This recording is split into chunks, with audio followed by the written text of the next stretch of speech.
Good afternoon, everyone. It is Pal Ponder on Weather coming to you live with storm coverage this afternoon. How's it going? Happy Friday after there. Man, I know a lot of people have plans. It is Memorial Weekend. Uh, yeah, really busy weekend ahead. Unfortunately, we do have a lot of severe weather really draped all the way from Texas to extends really all the way into Indiana this afternoon. So we've got a bumpy evening ahead. They already have several severe thunderstorm watches in place. So we came on live a little bit early, and we're going to be doing live coverage the rest of the afternoon, really into the good part of the evening time frame. I'm thinking about 11 o'clock or so. So it's a good 6-7 hours of live coverage here. So yeah, we got a lot to talk about. It's just now kind of getting going. It's very warm out there. It's really muggy out there, right? A lot of you guys are actually kind of feeling the kind of the wet blanket of just warmer air, and it's just really all ahead of the cool front, right? So we got this cool front, but we also have a short wave coming in from the west, and so this it's a combination of peak heating, the cool front, and the short wave that's coming in out west. That's going to be able to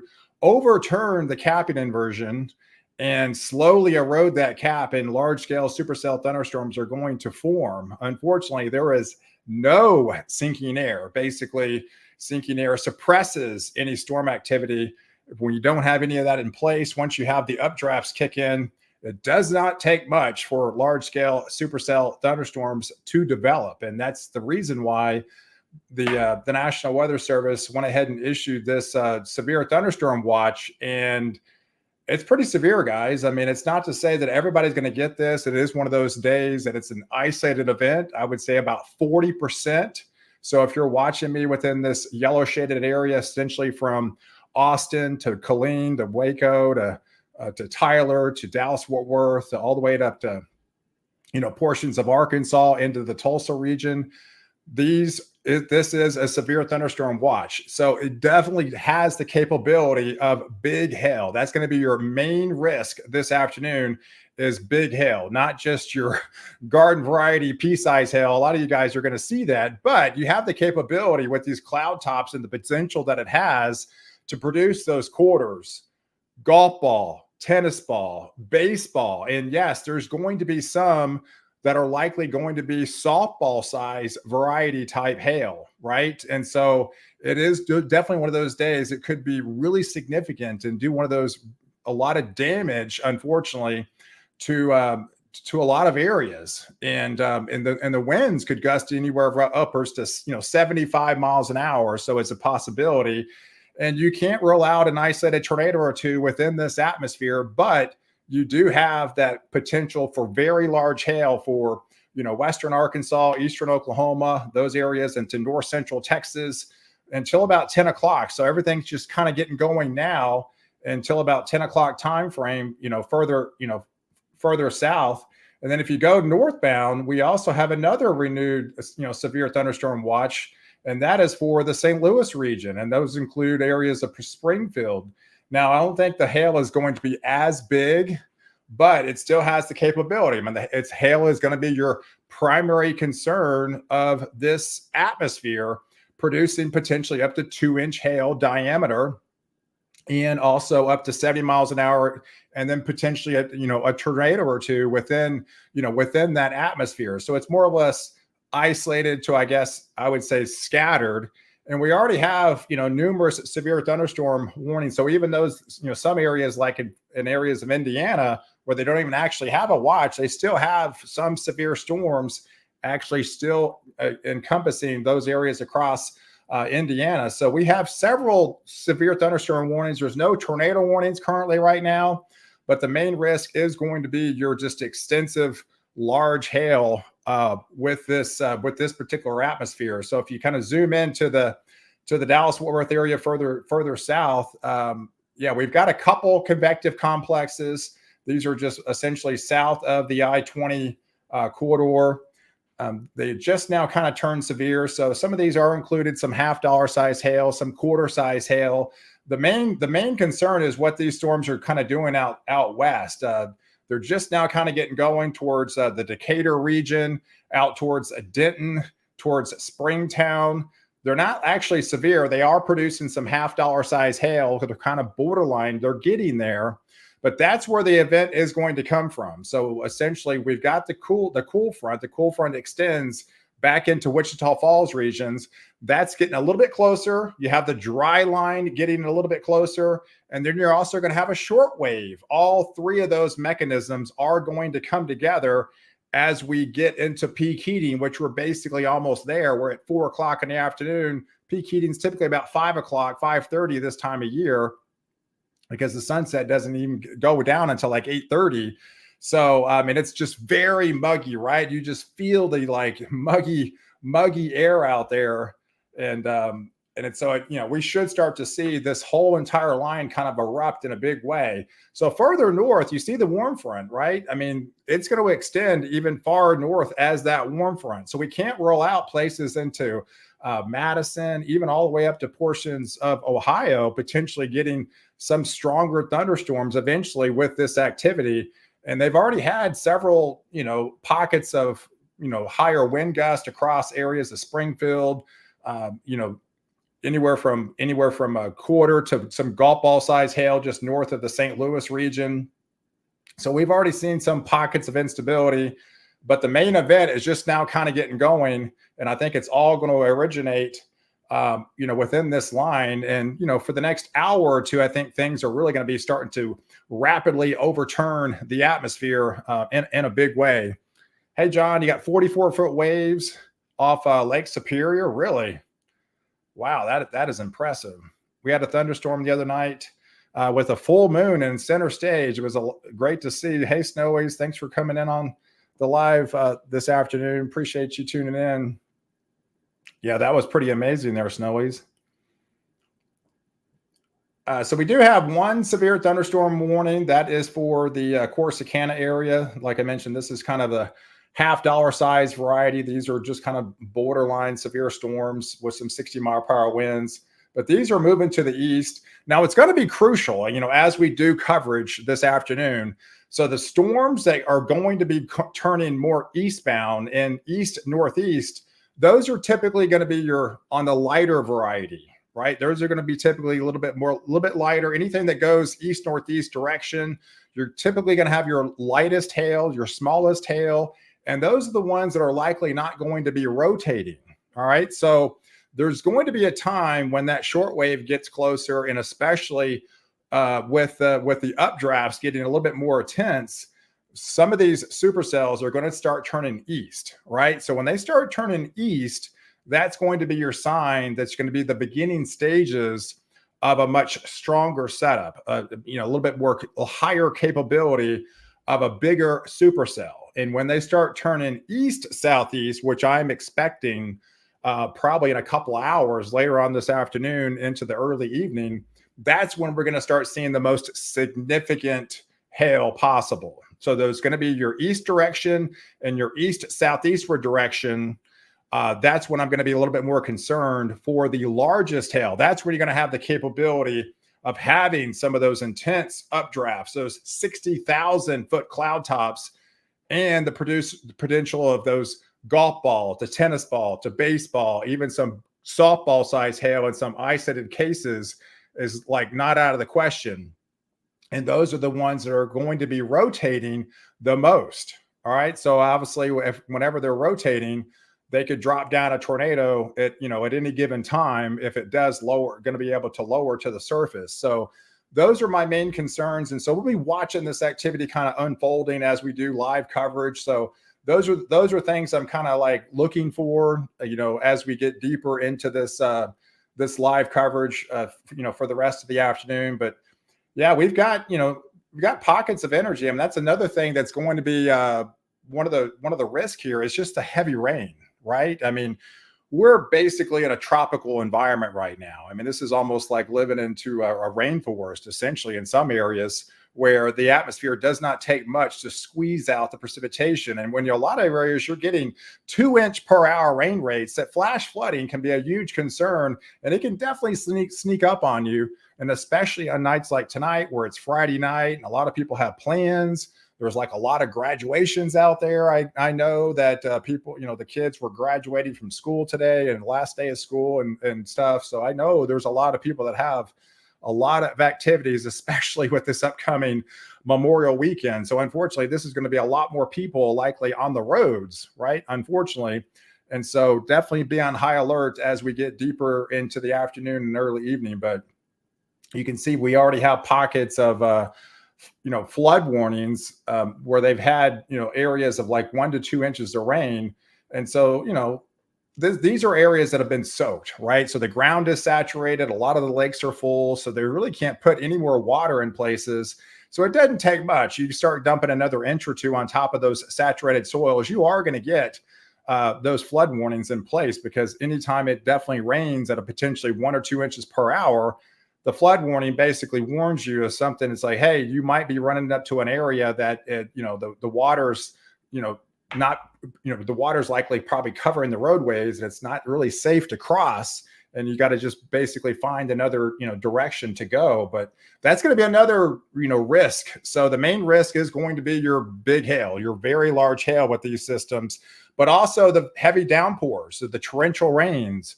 It could be blinding rains at times if you get one under these supercells.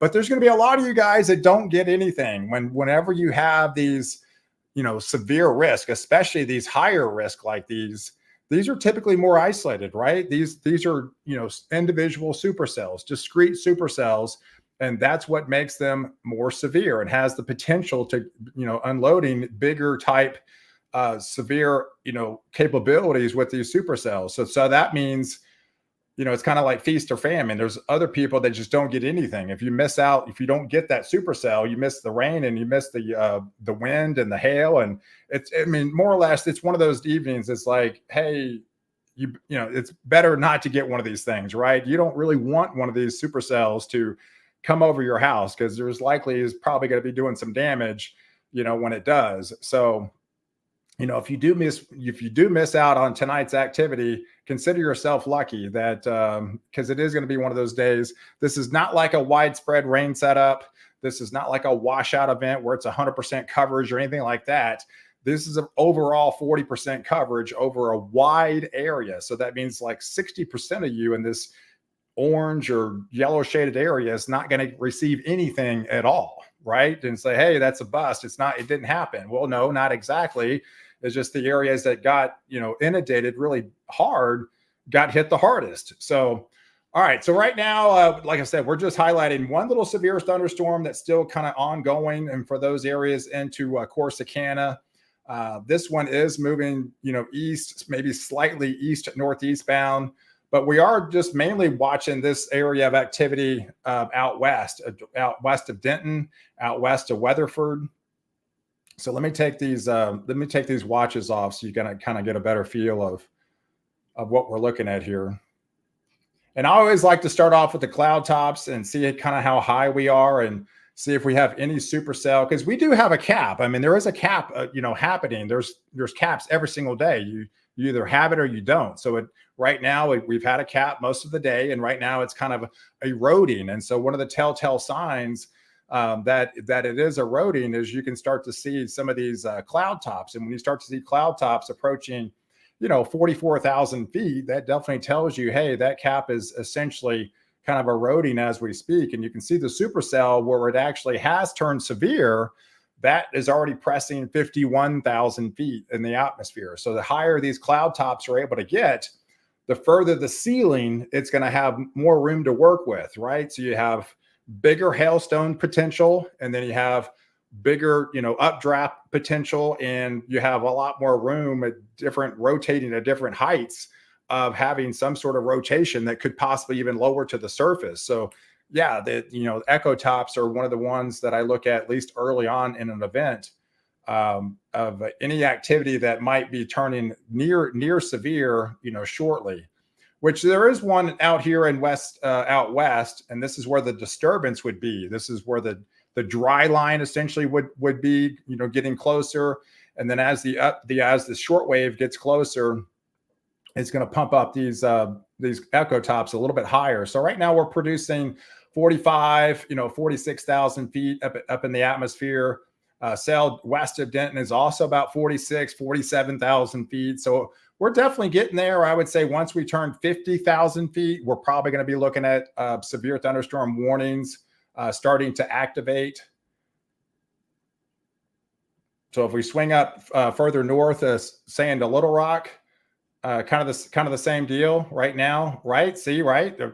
This one actually is severe, and it's got a 50,000 foot cloud top, right? So that's usually kind of your telltale sign. The ones that are 46, 47,000 feet, we're not that far away. We're probably about 10 minutes away for some of those actually turning severe, further south into Texas. But the one just outside of just essentially east of Little Rock has actually now turned severe. I mean, look at all the intense lightning strikes. So that's also another sign that this thing is intensifying, as we speak. And that one's moving more eastbound. That's about moving 20 miles an hour. So that's the storm that's nearer the Wheatley area or the Brinkley region, and that's heading eastbound. So we are going to be popping back and forth different areas. Let's look up further north. This is northeast of Springfield. All right, so here's another severe thunderstorm warning. This one's approaching 53,000 feet. So that is the biggest cloud top I found so far. This one's 56,000 feet. So you see it's got a little bit of head start, those areas further north. This is just right of the Jefferson City region. And then if you swing further north, this is north of St. Louis as well. This is also 53,000 feet. So there's definitely a little bit ahead of the game further north of some of these systems actually turning severe. And you can see this line too. This is an indicative as this line, this convergence line, essentially, if you will, of the dry line, the cool front, and the short wave kind of interacting. This is overturning the atmosphere as we speak. So I'm expecting this whole line to kind of blow up as well. So you're going to see numerous kind of supercells dotted along this boundary. It's not going to be fully widespread. You're going to be having gaps in them. And those gaps are the ones that are going to keep these things severe longer. What you don't want is an east-southeast mover that drops big hail and is a 60,000 foot cloud top and starts turning more southeast. That's like worst case scenario, because that's going to be big time hail, and that's actually going to be the one that's likely going to be rotating as well. That's definitely something that you do not want to see, as we get into the afternoon. Hey, let's take some questions. Hey, Steven. Hey, Steven, how's it going, buddy? Thanks for tuning into the live here. Hey, do I think Allen will get hit? I mean, yeah, that's definitely possible. I mean, like I said, this is more of an isolated event. So these supercells that kind of come together, right? You can actually see them here. They're not together. They're separated. So these are going to form. They're going to be start moving east, and some of those are going to be moving east, southeast eventually as they get closer in the metroplex. So it just really depends on the elongation of where these move through. But I would say it gets close to Allen probably in the 6-7 o'clock time frame. I would say. Hey, Weather with Sim, thanks for replying to my comment earlier and do so much. Oh yeah, we'll be included in the moderate risk. Yeah, so I talked about, I think I responded to you with the upgrade on the moderate risk for the Oklahoma region, which definitely came true. And I think it definitely it extends into Sunday with an upgraded moderate risk as well. And gosh, I mean, looking even at the latest data, I mean, some of that stuff even tomorrow in Oklahoma there is a potential for a high risk. I mean, there's definitely it is there. It is definitely it looks to be a dangerous day in Oklahoma and Kansas tomorrow. Hey, Doug, thanks for tuning in, buddy. Yes, definitely hit the like button. Appreciate you. You should be hearing me from YouTube as well as the Facebook. I'm on both sites, so be sure to like the video. Make sure to like the video on YouTube as well. Hit the subscribe button on my YouTube channel. So I do daily updates on that platform, and so we are doing live coverage on both platforms tonight, and because it is kind of more of a widespread event tonight. But I mean, these cells are already, pretty much isolated, right? I mean, you can see the one cell down Ennis and Corsicana and Waxahachie out towards Weatherford. There's definitely a lot of separation in these. And I think that's going to be the case for the rest of the evening. These are going to be these isolated supercells that kind of pop. All right, so let's put the hail core on here so if there's any type of hail. So there's definitely pockets. There's definitely pockets of hail already trying to form. This is likely going to be like nickel-sized variety type right now, where the warning is you see the darker purples. That's probably closer to quarter size at times. Nothing significant at the moment, but there's definitely these cloud tops are rising. So once we get over that 50,000 foot range, we are going to probably meet the minimum criteria to, produce that quarter size hail and that 58-mile-per-hour wind gust for the National Weather Service to go ahead and issue a severe thunderstorm warning, for these areas.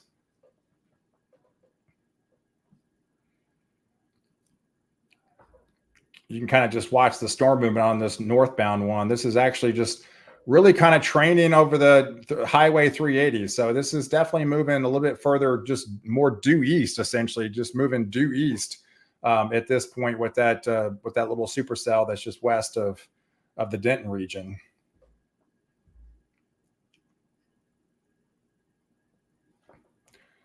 All right, let's swing out to the Memphis region. So we do have another little supercell that's trying to get its act together as well. A lot of lightning with these. That's one thing about these supercells. They are going to be producing a lot of lightning and just torrential heavy rain. So if there's anything that's going to take away from this evening, it's going to be the extensiveness of the large hail and the just tropical type, even torrential downpours at times. And there are going to be some tornadoes tonight, but it's not going to be one of those main risks where it's going to be an outbreak or anything like that. But we are probably going to be seeing several tornadoes unfold across this evening, and especially the ones that are going to be turning more of a east southeast movers as we get deeper into the afternoon. Yeah, if we zoom up to Indiana here, we do have a supercell that's pretty expansive. I mean, this is more or less wide coverage. This isn't kind of isolated. This is all kind of congealed together. We do have kind of a borderline severe weather threat. So I'm not like terribly too concerned with this activity. This is more of a heavy rainmaker. Definitely some gustier winds. We don't even actually meet the criteria for large hail at this point, just because we have a numerous complex of thunderstorms that's highlighted getting close to the Indianapolis region. So these are more or less just stronger thunderstorm activity and not terribly too severe.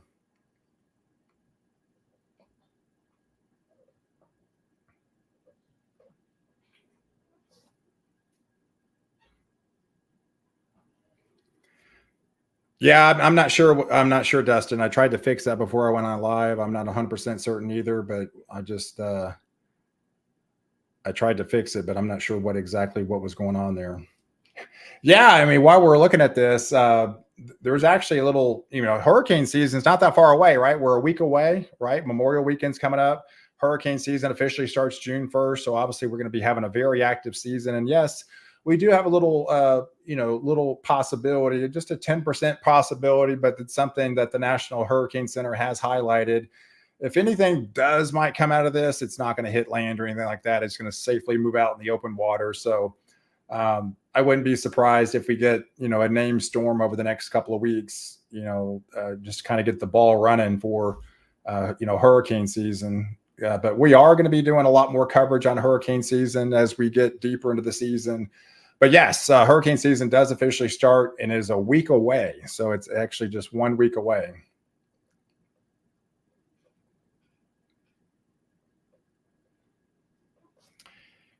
Hey, Karen and Melissa, why is the chance of rain so low tonight and the risk area? I mean, it's pretty much 40%, pretty much everywhere. This is a 40% coverage event, fairly widespread. So, 60% is not going to get any rain. This is a severe weather threat. It's not like a heavy rain event. You are going to get heavy rain if you get a supercell, but there's definitely gonna be 60% of you guys that don't get anything tonight. This is not one of those, heavy rain events where it's more or less widespread coverage. This is not one of those type of events. This is a large scale, severe weather event, and which makes it severe is the isolated nature of these supercells. All right, so we do have our biggest severe weather threat of the day. This is a considerable threat. We do actually starting to see some bigger hail. This is golf ball size hail. This is for northern Ellis County now and southeastern Dallas County. We do have a developing supercell that is producing some 50-mile-per-hour winds near the Waxahachie region. You can see all those deep purples right along the Interstate 35 corridor there down south of Dallas. So we are seeing some torrential rains. This is going into everybody's getting off work, right? And so that's going to be a lot of people on the road. So this is definitely the last thing you want to see, especially on a major interstate like this where you just have blinding rains. And that's definitely indicative of these reds and purples starting to show up on the map.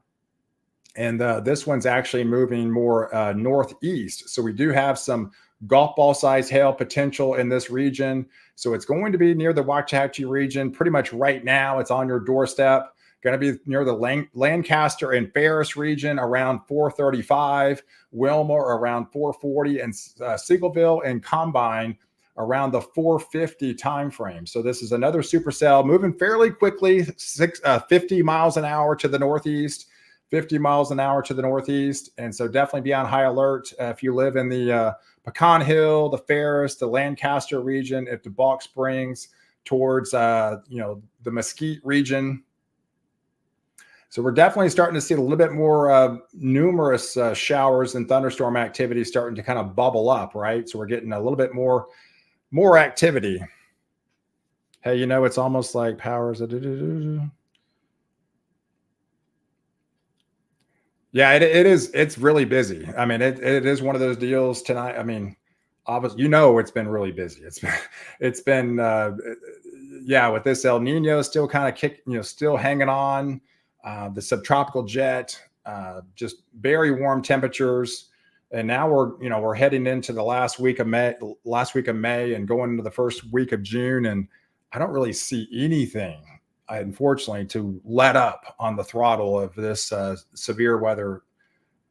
So every single day there's going to be a risk zone somewhere, and some higher than others, and it is one of those days where even 24 hours out, these things can change and really amplify in a big way. And there's just this environment that doesn't take much to produce large scale supercell, activity.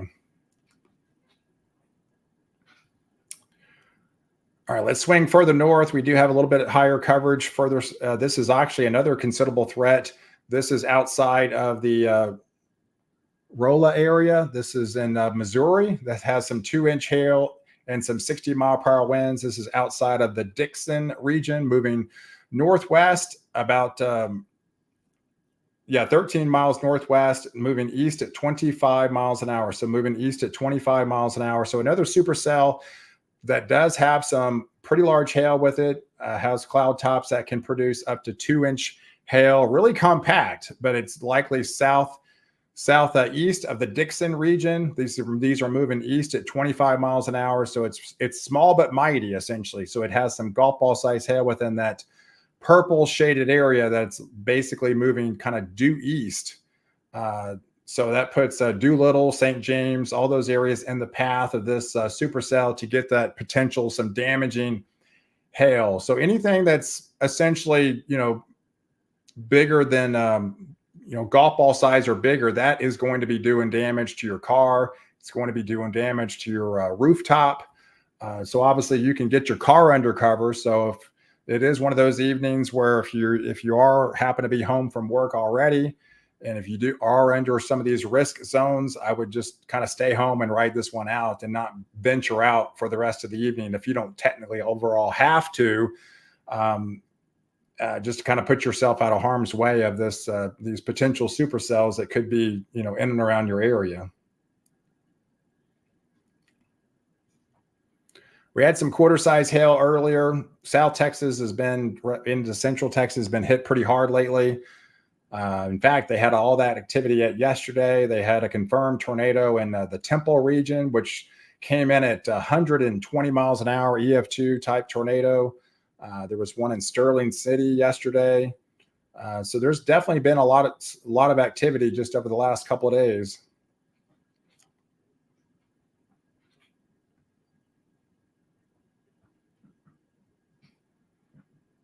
Hey, Michelle, does it look like McKinney will get hail? Yeah, I can't pinpoint like a particular city or two. I mean, but the area is under severe thunderstorm watch. And yes, you have a capability of getting a supercell or getting near a supercell that has the capability of producing some large hail this evening. So, but yes, there's a possibility one of these supercells could miss you altogether, and you don't get one of these supercells. It's one of those evenings that you really don't want one of these, and that's basically how it's going to be. I mean, we're going to have some hail swaths these areas. So once we get some larger hail, these are going to be following a kind of a similar path for the evening, and you can almost kind of mark it out where some of the hail could likely be unfolding. All right, so we have another supercell down there towards Corsicana. This is the one that came out of Corsicana just a couple of minutes ago. Now continue to move east. That's towards the Athens region, so that's likely going to be extending into East Texas eventually towards the Tyler region. So that does have some ping pong size hail. This is southwestern Henderson County and northeastern Navarro County. Yeah, so the areas in its path are going to be the Trinidad region at around 4:45, so that's in about 10 minutes or so. Malakoff in about 5:05, so that's in another 30 minutes or so. That could get some golf ball size hail, with these supercells.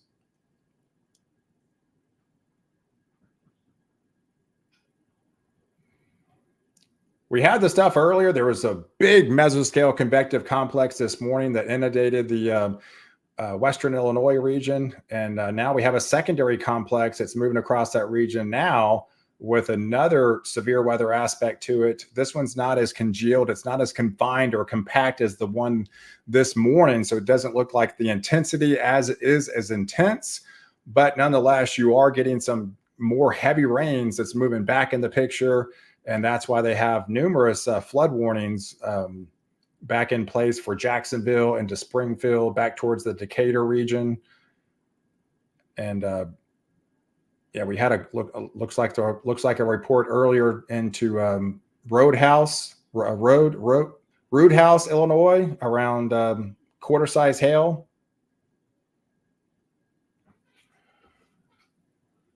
Hey, I remember the news talking about how they can. It's so hot and steamy out there in Central Texas, like it's 2 to 3 days. Yeah, you kind of remember how humid June was last year. Obviously, we've had a lot of rain, and as you start heating it up,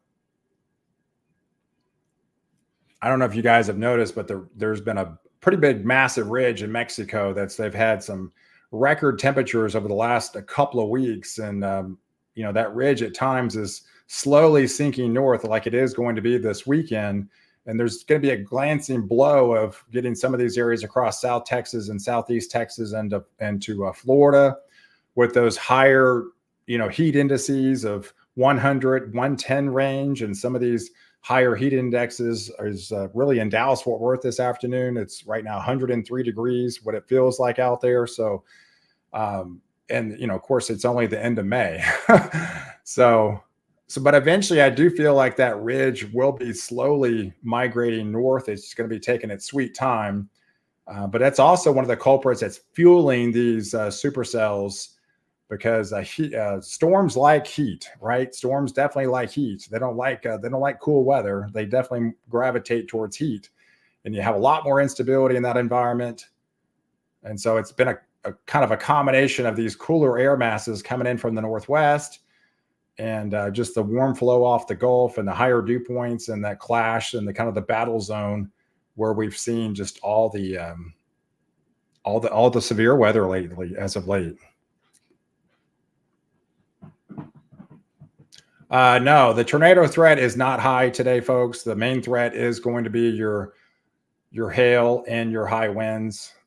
Tomorrow in Oklahoma, I would say the tornado threat is high. I would definitely think it's more of a moderate to high day. I would be definitely a lot more concerned tomorrow in Oklahoma and Kansas, more widespread tornado outbreak likely unfolding. But that's tomorrow. That's not today. This is a different setup. This is a big hail setup and a torrential rains head set up. And yeah, you could get a tornado or two within this environment, but nothing likely, probably nothing terribly too significant. Like what they're going to be seeing tomorrow.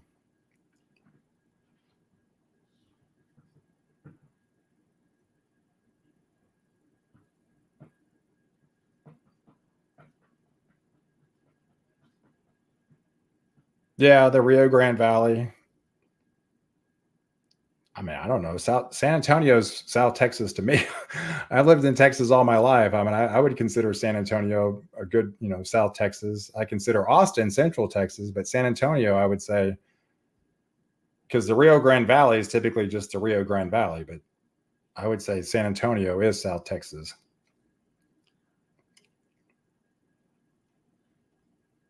I don't know. Texas is a big state.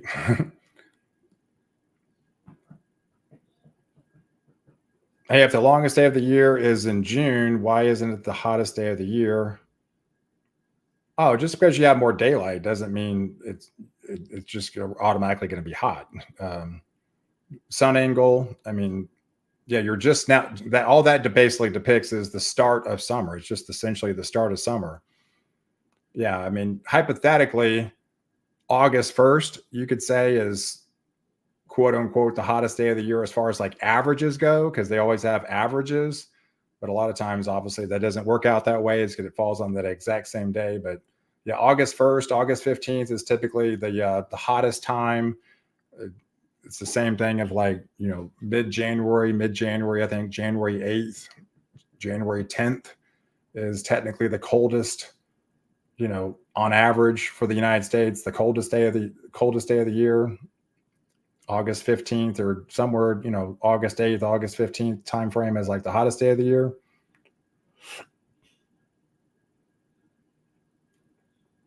And of course, those are just based on averages. I mean, you're going to have anomalies where it's going to be hotter some years. We still have that considerable threat with some larger hail inundating coming out of Waxahachie here. You can see this fairly good sized hail core, pretty big hail core down there towards Pecan Hill and to Rocket. This is all moving northeast. Going to be crossing over Highway 45 here towards the Ferris region. This is just due south of the Dallas DFW area, south of I-20. Yeah, that activity has been going for about an hour or so before I started coming on live. But I'm really more concerned about this stuff down here at west of Denton, Springtown, and Weatherford. This one really hasn't gotten going yet. Originally, I was going to go live at 5, so I am definitely earlier than what I was going to go live for. So I really wasn't expecting too much bad stuff until after 5 o'clock. Hey, Lucky 7, DFW here. Yes, like everything is big in Texas. Hey, not the kind of Friday Night Lights in North Texas, soon to be graduates. Yeah, that was my son last year. He graduated last year. That was definitely a busy day. So I definitely feel for you with all the graduations happening.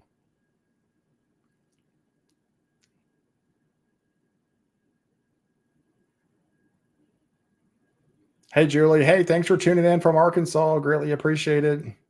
After tonight, how does the rest of the weekend look for North Texas, Chad?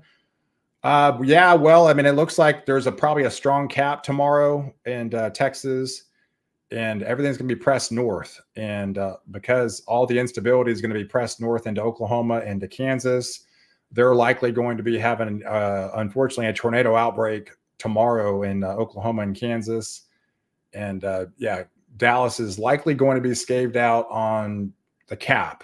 So there's probably going to be pockets northwest, like Wichita Falls, Burke Burnett areas. Those areas are likely going to be a little bit more susceptible, but probably in the heart of North Texas, likely not going to get anything. There's going to be definitely a stronger cap tomorrow with more sinking air in place. Probably going to be the same case on Sunday, but like I said, if there's if we're not getting it here, they're getting it somewhere else. So on Sunday, there's going to be a large scale, another tornado outbreak, unfortunately, across Illinois and Indiana, Kentucky, Tennessee, probably even swinging further north into Wisconsin, even Michigan. So that one's going to be swinging. I think this warm front goes all the way north of Michigan here in the next day or two. So I feel like that's when that threat is even going to be extending further north.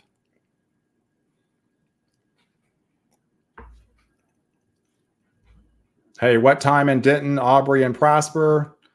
Well, I mean, it's just now kind of getting going. I mean, it's just really this activity out west. That's the activity that you're more concerned about. You know, towards that 6-7 o'clock time frame, it's probably going to be raining pretty good and storming pretty good by then.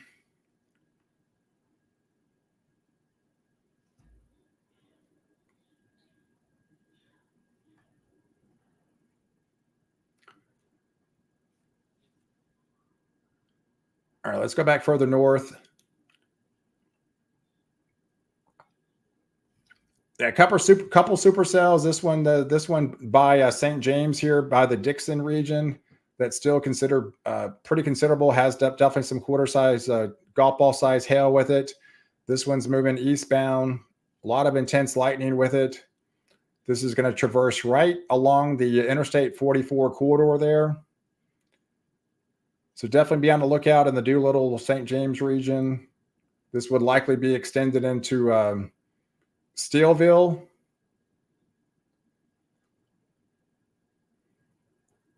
And there's another little supercell just further to the north as well. It also has a lot of intense lightning strikes.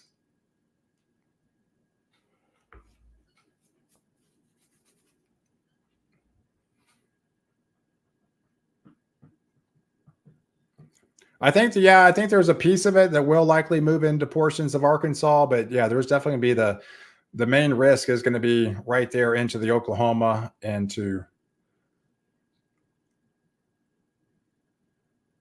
yeah. So here's your basically convergence zone. You can actually see a little bit more wide scale activity trying to pop along this boundary. This is the overturning, breaking the cap essentially as we speak up there near Joplin outside of Springfield. So we're going to watch, a lot of these lightning strikes to become a little bit more numerous out here.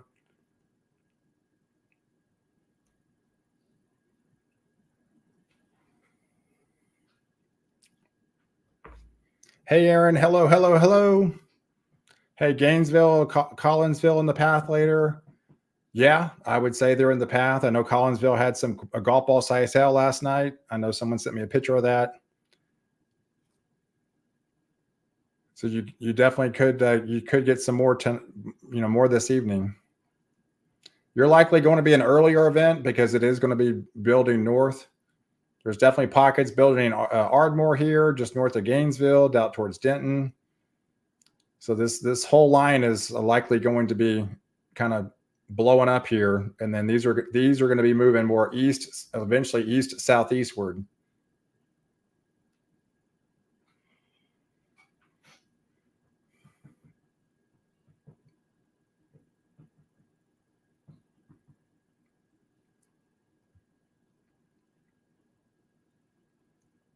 All right, so let me put the watches back on. So if you're just now kind of tuning in, we've got widespread severe weather coverage. In fact, this actually is filled in now. So this whole line from essentially Austin to Dallas, to Fort Smith, to Fayetteville, to Tulsa, to Springfield, all the way to St. Louis, back into the Quincy region.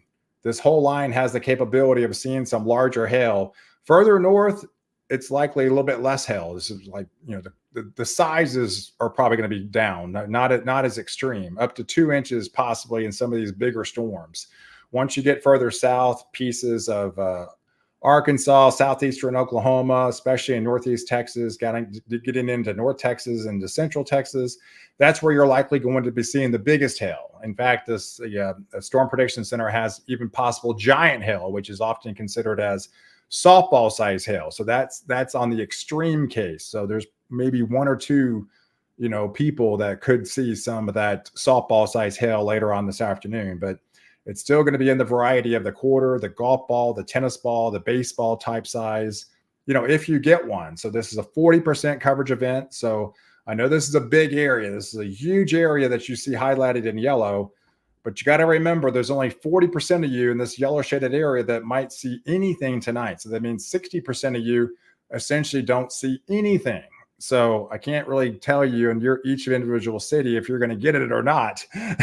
We got to track a supercell. It has to form first, and then we'll watch it move eastbound. So there's going to be separations in this activity, and the separations what makes them severe. But if you're in the middle of that separation, you're likely not going to get anything. If you're in the middle of that supercell, obviously you get the heavy rain and the higher winds and the larger hail that will be associated with it. So yes, it definitely is one of those evenings that there's definitely gonna be a lot of pockets that just really don't see anything at all. And that's always really the case for severe weather. It happens all the time. That's the nature of the beast with severe storms. It's not like a 100% widespread rain event where it's going to be 100% just rain all day, where it's just hardly any lightning, there's hardly any wind, it's just rain all day. This is not like one of those events. Completely the opposite of that. But yeah, most of these severe thunderstorm watches go until about 10 o'clock time frame. So they're just now kind of getting going. They're still, a good 5 hours from now that they're still going to be. But notice we don't have a tornado watch. We don't have a tornado watch. That means the main risk is going to be the larger hail and the torrential rains. Tomorrow in Oklahoma and Kansas, yes, there are definitely going to be tornado watches because the main risk is going to be tornadoes tomorrow. Still get some bigger hail, but the main risk, the most significant risk, will be tornadoes tomorrow in Oklahoma and Kansas.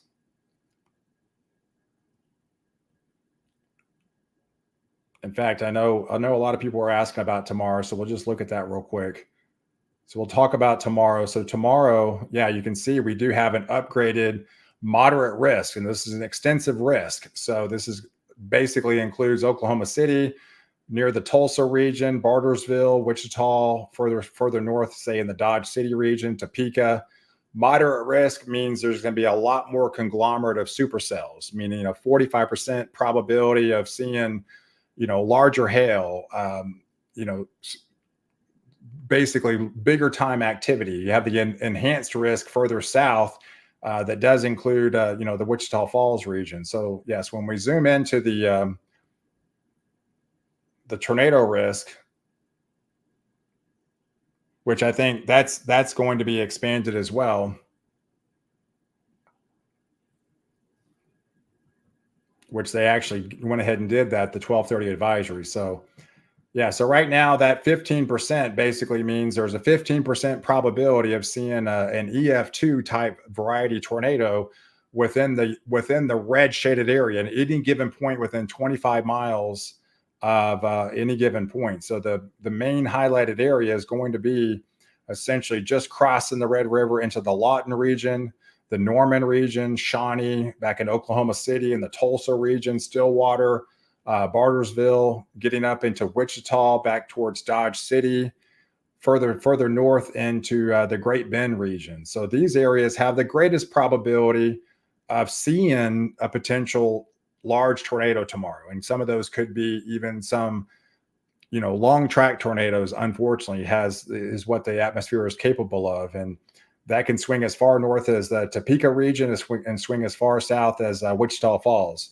So yes, northwest of the Metroplex, you do have a slight, into West Texas, slight capability of seeing a tornadic spin up. But I know somebody mentioned Arkansas earlier. You got, pieces of Arkansas is going to be hit, but the main areas tomorrow is essentially going to be, central Oklahoma and Kansas, and it's going to be that, big time tornado threat.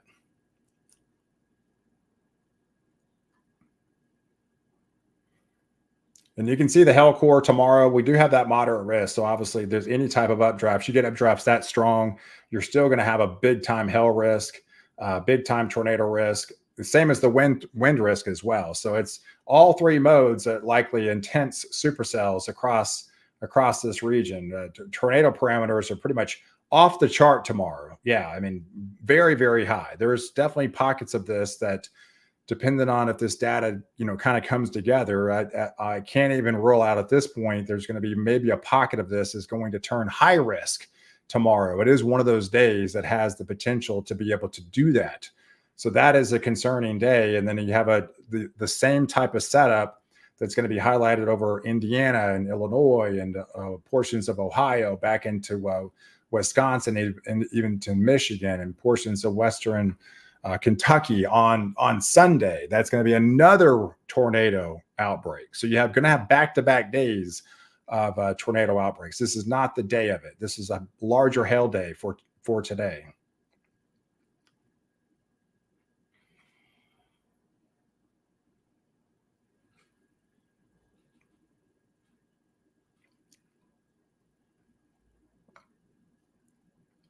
All right, let's zoom back in. All right, let's go back to the cloud tops now. See if we got anything kind of brewing, anything that's looking a little bit more severe. Looks like right off the bat, we've got one towards the Ferris region. All right, so that one's getting higher. That's producing about 55,000 feet. That's definitely getting a little bit more significant up there. You can see that's the one that has the considerable threat, right? So right now, the bigger updrafts are coming into that supercell. That's pushing that cloud top a little bit higher. So that's adding fuel to the fire to this atmosphere, producing the larger hail. So the higher the cloud tops, the more room you're going to be able to work with these supercells, and the higher intensity of these storms you're going to be able to get.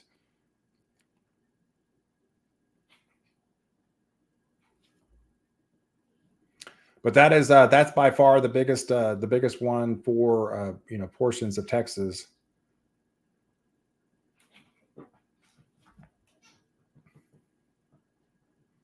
Yeah, the stuff out west has not turned severe yet. It's not actually turned severe. There's definitely pockets of individual lighter hail. There's probably some nickel size hail, what was often referred to as pocket change hail.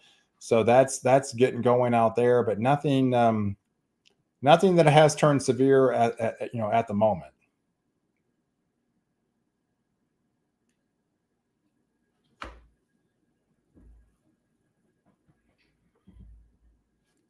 Hey Megan, thanks for tuning in.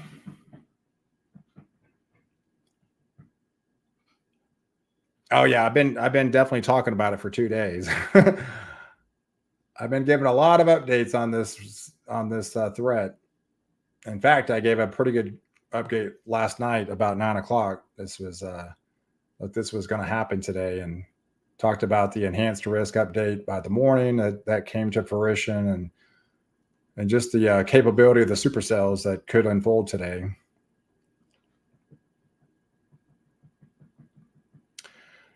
Hey, I'm in a small town just below Little Rock, Arkansas, and it got really ugly earlier this morning. Yeah, so you had a complex. In fact, I was actually going to bed. I live in the Dallas region. So, yeah, they just went, the atmosphere was overturning, had some supercells actually issued a severe thunderstorm watch until 5 a.m. And that's the activity that continued northeast. So that was the activity, if you got it this morning, was the leftover effect that happened in northeast Texas last night. And that was a pretty big complex that really didn't get going until like well after midnight. And that continued into the overnight hours. And yeah, this morning there was definitely some pretty intense activity. The ones like you mentioned towards the Little Rock region, but there was also another pocket towards coming out of Iowa again into northern Missouri back into western Illinois. That also had some bowing aspects of straight line winds. The apex of the bow was essentially 70 miles an hour. These things were booking about 65 miles an hour at some point, and that did some high wind gusts, a lot of damage as far as straight line wind damage. You can see numerous trees down across some of these areas, and that was this morning. And then they had another round that literally kind of came in this afternoon. So they've been getting kind of waves and waves, and there's actually another round right now that's kind of more of a heavier rain threat with pockets of some pockets of larger hail associated with this activity. This one's a little bit more numerous across this region. So that's why they do have those flood warnings in place with a combination of this, back-to-back activity.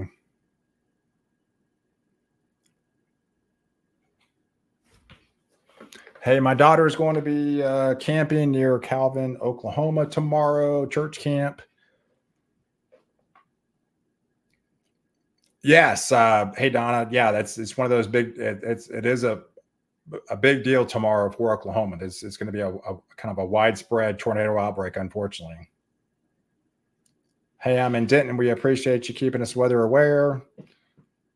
How are you going to pin in the tornado outbreak tomorrow in Decatur, Illinois?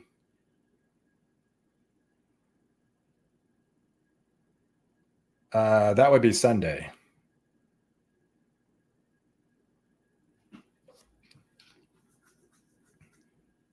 Hey, Amanda. McKinney Island, Plano, still expected to get this fun weather. Yeah, you're under a severe thunderstorm watch until 10 o'clock. So everything's out to your west. All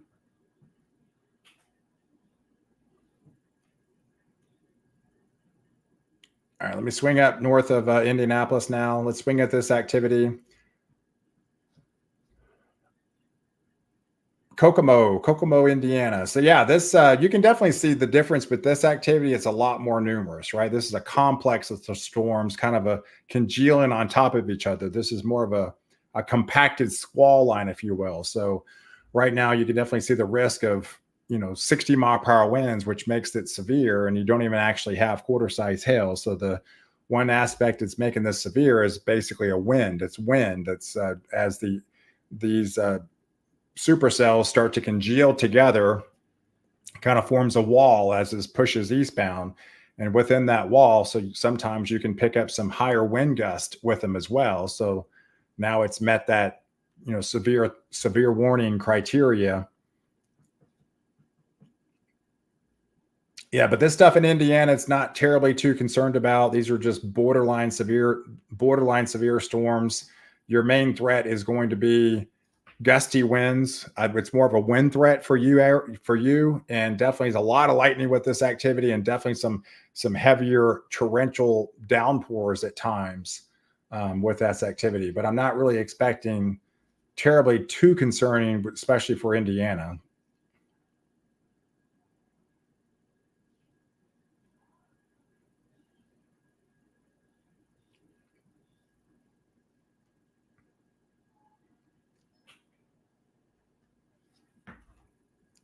All right, so we're also watching this line too. This is also a line that's showing the convergence line. Essentially, it's feeling the effects of the cooler air, the short wave that's coming in, and now we're starting to get some special weather statements, which is essentially the cloud tops are getting a little bit bigger.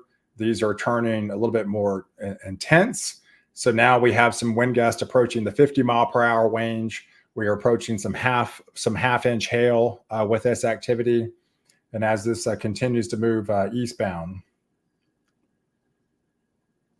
So yes, I expect this whole line to kind of blow up as well. These were probably going to be several severe thunderstorm warnings in about 45 minutes or so lined up across this region.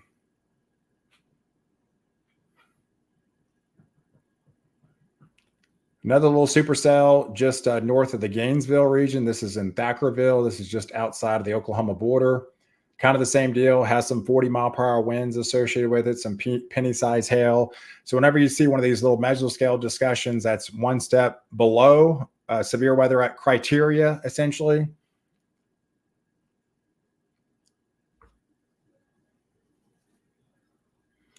But it's raining pretty good just north of the Azle region, just north of Pelican Bay, outside of Springtown near Boyd, the city of Rome.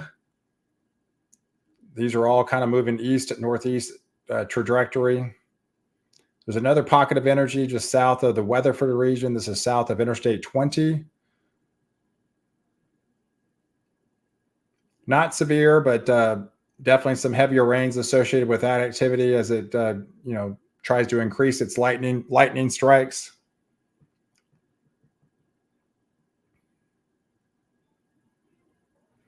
But you can definitely kind of see it filling in, right? There's definitely starting to fill in on the backside.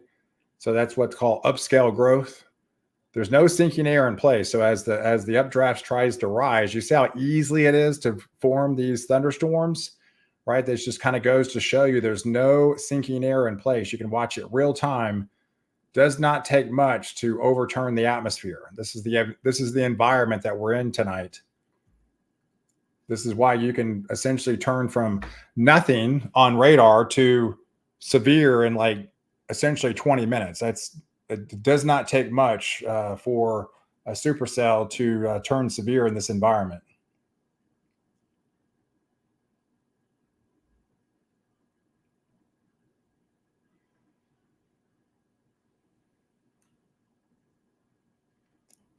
But yeah, here's that small but mighty hail core. Likely has some golf ball size hail with it coming out of Combine, Texas, near Crandall. These are moving northeast. So the cities in its path are going to be the Heartland region.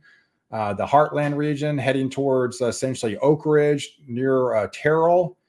That's south of the I-20 corridor. You kind of see the movement on these. These are moving essentially east, slightly northeast, east, northeast. And this definitely has some pockets of golf ball size hail at times.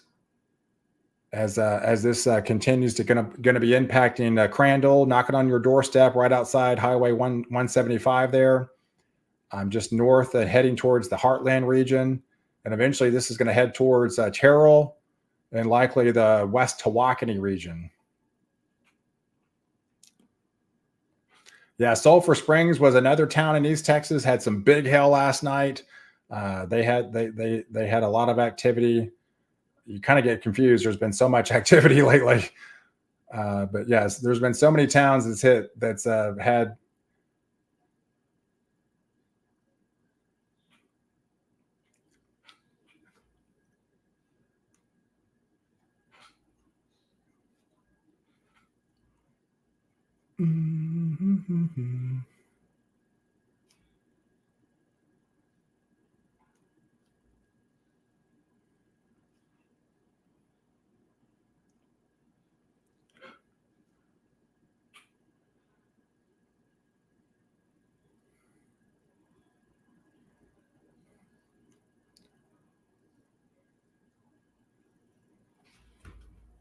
Let me put it back on the.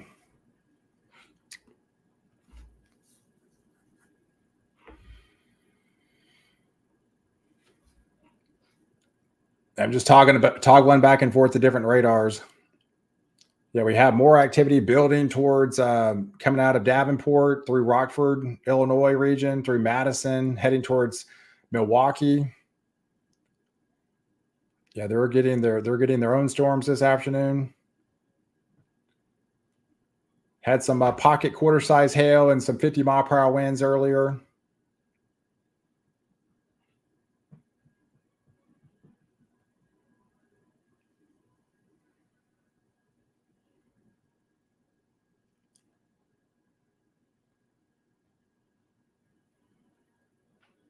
Yeah, Durant, Oklahoma. Yeah, you're still under that risk zone tomorrow.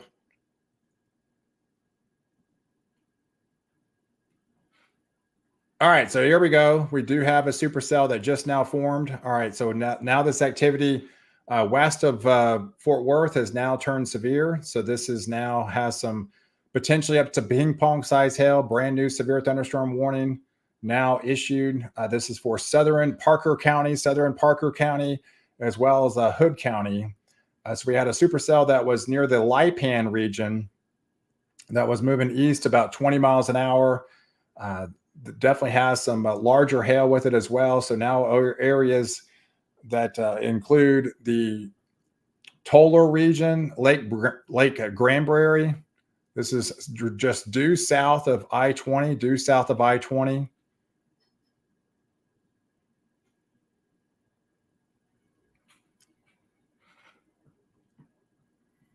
These storms actually not moving terribly too fast. 20 miles an hour is not too significant in an environment like this. So that just goes to show you it actually could elevate the flood threat as well because they're moving a little bit slower than really kind of anticipated. But nonetheless, this is going to be another area that's just still continuing to build across this region that has some quarter to up to 1.5 inch hail with it at times, heading towards eventually the Benbrook region. I would say likely Fort Worth is in its crosshairs, maybe traveling just south of the I-20 corridor.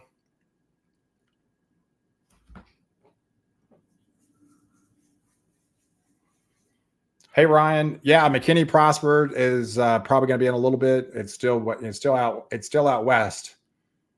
Yeah, so right now the stuff out in Flower Mound is getting together. West of Flower Mound's getting its act together. So you're still probably an hour or two away for probably to be going to be in McKinney or Prosper region.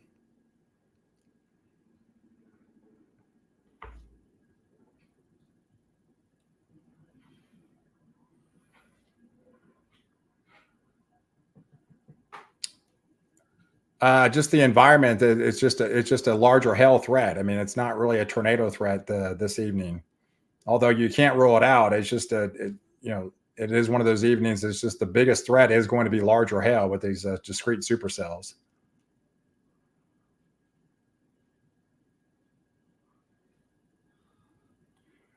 Yeah, any ones that will be moving east to southeastward. Those are the ones that I'm more concerned about turning tornadic. We have not seen an east southeast directory yet, but I think we will in a couple hours.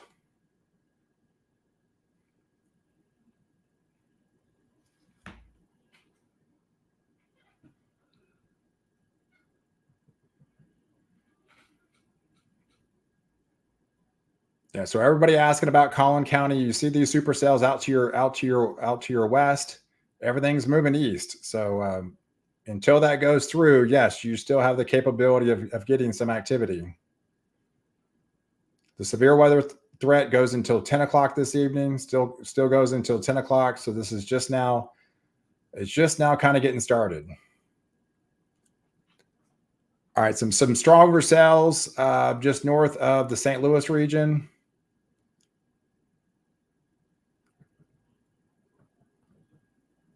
And we'll go back to this cell north of Indianapolis as well. Still looks to be fairly compact. Just a kind of a solid line with that. That's likely going to be some gustier winds with that activity and some heavier rains.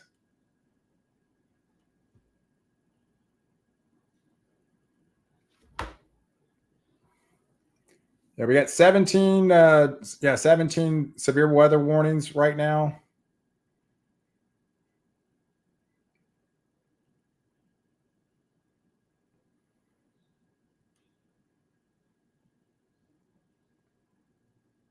Yeah, here's another bigger one just north of the Interstate 44 corridor. Another activity that has some golf ball size hail with it as well. Very small, compact system just coming out of the Dixon region, just north of Doolittle Hill. This one's pretty small but mighty.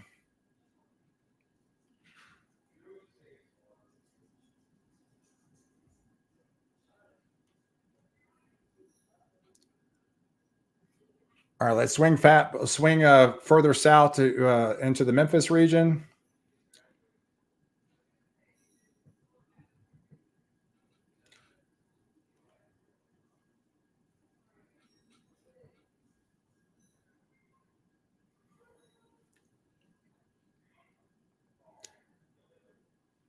Yeah, so if you notice, actually, these supercells right here are moving more southeast, right? These actually are moving southeast, guys. So I'd be a little bit more concerned about these maybe possibly having a spin up. And you can actually see some hook features at times on the south side if you're not getting, influx with the rain on. But yeah, right near Horseshoe Lake there. Yeah, this one near Mariana. That one actually is turning east to southeastward. So I would actually be a little bit more concerned about this one having a little bit stronger rotation, which you can definitely start to see near the Aubrey region. So we'll have to keep an eye on that one for sure. because that one definitely looks like it has more capability of having a spin up tornado.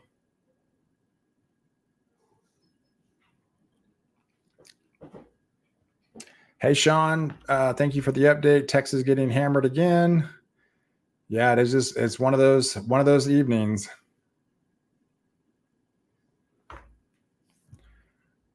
Yeah, so several severe thunderstorm warnings, essentially all south of I-20.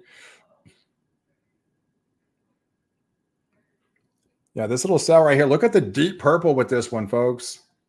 That's that definitely goes to show you that's some pretty intense 69 dBz. That is intense torrential rain, folks. That is blinding rain. That's pretty much hard to see. I mean, if you're that's about to cross over Interstate 20. So I definitely think they're going to be having a hard time driving on a freeway with that intensity of rain coming into their area. I mean, the windshield wipers only go so fast. You can see those deep purples really starting to build in across Heartland, the city of Heartland, coming into Talty, out towards Lawrence. If anything, it's actually expanded. I mean, see that? It's actually expanded in coverage. Yeah, very, very, very torrential rains. And the hail core is actually picking up as well.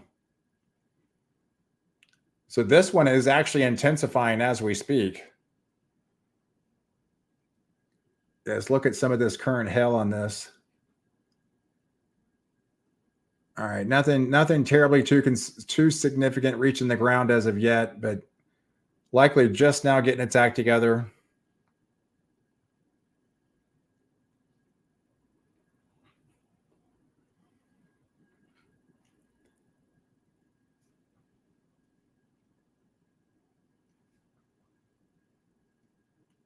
All right, so that cloud top's right at 54,000 feet. So that's definitely up there. All right, if we swing out further west, this one's also approaching the 50,000 foot range.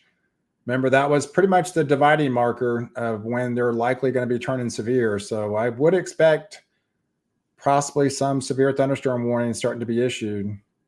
There's 58,000 feet. This one has definitely the capability of producing more significant hail with this one. That is a really significant cloud top with that one.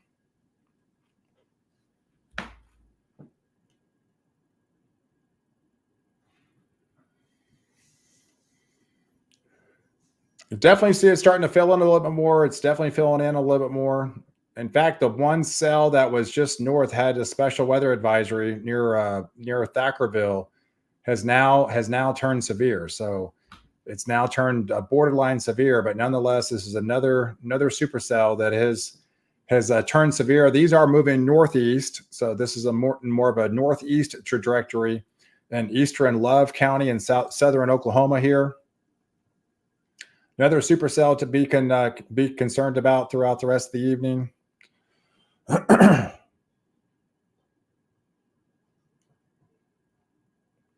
Hey, Plano getting really dark right now. Yeah, you're probably just seeing the higher cloud tops. I mean, these are one of those things. If you're remember, 50 something thousand feet, that's pretty far up there, right? You're talking 9 miles up in the atmosphere. So that's definitely, you can probably see them pretty far away.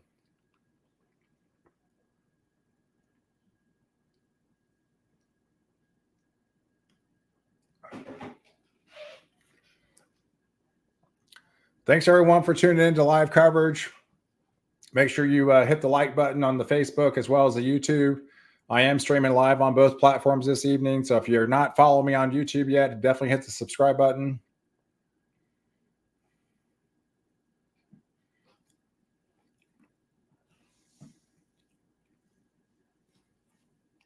All right, so now this cell that's traversing right along the Highway 380 corridor near Crum, that is actually getting a little bit more intense as we speak as well.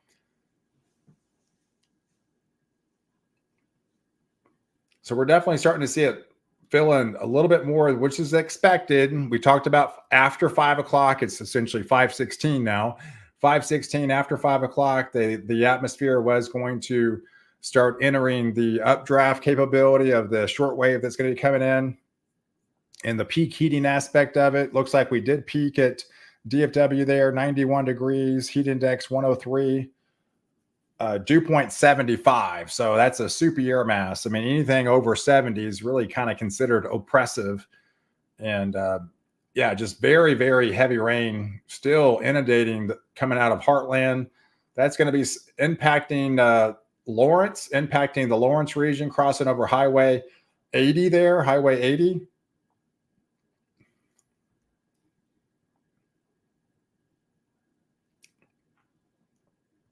Let's go back to the system down here towards Mariana, because this is the one that was possibly trying to rotate, since it is turning more east southeast trajectory.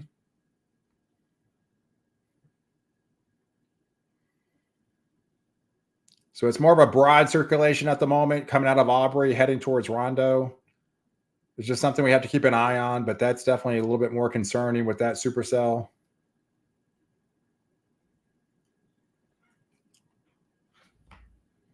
All right, let's swing up back towards north of St. Louis region. Kind of the same deal. These are more of a complex of storms. Nothing, this is kind of like on top of each other. So not really big time hail producers, but you know, nonetheless, some quarter to maybe 1.5 inch hail at times. And none of this stuff towards Madison or Rockford is severe. We do have some, you know, mesoscale discussions out on it. But nonetheless, it's still, you can definitely see those are also more kind of congealed together as well.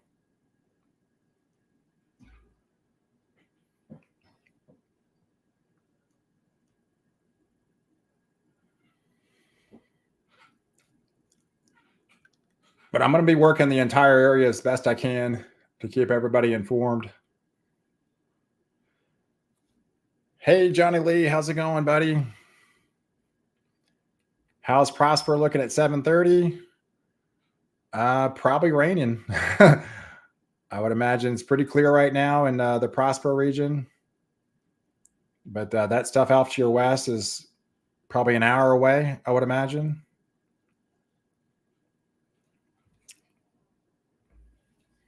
Hey, I hear thunder in Frisco and then on the border of Little Elm.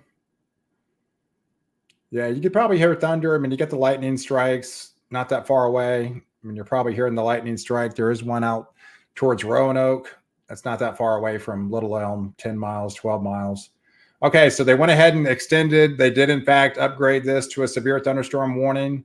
So, yes, the cell that is in Denton County and southeastern Wise County has now turned severe. So this was that same cell that was over the New Fairview region, moving east at 15. So not really moving terribly too fast, just moving directly eastbound at 15 miles an hour. It does have the potential to producing possibly up to ping pong size hail. We're not there yet, but the atmosphere has that capability between now and 6:30. So for over the next hour. So this is a longer duration severe thunderstorm warning because the movement is so slow at only at 15 miles an hour. And yes, at times it can produce possibly up to ping pong size hail, has the capability of producing that, even though it's like not producing that at the moment. But yeah, so people in the path is likely going to be near the Justin North Lake area around 5:25. So the next 5 minutes or so. Let me put the motion on here. So Denton and Flower Mound towards the 5:30 time frame. Argyle and Coral City around 5:40. Bartonsville around 5:55. We're talking Corinth and Cooper Canyon area around 6:05, and the Shady Shores region around 6:15. So those are areas that could impact it with definitely some blinding rain, some very high lightning strikes, gusty winds, but more importantly, some larger hail associated within this activity.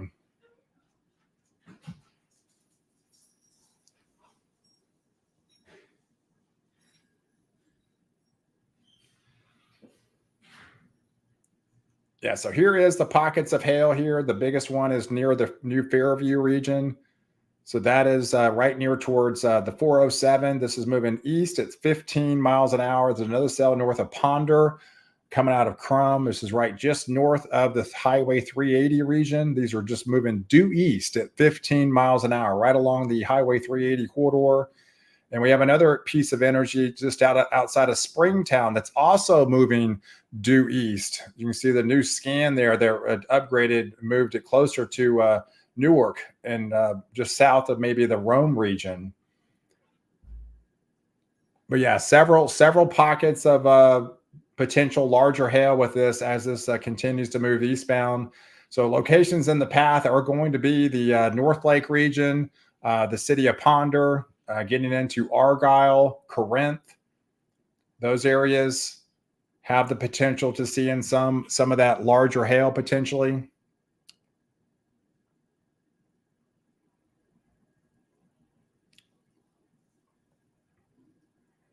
Like I said, it's just now kind of getting going. So right now it is, we are getting confirmation. We possibly have some quarter-inch hail reaching the ground. We do have some potentially quarter-inch hail reaching the ground there. A little bit less than that out towards Ponder.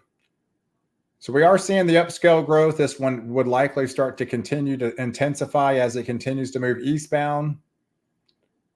But we are showing the biggest confirmation of the day so far of that 1 inch hail actually reaching the surface.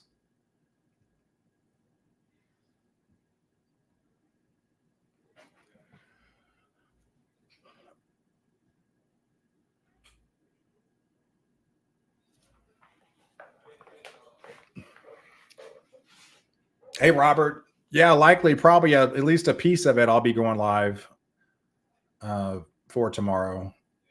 I know we got to get through tonight first, but I'll definitely be doing an update tomorrow morning for sure.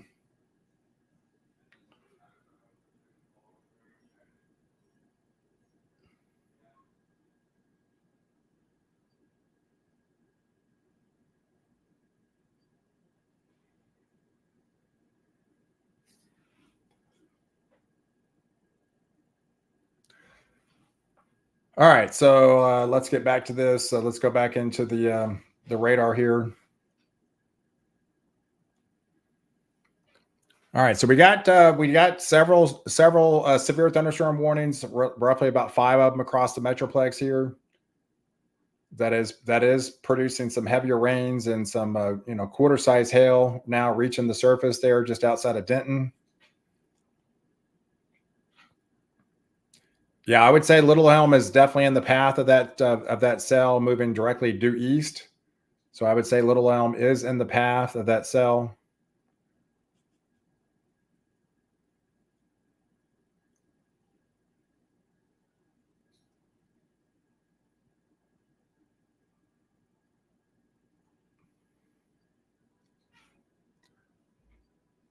Here, let me put a time for you. All right, so moving at 15 miles an hour, so that puts it in Corinth at 56 minutes, Shady Shores in 62 minutes, Lincoln Park, Little Elm in 88 minutes. So even though it looks fairly close, right? Only moving 15 miles an hour. So that's an hour and a half away. It's an hour and a half away. So that's like what, 7 o'clock, right? So yeah, 15 miles an hour is not very fast at all. So Hickory Creek in about an hour or so, Lake Dallas at 66 minutes, Oak Point in 73 minutes. So kind of shows you, some times in cities where you could have some of that heavier rain impact your area. And you're still going to have probably stuff form out ahead of it too. So it still could be.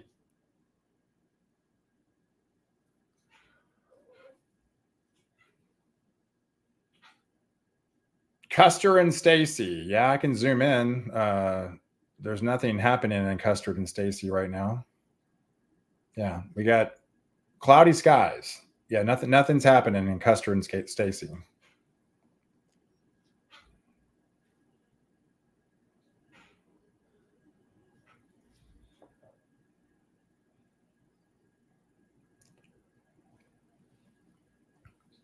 Is it?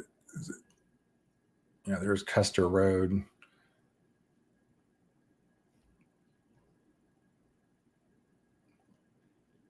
Hedgecock's Legacy Drive.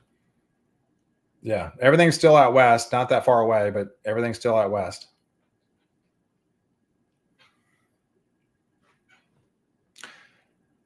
Hey, Anna and Van Alstyne, yeah, kind of the same deal. I mean, if it's an hour and a half away from Little Elm, it's definitely longer than that if you're talking Anna.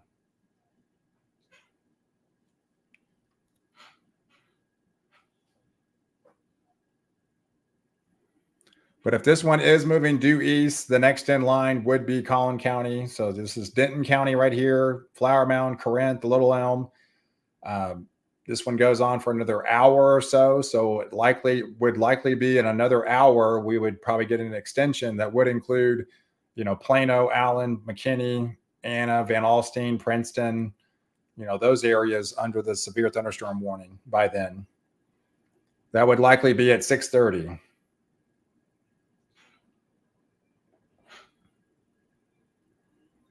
Hey, your dogs are freaking out.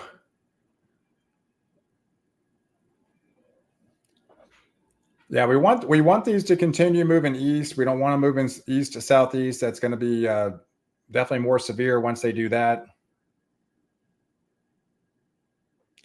We're not seeing any other back building further south, so that's yeah, unless this tries to form, but we're not seeing anything else build as of yet. Hey, thundering in Pottsboro region, thundering in Pottsboro.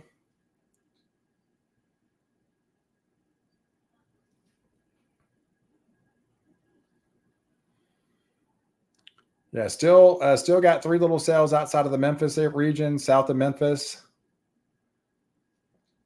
Yeah, you can see the intensity on this site. This one coming out of Lexa.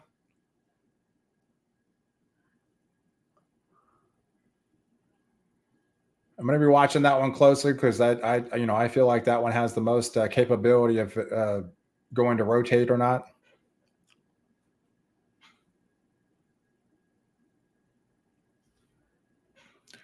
Hey, thundering right now in Hal, but sunny. Yeah, I'm not getting any sun at my house.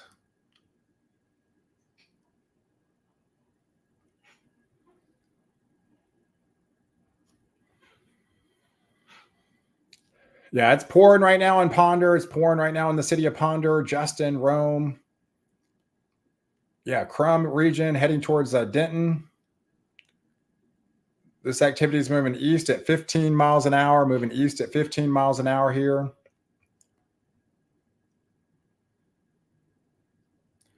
Yeah, lightning strikes entering portions of Corinth. And you have that supercell further north of Gainesville also. You can see the lightning strikes trying to extend further south towards Gainesville. So that would be likely renewed activity. Just try to start to fill in. I'm going to gravitate towards those lightning strikes. Starting to sprinkle in Aubrey there.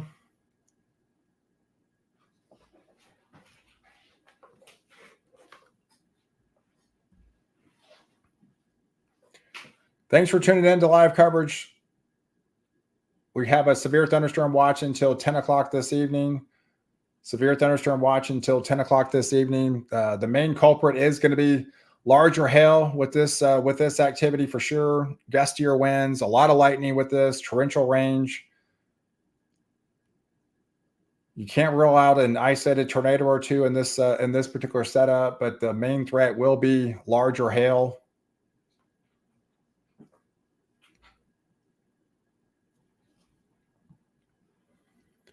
And we'll watch this activity out towards Tulsa as well. Right now, we just have a special weather statement on it, just the beginning stages, but this was likely going to be the next one that would likely turn severe as it head towards the Rogers and the Fayetteville region, just south of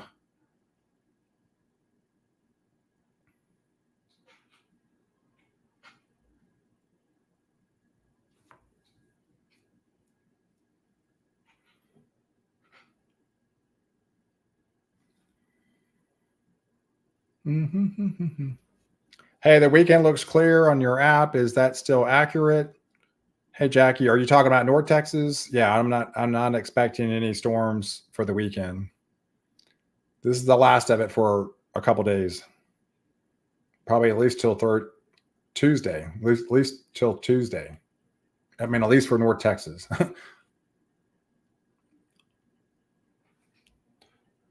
The hail just started in Crum. All right, so let's look at that supercell in Crum. All right, so he's likely talking about this this corridor. So he's likely south Crum there, just right along the interstate Highway 30 there, 380.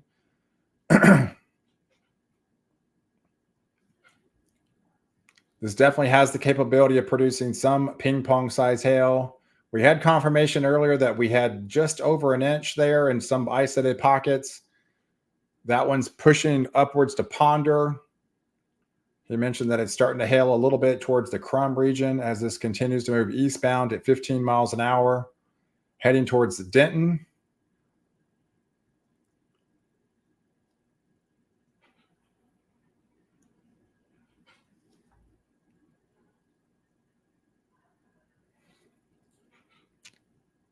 Yeah, but that's the nature of the beast tonight, folks. We got 5 little supercells. Each individual has their own capability, producing some larger hail with it.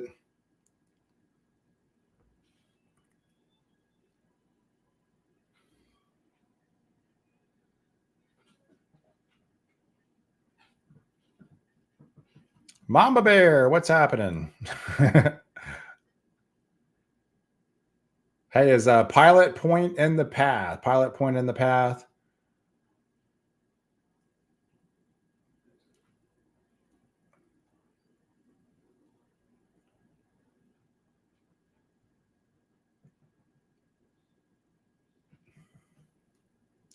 Yeah, so we have that cell coming out of Thackerville. A lot of heavy rain, a lot of lightning associated with it. That one's also moving just kind of due east. That's going to skirt right along the Oklahoma border there. You know, Carlsberg, just north of the Whitesburg region. But you definitely see a little pocket, little hole in the separation of the supercells. But we do have lightning try to gravitate towards that atmosphere as well, in towards that Gainesville. So it's going to be one of those cases. It's likely going to start to bubble up further south into Gainesville over the next 20 or 30 minutes or so.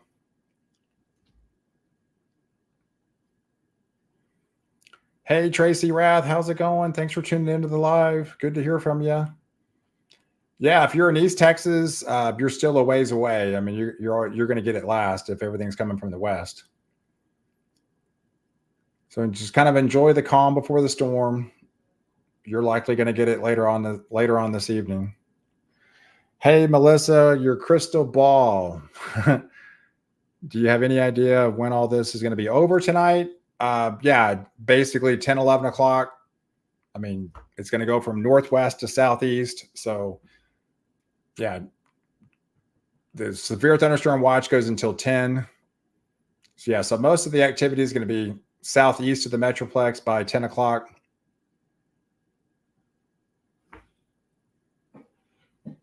I mean, it's only 5 o'clock right now. Yeah, but numerous lightning strikes, intense lightning strikes right now happening over Denton, right along the Highway 380 corridor, heading towards Corinth, Flower Mound, towards the Frisco region.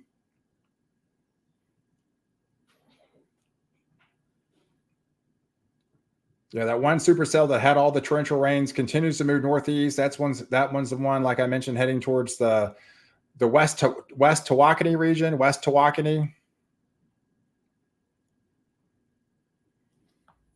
That was an activity that swinged out of Coppin County there, heading towards Terrell, and now it heads towards West Tawakoni.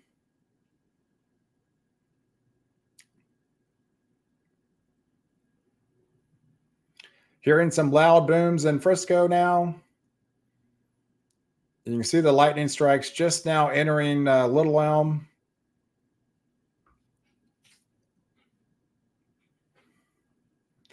Some loud booms in Little Elm now. Hey, is Prosper going to get anything? We are supposed to have a pool party at 6:30. Yep, it's going to be heading your way. You're probably getting the outflow right now. Probably going to start hearing some lightning strikes. Yeah, tonight is not a good time for a pool party because that's not going to be safe with all this lightning happening. So it should start to be, it's going to be probably pouring in Prosper in probably 45 minutes or so. Hey, downtown Denton here. Hey, Katie. Yeah, what are you seeing in downtown Denton? I mean, it looks like it's coming down big time there.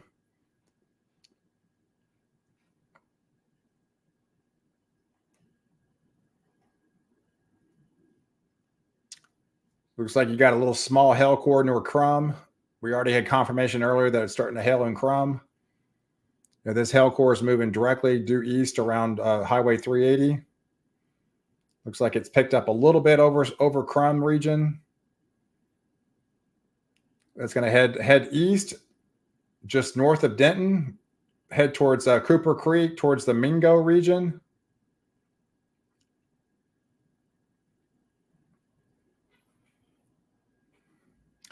Hey, wind picked up pretty significantly.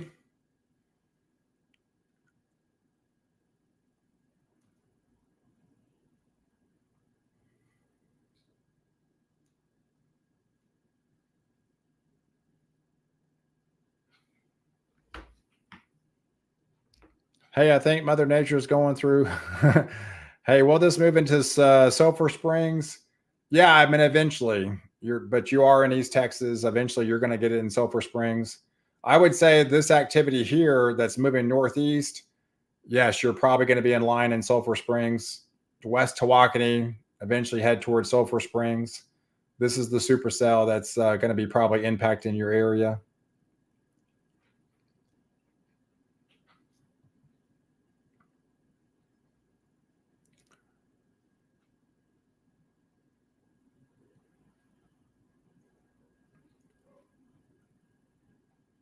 All right, looks like the hail is came out of Ponder there.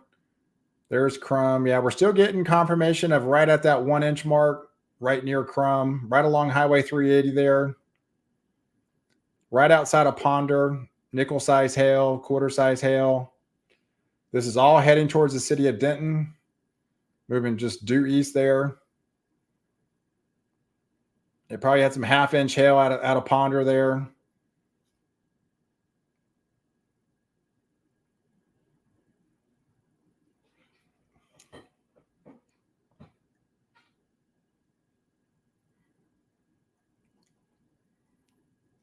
You got this little small corridor here, but yeah, there's some potentially small area of golf ball size hail there. Came out of Grint and heading towards Mountain Peak. Yeah, very small areas right now. Nothing big widespread.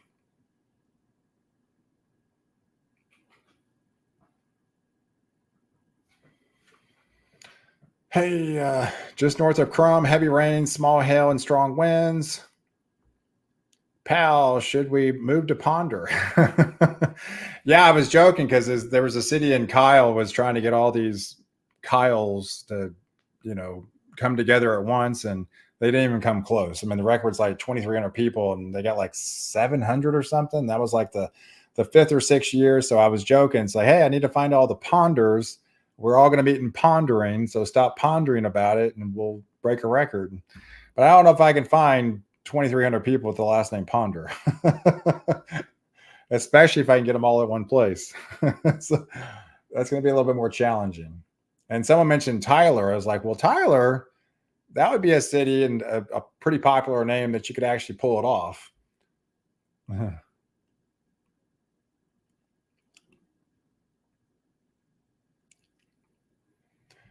All right, so we got some heavier rains that's coming out of Waxahachie near the Venus region, out towards Midlothian region. That's producing some heavier rains and some 50-mile-per-hour winds at times, just some, nickel-sized hail, probably some quarter-sized hail mixed in with that activity.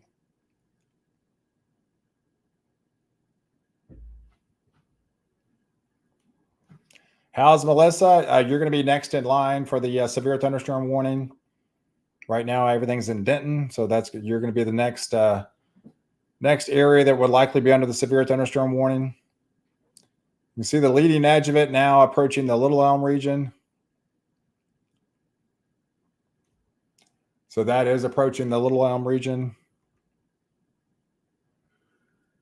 Got another little supercell north of Thackerville, kind of the same deal. 50-mile-per-hour winds, $half size hail at times. Just moving due east. And these really aren't moving very fast, so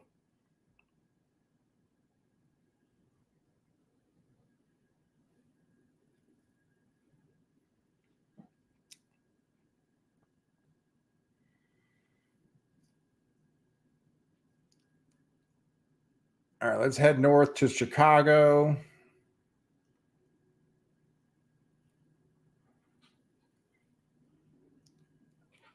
All right, yeah, the stuff up in areas of Chicago near Rockford, not really severe, nothing terribly too concerned about.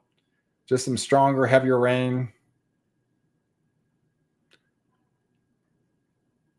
We had some activity out of Indiana earlier that was severe, and now that is now pulsed down. These are just more compact. Nothing really isolated up there, so nothing probably going to be terribly too significant. A little bit more significant further south in the Memphis region. Still moving that east to southeast trajectory, so we'll be watching this one closely.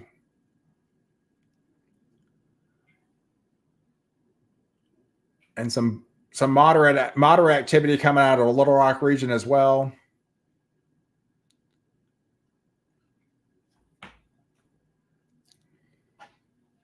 Hey, do I need to be heading to get my car under cover in North Plano?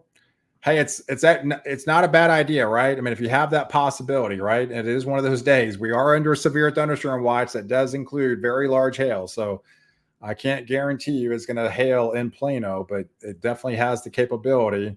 And there's no hail tomorrow. There's no hail Sunday. There's no hail Monday. So if you have that possibility, you can put it under cover. I would certainly advise to do that, because it only takes a couple of minutes to hail on your car to do damage.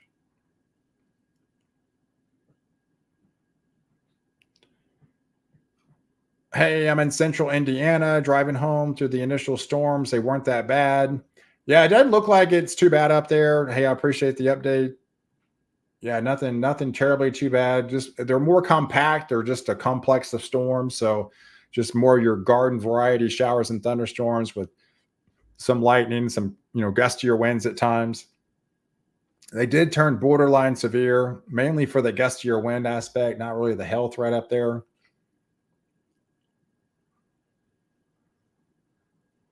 But the lightning strikes continue to be fairly intense right now, inundating the city of Denton. So Denton's getting some pretty torrential heavy rains right now. These are all moving due east right along that 380 corridor.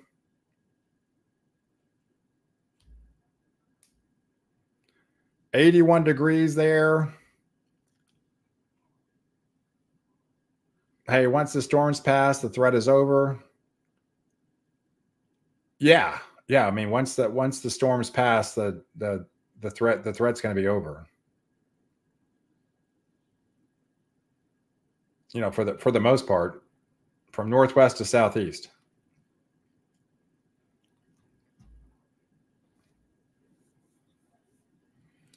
Hey, will hail threaten Allen at 6:30? Well, I mean, just doing the math, you're going to be next. I mean, you're the next city in line with this activity. So this is likely going to be under a severe thunderstorm warning around 6:30. So yes, I would say it's going to be raining in Allen at 6:30. Hey, Be Wicked, what's up, bud? Doing great. Thanks for watching. Thanks for tuning in. Yes, the wind was maybe 40 to 50 miles an hour. Didn't last too long. I definitely appreciate the ground report.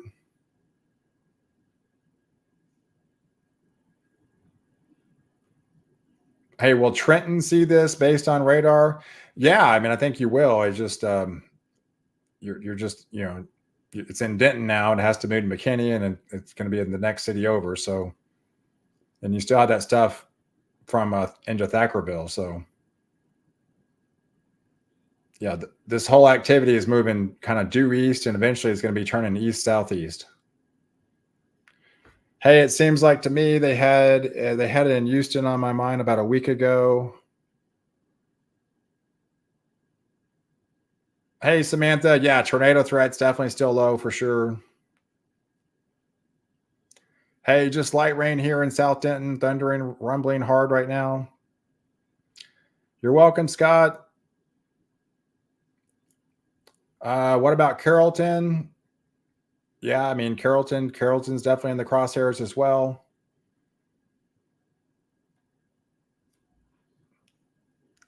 So again, there's definitely gonna be pockets. I mean, there's definitely separations. You see there's a pretty big gap in between these supercells. So there's definitely gonna be cities that don't really see much, right? And it could be one of those. Carrollton might be one of those cities. I mean, it moving more due east instead of and then there's not much activity until you head south of Fort Worth. So there's definitely lulls in the atmosphere where people just aren't going to be getting anything at all. So just consider yourself lucky if you don't get one of these things tonight. Hey, Collinsville here. I have reduced my storm stress meds. Thanks, pal. Yeah, Collinsville got hit pretty hard last night. I think it was around 10:30. Had some golf ball size hail snuck up on you there, and so we'll be watching. You got to be just for you. You're really gonna have to watch out this area about Thackerville. You can see the lightning strikes. Tried to pull south, but now they kind of pulled back. So there's nothing. I'm not seeing any shower activity that came out of that. So it tried to build further south. It just wasn't going to be able to happen.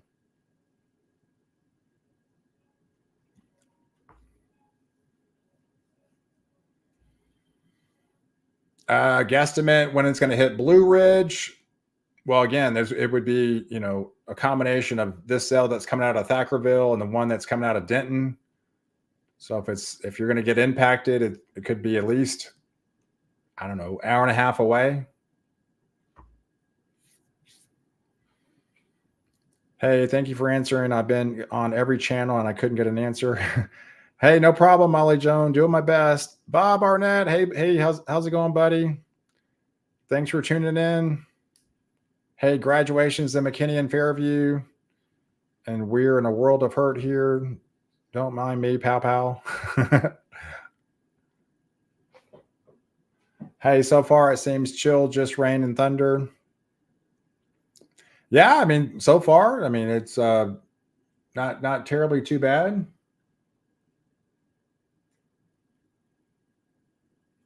All right, so it looks like we have our first tornado warning of the day. This is coming out as soon as we say that, right? As soon as we say that, now we have our first tornado warning. So, yeah, brand new tornado warning. This is in northeastern Cook County.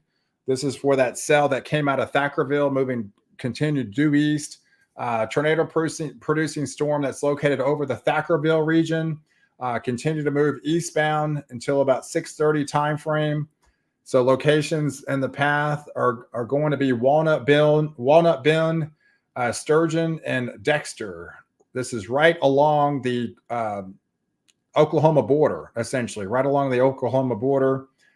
This is activity that's moving east. It looks like, yeah, right there near Thackerville, definitely looks like some strong rotation coming out of that region that continues to move eastbound. So, yeah, Walnut Bend, Sturgeon, Balm, those areas need to be on high alert.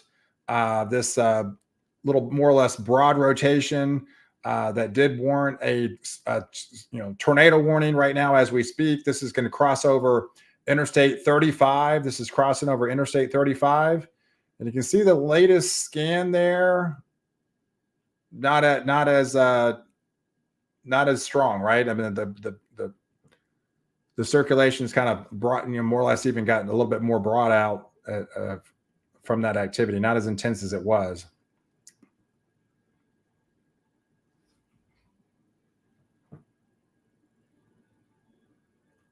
but it's definitely trying to bow out there on the south side. That's the area of concern right here, is right there just south of Thackerville.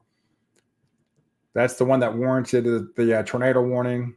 So it looks like it's going to be crossing just north of the Highway 82 region, going to be just north of the Whitesboro region, north of Sherman, likely maybe even impacting Denison if it holds together. But yeah, this is the supercell that has turned tornadic, that has warranted a tornado warning that unfolded, still moving 15 miles an hour across this region, but it definitely appears it's trying to take a little bit of a hook shape right here. You see that? A little inflow notch right there. And that's what's warranted the tornado warning. Hey, very bad storm in Sherman last night, lost power and electricity. Yeah, I mean, Sherman got hit hard, right? I mean, yeah, woke up this morning. I was going to bed. They issued that severe thunderstorm warning watched until 5 a.m. And yeah, there was a swath that came through Collinsville and just kind of an arc shape. It arced over Whitesboro, Sherman, Trenton, Howe, knocked out a lot of power in Leonard, had some golf ball, some ping pong size hail. I would say even closer to tennis ball size hail came out of Leonard, one of the pictures. A lot of people lost power, a lot of tree damage down.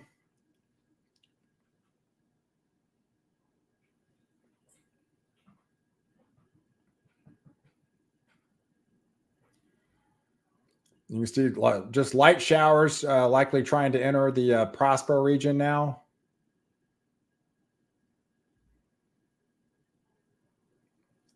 Yeah, if anything, this cell is kind of like breaking up. It's kind of wanting to separate a little bit. There's a piece of it trying to hit. There's a piece of it trying to push south, and there's a piece of it that wants to actually push further northeast as well.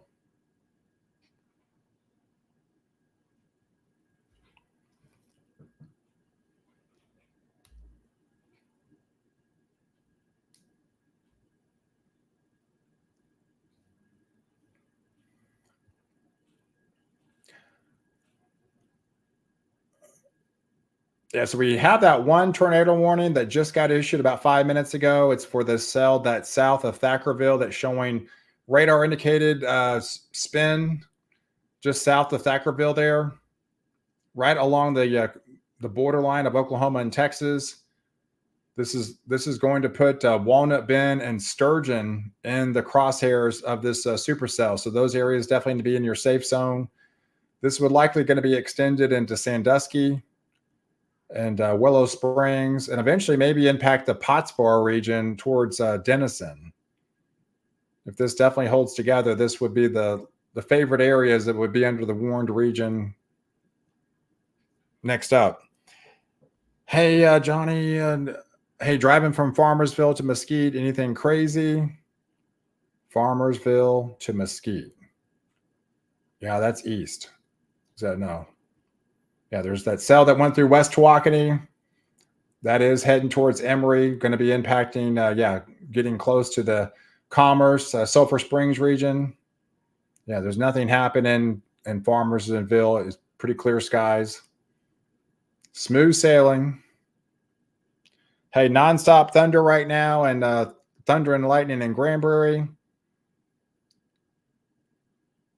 Yeah, so here's a supercell just north of there, Lake Granbury.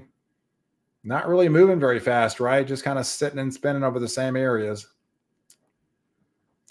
Yeah, Fairview is getting pounded. Center Mill is getting pounded. Let's see, Oak Trail Shores as well. That's coming out of Lipan. Yeah, moving east at 20. It doesn't even look like it's actually even moving that fast.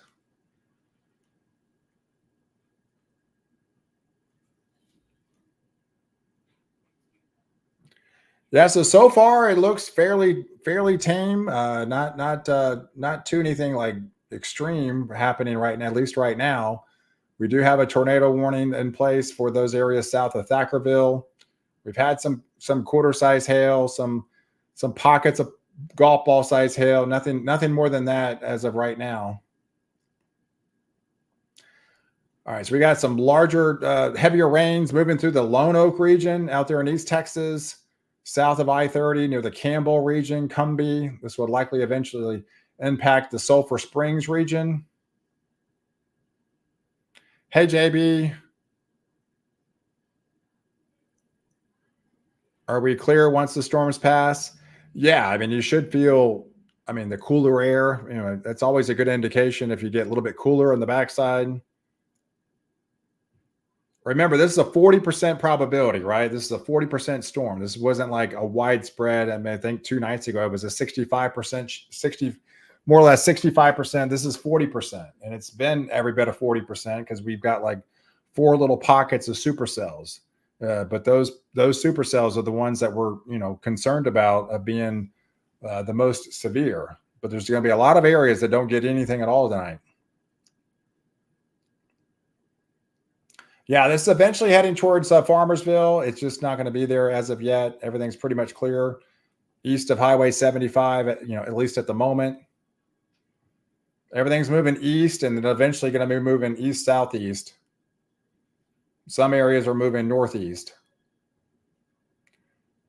But it's the east-southeast directories. That's the one we got to be more concerned about, and we have not seen that as of yet. That one has not happened. All right, so another cell just north into Oklahoma. That's for southeastern Oklahoma areas. Another little supercell, borderline severe.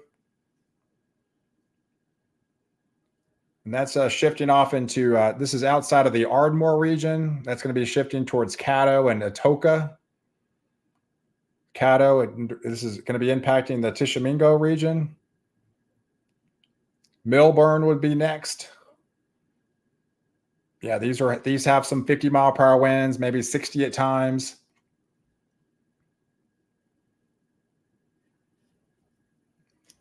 How's Forney looking? Yeah, pretty clear at the moment, but everything's going to be moving your way.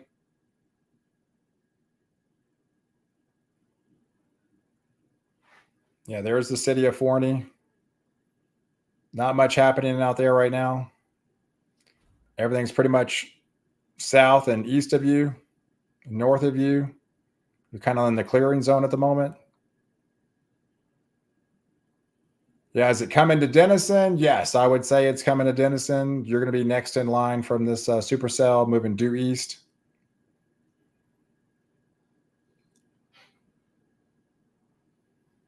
Still showing that little bit of an inflow notch on the south side.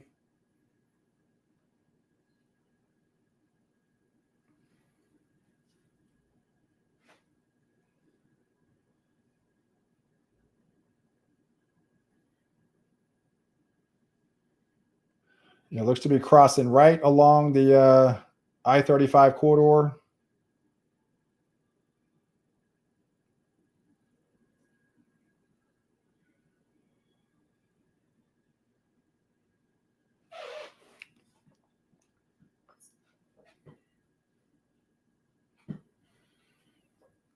Hey, no rain right now in Princeton. I had to deal with my dogs. What about Anna? Yeah, so Anna's going to be likely next in line.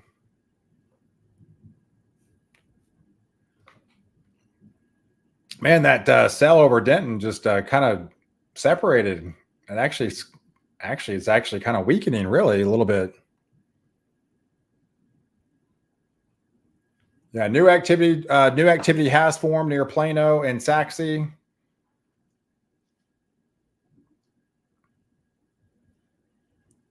I'm starting to hear the thunder at my house, actually.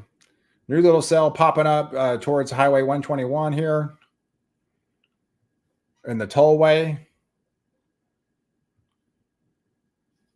Hey, beautiful there in Pennsylvania. Yeah, it's actually, yeah, really nice. Really nice there in Pennsylvania. Pretty clear skies. Look at that. And just enjoy the nice weather there. Not much happening up in your area.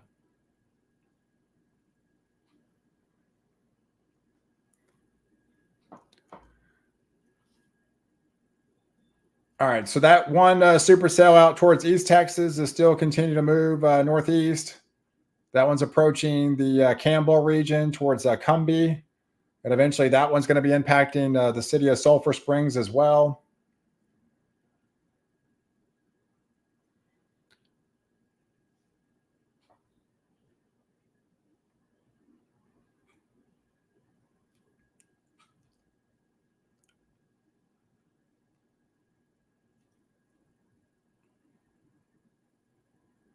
But that one's continue to move east at 25 miles an hour. Hey, it looks like Carrollton might get skipped. Yeah, it's a possibility. I mean, there's definitely 60% of the cities don't get anything at all. Hey, I know it's off in a distance, but I hear thunder in McKinney off of Hardin and El Dorado. Long deep thunder sounds a little mean. Yeah, you're just hearing the effects of, yeah, that one cell over Denton just kind of fell apart. Really, it's they shortened the severe thunderstorm warning. Yeah, barely severe there.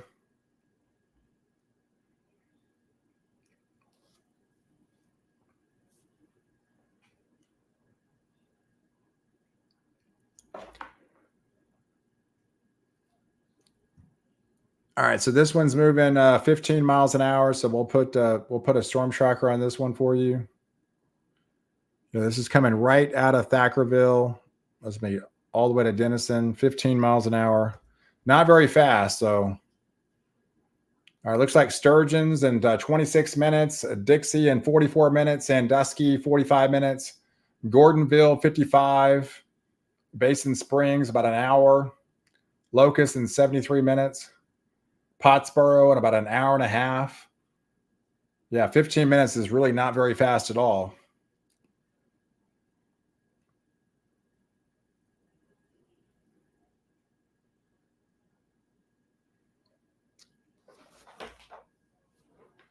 Hey, thundering right now, and hey, Joseph, thundering right now in Lucas.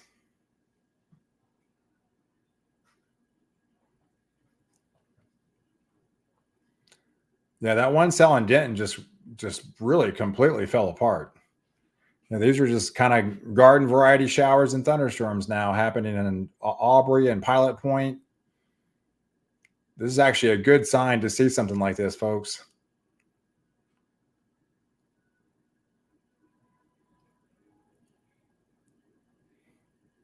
We're not seeing the compactness anymore. We're definitely not seeing the compact, tight supercell like we were seeing earlier. Now it's broadening out, and those are just outflow of the light to moderate rain, really.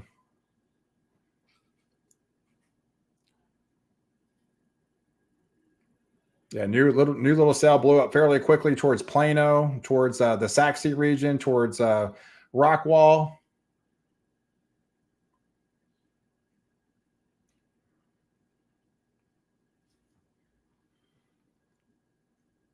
Yeah, this cell towards the Granbury region looks like it's just not moving at all. The last couple 30 minutes or so, you can see this movement. It just hasn't really moved at all, right? Hey, I was hoping for a little bit more rain and water my grass and save on the water bill. Paloma Creek and 380.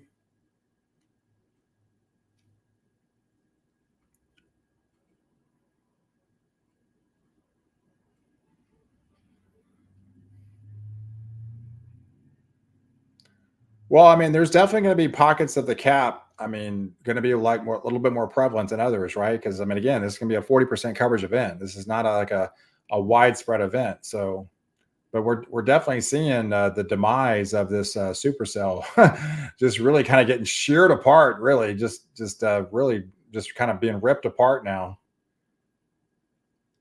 It really started to separate towards Corinth, and now it's just really just expanding out. And when it's doing that, it's just it's weakening big time.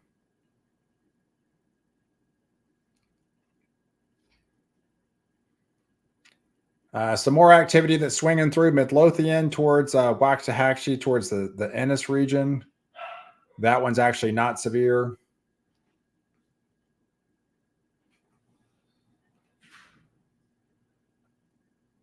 Yeah, another cell moving due east towards the Tishomingo region, heading towards Millburn.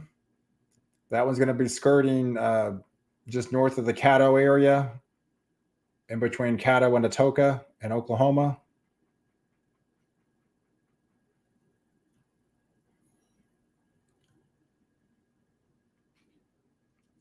Some more activity out towards Arkansas region, just south of the Memphis area. Some pockets of quarter-size hail and some stronger wind gusts north of Clarksville here. We have more activity heading towards the Springfield region.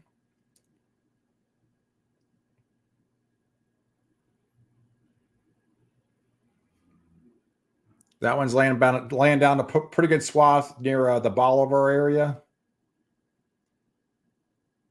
And just more or less a heavier rain threat as you swing further north of St. Louis here.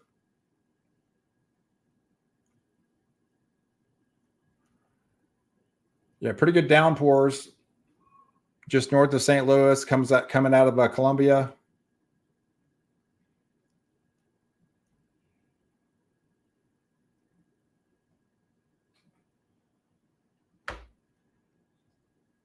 Hey, Deborah. Hey, you're welcome. Thanks for tuning into live coverage. Laugh out loud. Another freaking bubble. And Melissa.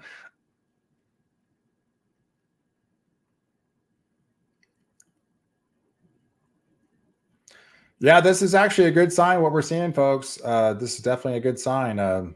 We had some supercell development earlier. The one just kind of ripped apart out towards south of Denton there. Yeah, this one actually weakened as well out towards Waxahachie and Ennis. That was severe earlier. We're not even seeing that one severe anymore. This one's a little bit more concerning. You can definitely see a little inflow notch just outside of Grand Prairie. They put the velocity on that one.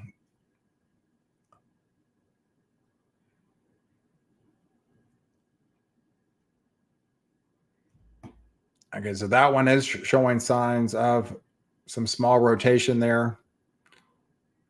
Of this spot right here coming just south of Highway 4.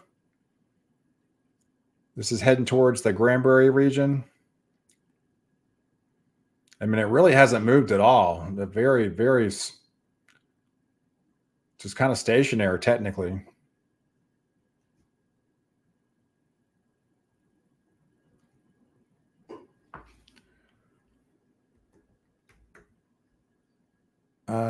Fairmont, Indiana.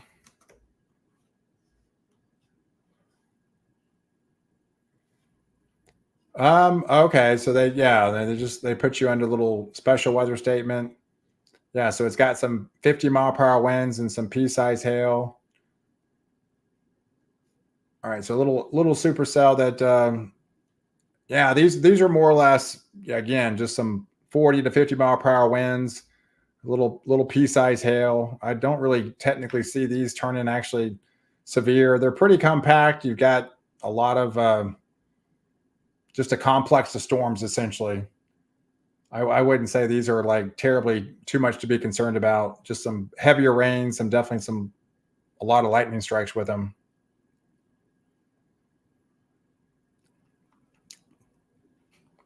But yeah, this is crossing over Interstate 69 there. Looks like it's going to be just outside of the Fort Wayne region. Another cell just north of Indianapolis, also developing as well.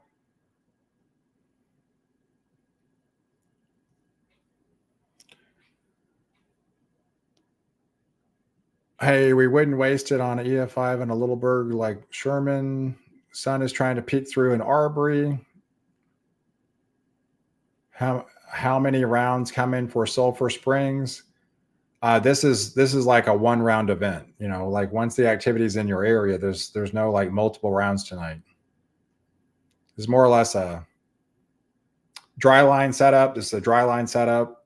Supercells forming northwest, moving eventually east, southeast.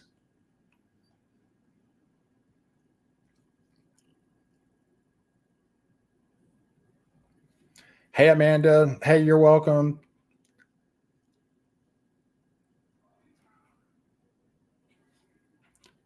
Thanks for tuning in to live coverage, folks. Make sure you hit the like button. Definitely helps support the channel. Definitely hit the subscribe button. Please subscribe to my YouTube channel and check it out. I also have an Ultra channel. I have a secondary channel. It's Pal Ponder Ultra.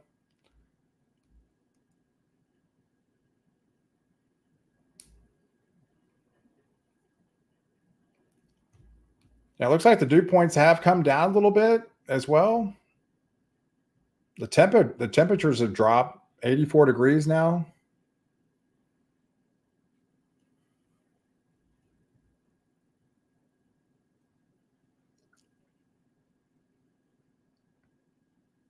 Hey, great coverage, boss. Hey, you're welcome. Just appreciate you tuning in.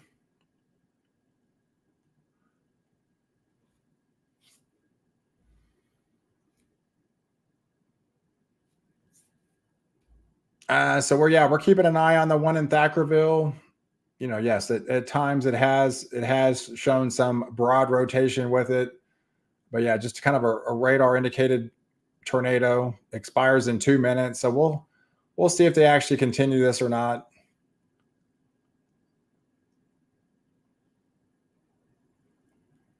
But yeah, definitely some heavier rains coming out of Walnut Bend and just the Sturgeon region. That's heading towards Sandusky, eventually Basin Springs. And this would likely extend into the Pottsboro and Denison region next in line. Yeah, moving due east around 25 miles an hour. Not terribly too fast. All right, so they went ahead and let that one expire. And this is the new one. They just they issued 17, about another 17 more minutes or so.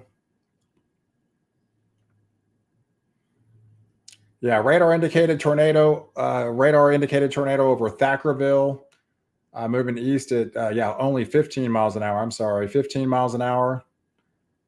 So yeah, so that one's not moving very fast at all.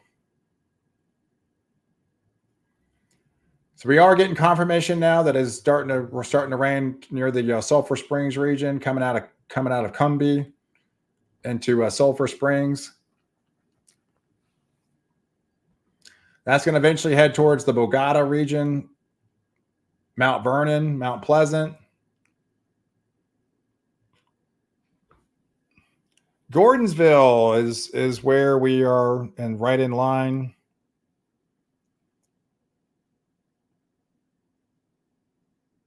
Yeah, so Dexter.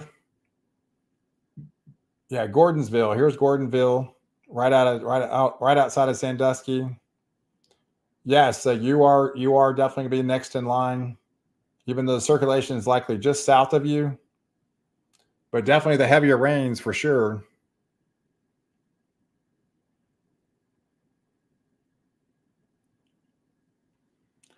All right, so it's trying to get some isolated cells starting to pop just outside of Tioga, just outside of Gunner as well. Just light to moderate rain impacting Oak Point, Little Elm now, heading towards the colony.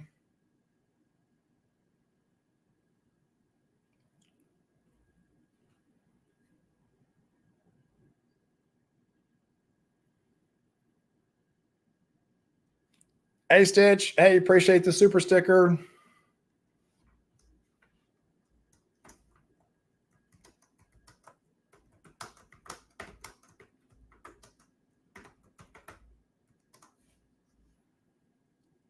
Yeah, appreciate everyone's super stickers on YouTube, and I know this. Facebook has like the stars as an option if you would like to donate. Hey, Laura, did it fall apart, McKinney? I mean, yeah, technically we were watching that supercell coming out of Denton, and right now it just kind of ripped apart there. So that was definitely a good sign. I know it has cooled off a little bit.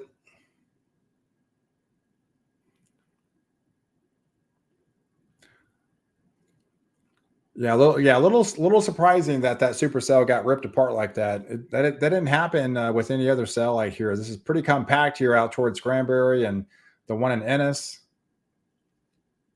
I'm fully understanding why that one got ripped apart, but nonetheless, it just got decimated there. All right, so now we are under that severe thunderstorm warning under Sulphur Springs. So that cell we've been watching lifting northeast has made it to Sulphur Springs. So now they put them under a severe thunderstorm warning for those areas that's moving northeast at 45 miles an hour. So yeah, Sulphur Springs, Cumbie, Como, Cooper Lake State Park, the Pine Forest region, Flora, Nelta, Peerless, Dixie, those areas are likely to be seeing some 60-mile-per-hour gusts and potential atmospheric potential, some quarter-size hail at times, but definitely some heavier rains impacting Sulphur Springs, heading towards Pleasant Grove region. Pleasant Grove looks like it's getting pounded right now with very heavy rain. Continue moving northeast, heading towards Tyra, the Cooper region.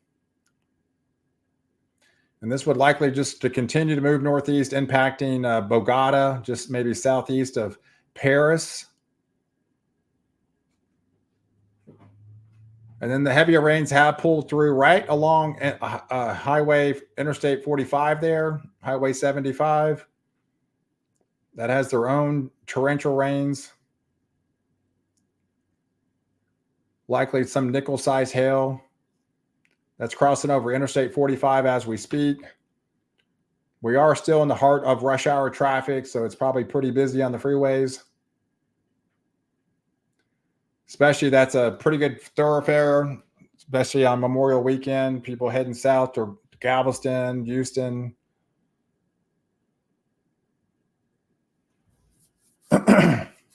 Hey, it just started in Denison.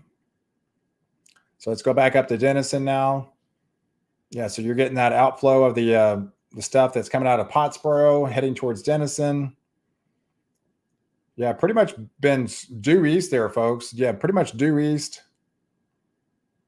All right, so they went ahead and extended the severe thunderstorm warning. That does include Whitesboro. So instead of extending the tornado warning, they went ahead and just issued a severe thunderstorm warning. So that same cell that we've been watching from Thackerville is now over Carlsberg area, just outside of Whitesboro, moving east. Yeah, it's even slowed down further at 10 miles an hour. It's only moving 10. And so now this is for northern Cook County as well as Grayson County. So locations in the path are going to be that Gordonville region, Walnut Bend, South Mod, Sturgeon, Sadler, Dexter, Sandusky, Locust. Those areas are under the gun to get impacted with some of that 60-mile-per-hour wind gust and quarter-size hail at times. They'll probably actually let this tornado warning go ahead and let it expire.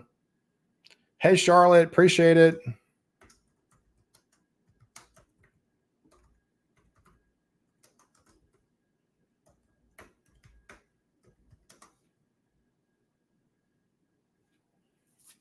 Hey, Milwaukee, Wisconsin. Thanks for tuning in. Greatly appreciate it. Hey, Peggy, are we out of the woods? And appreciate the donation. Greatly appreciate it, Charlotte. Are we out of the woods here in Leonard? No, I mean, the activity hadn't really passed you yet. So yeah, we still have that severe thunderstorm warning to watch until 10 o'clock.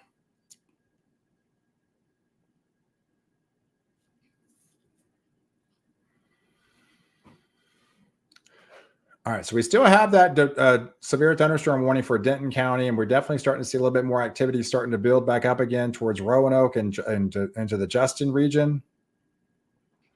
It's just not moving very fast. That's eventually trying to make its way to Flower Mound.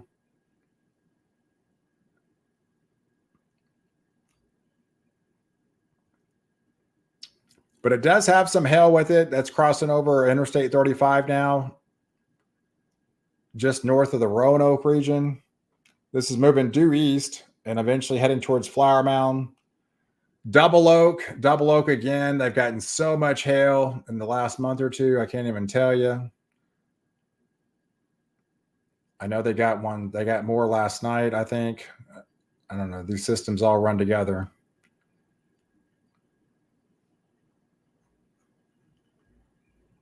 Hey, it's thundering right now in Aubrey. The sky in Granbury is getting really dark. Still no rain.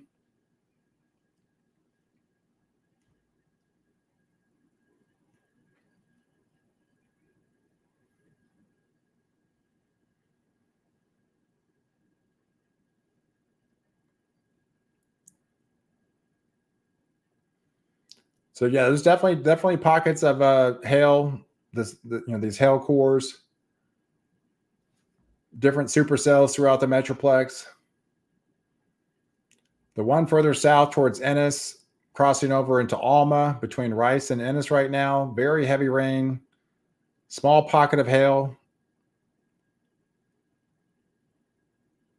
That one's heading towards the city of Kemp, and eventually Gun Barrel City.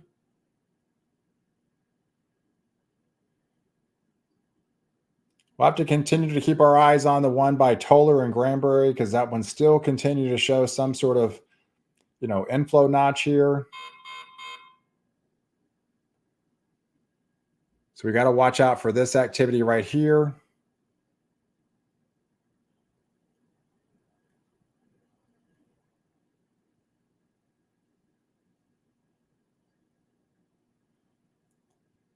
All right, looks like we got a brand new tornado warning. This is coming out of Memphis. There we go. These are these east-southeast movers. Remember what I was telling you? Once they turn east-southeast, they have greater rotation. All right, so that's exactly the case. This is northwestern Mississippi, a brand new supercell that was located over the city of Como. These are moving southeast at 20 miles an hour. Southeast at 20 miles an hour. Tornado warned supercell. Locations in this path are going to be Sardis, Como, Harmontown, Glenville, Techville, into Hayes Crossing, back into Crossroads. Those areas need to be taking cover of this tornado warned supercell that's impacting your area, moving southeast at 20 miles an hour.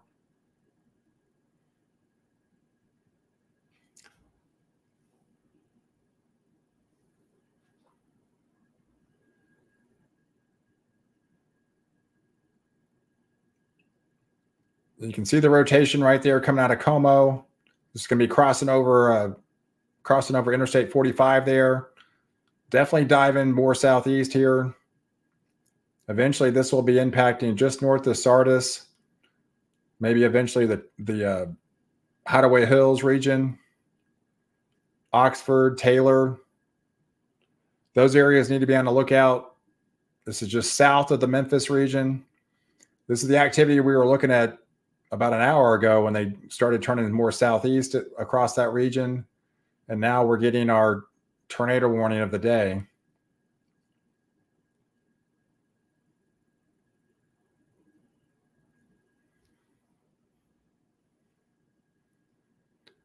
Hey, pouring right now in West Allen.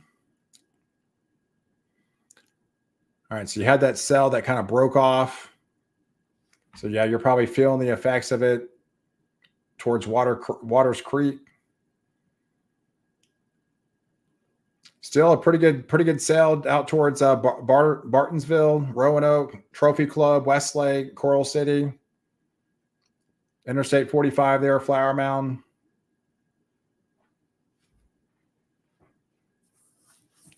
Hey, Cheryl, sun is out in McKinney. Yeah, I see that. There's not much happening in McKinney right now. Pretty good cell developed just south of that severe thunderstorm warning nearby Dorchester, just outside of Gunner, the city of Howell. Definitely picking up some heavier rains. So they did, in fact, let that tornado warning go ahead and expire. Now, this is a severe thunderstorm warning that just now includes the city of Pottsboro, South Maud, Whitesboro, Sadler, Callisburg.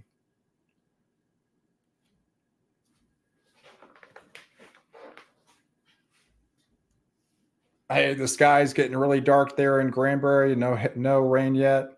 Yeah, that's the one that's just kind of crawling, and it's not really moving very fast at all. You're probably just on the south side of there, but some of these areas are just getting pounded with heavy rain. I mean, I can put a look at that. That's 2 inches. I know you said you hadn't rained a drop in Granbury. This just tells you the feast or famine out of this equation here. 2 inches of rain there, 2.5 inches. This is that same storm. That's just the same cell that's just been sitting there for an extended period of time. Yeah, so Granbury really hadn't seen anything at all, but just to the north, it's probably like 7 miles away, not very far at all. It goes to show you the nature of the beast with these systems. It's just not moving very fast at all. So the last 30 minutes been kind of just sitting over the same areas. And the atmosphere is producing 2-inch per hour rain rate now. So all it takes is for a supercell to stay over your area for an hour. You're going to get a 2-inch rainstorm.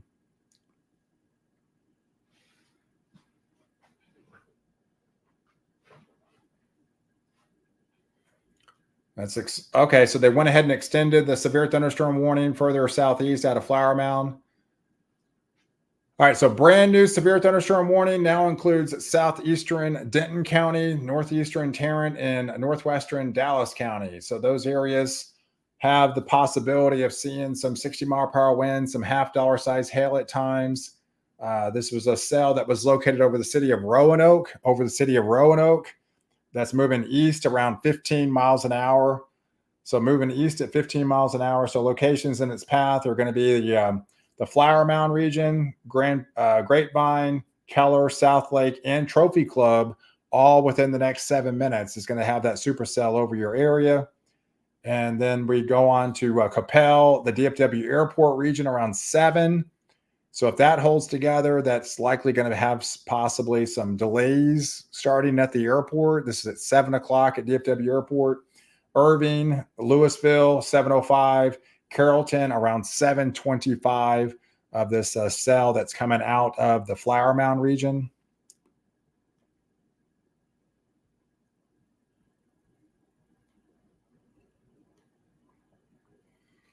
Yeah, some heavier rains unfolding right now over the city of Allen.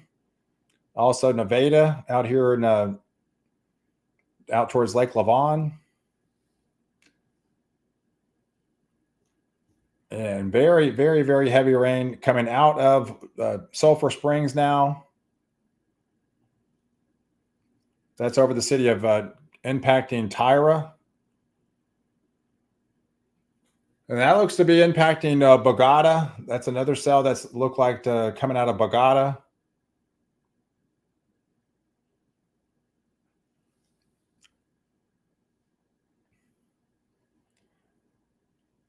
But yeah, the one further north near the Red River, again, this is just another cell that doesn't look like it's actually moving very fast at all.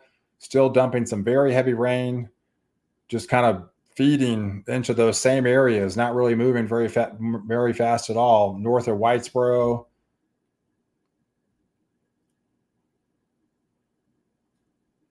The one north of there was actually let to expire. That had a warning on there earlier by Tishomingo. Now that has let to expire as well.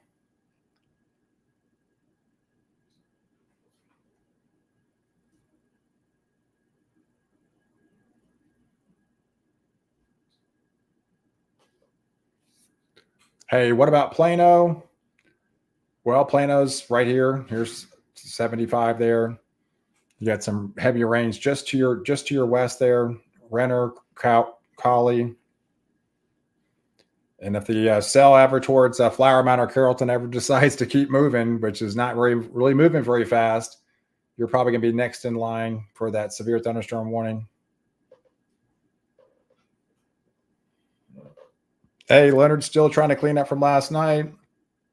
A ton of people still don't have power back on yet. How bad are we going to get hit? I mean, there's a possibility you might not even see anything. Right now, Leonard's pretty much in the clear at the moment.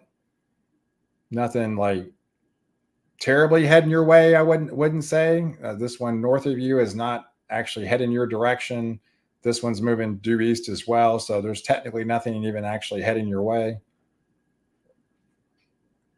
So there's a possibility you won't get anything tonight. Hey, radar hole in dark red near the Ennis, heading towards Gun Barrel City. Ennis, Gun Barrel City. Oh, this one?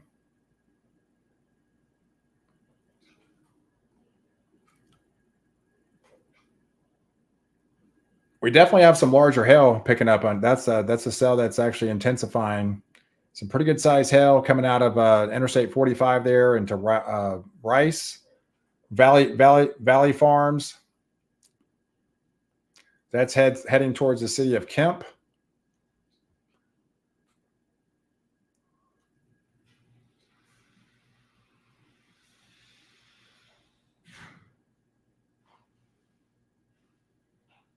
Yeah, but this hail core has picked up again. This looks like to be about 1.5 inches reaching the surface. So it's pretty significant hail. That's almost golf ball size hail reaching the surface there. Let's really kind of zoom into that. That's Highway 45 coming out of the city of Rice. That's heading towards Valley View, Valley Farms area. Eventually, this will be heading towards Kemp and the Gun Barrel City region.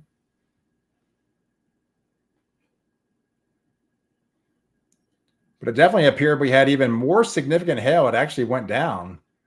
Look at that, folks. It looks like it really pulsed up there when it was crossing over Interstate 45. Maybe even ballooned up at a time, maybe even possibly tennis ball size hail there at a very short period of time.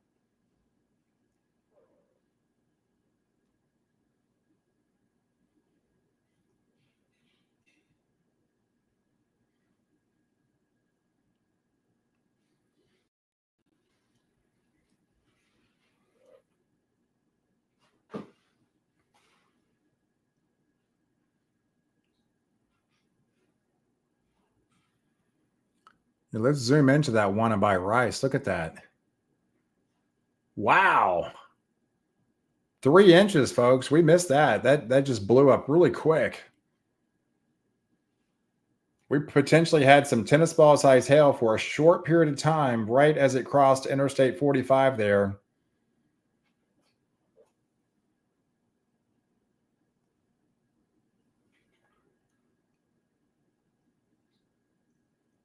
Yeah, let's look at the radar history on that one. Yeah, look at that cell, folks.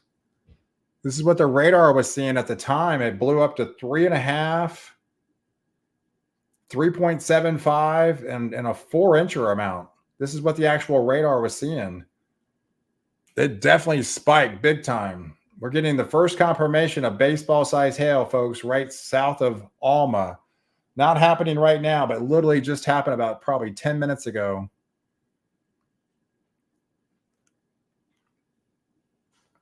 It looks like 3.25 inch, easily baseball size hail actually reached the surface.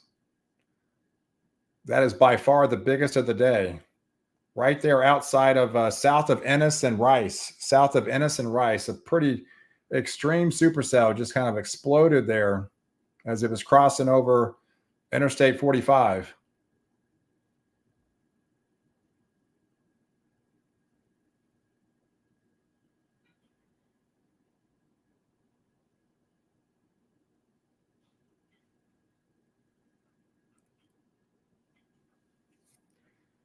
Hey, Doug.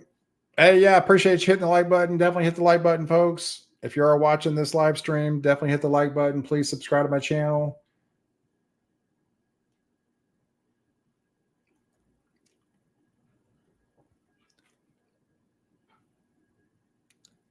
But yeah, this is a very torrential rain. They're going to be an issue. They're going to be issuing a flood warning here. Yeah, 2.5 inches. Again, just training over the same areas. 2.5 inches of rainfall just north of the Granbury region. and Fairview, and like not really even a drop happening in Granbury.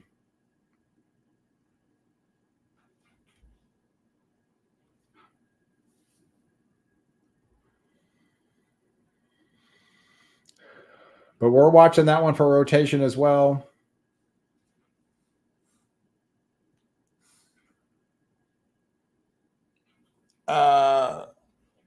He said the cell, so I'm trying to see what he means. Anything for Prosper and Salina, or is it just moving east? Prosper and Salina, you're just kind of you're kind of in between systems. I mean, everything's north of you and south of you, so you're definitely in that pocket, that hole, that clearness. You know, you may not get anything. Not everybody was. Hey, update on Flower Mound. So let's go back to Flower Mound. Yeah, just some definitely some heavier rains continue to pummel that area. Just blinding rains right now. Not really moving very fast. Just continue very, very heavy rains. Shifting right south of 1171 there, heading towards Louisville, coming out of the Roanoke region.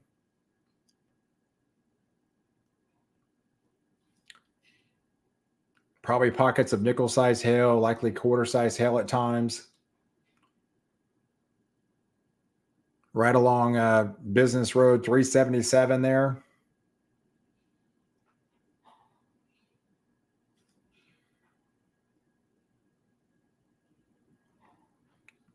It looks like this hail core is going to be crossing right into Flower Mound, so you're probably going to be getting some of that nickel-sized hail, probably some half-dollar size hail at times.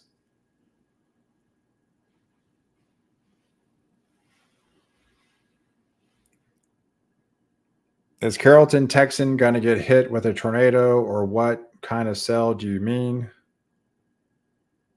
A cell. I mean, these are just rain. I mean, Carrollton, Texas. Yeah, so this is just a complex of thunderstorms. You are under that severe thunderstorm warning. Has some nickel-sized hail, could produce some half-dollar size hail at times. Right now, the hail core's south, just west of the Flower Mound region. This isn't tornadic or anything like that. It's just some heavier rains.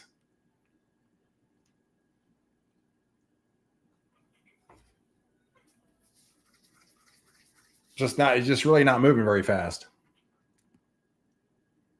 Hey, I have a friend going to Choctaw tonight. How's the weather in Durant? I mean, right now in Durant is pretty clear, just north of Paris there. Yeah, these are moving more or less northeast, so it's probably going to be,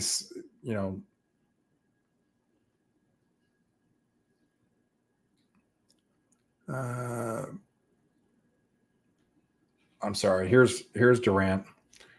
All right, so Durant, so you're just in the middle of these two cells here. Yeah, once these pass, you're gonna be in the clear. So you probably have another hour and a half away.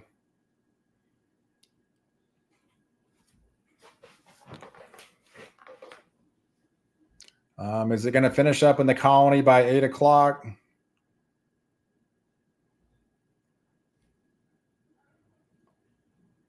Yeah, it's possible. I mean, these cells really aren't moving very fast. Not seeing any activity trying to build back behind this. Hey, pouring rain right now. Small hail in Granbury near the square. So it finally made it to Granbury. It slowly kind of shifts south. Yeah, this has been the slowest cell of the day. It just really hasn't gone anywhere at all. Yeah, ETA for Wiley and Murphy. Yeah, everything's pretty much off to your west.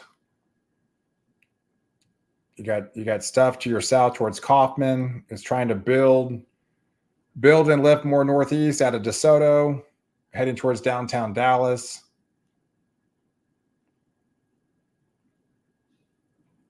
So then you got the Murphy, Wiley area. Some heavier rains outside of Plano heading your way. But eventually you're going to get the stuff from Flower Mound and Carrollton.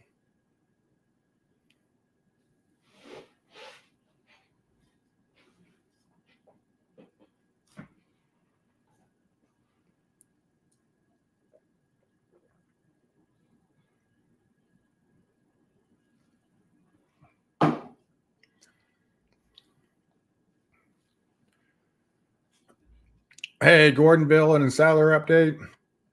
All right, so let's head back up north. All right, so we got that cell that's coming out of Pottsboro. Oh, there's Gordonville. Yeah, so you're just again, you're kind of getting that heavier rains. Yeah, the tornadic aspect of the storm has definitely lessened. Now it's just more of a rain swath, a heavier rain swath. It looks to be just a heavy rain swath to me. A lot of lightning strikes, some heavier, heavier wind gust. But it's just not moving very fast at all. So you're probably going to pick up at least an inch or two of rain out of this deal. Another little band impacting South Mod and the Sherman region now. So that's another cell heading that way towards the Sherman, eventually Knollwood and Denison.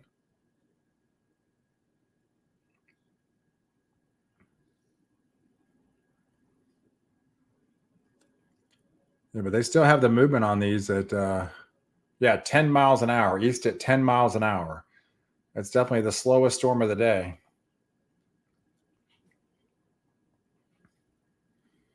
Yeah, still pretty compact out towards Flower Mound into Roanoke, out of Louisville there.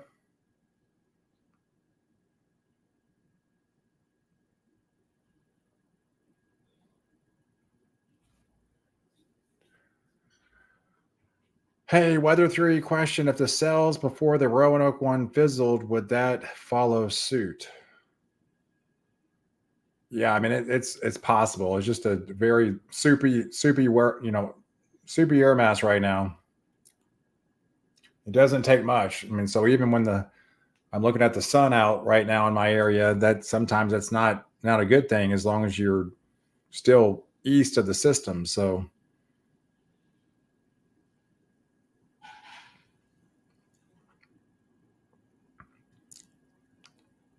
but it looks like we had some big hail that popped up just for a short period of time just outside of Rice there. Easily the most significant of the day. We just didn't really have definitely no spotters out there. We don't have a confirmation, but the radar indicated that pretty significant hail.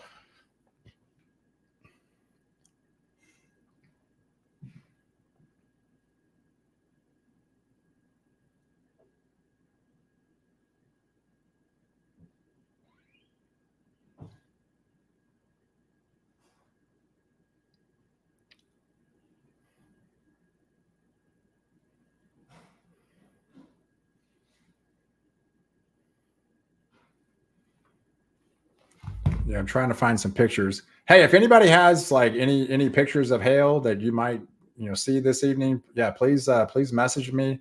Yeah, the best way to actually get that to me is just find me on Facebook and send it on Messenger. I get them pretty quickly there.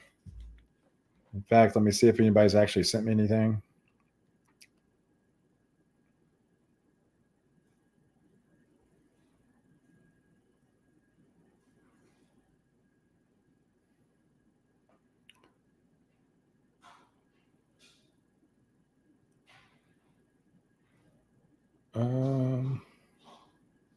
No, I don't have any pictures yet.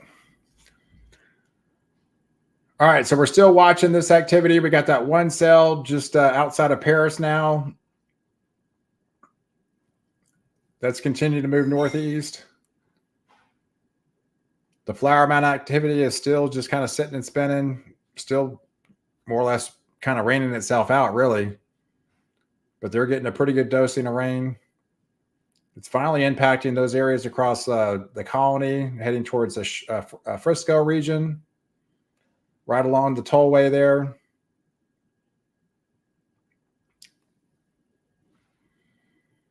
It's a pretty good dosing heading towards downtown Dallas now. So they're about to get hit pretty hard. It's crossing over Duncanville at the moment, heading towards Cockrell Hill. And eventually that's going to impact downtown Dallas, the Arts District, out towards Fair Park.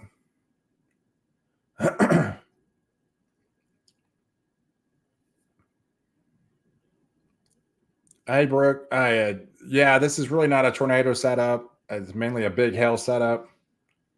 We've seen definitely some pockets of big hail, but it hasn't been as significant as some of the data warranted. So let's hope that continues to be the case. We've had several, couple, one or two tornado warnings. Did show some broad rotation at times, but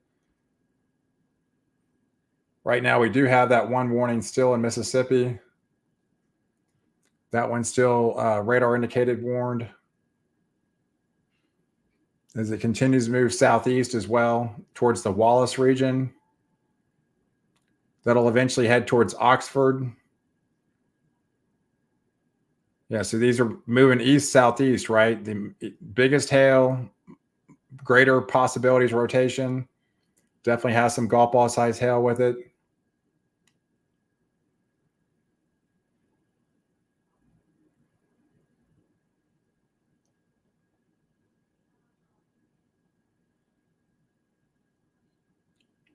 Looks like we have another cell out towards New Boston that has also turned severe. It's right along the Texas and Arkansas border near DeKalb. That's also moving eastbound around 30 miles an hour, 60-mile-per-hour winds, some quarter size hail with it.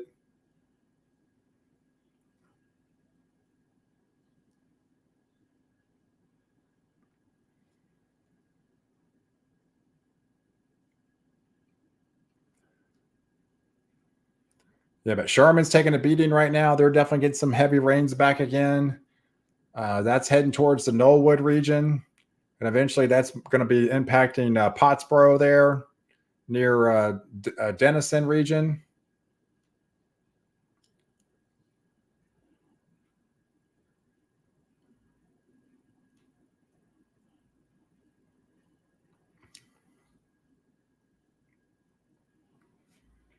But that hail core is still holding together, folks, fairly strong outside of Rice.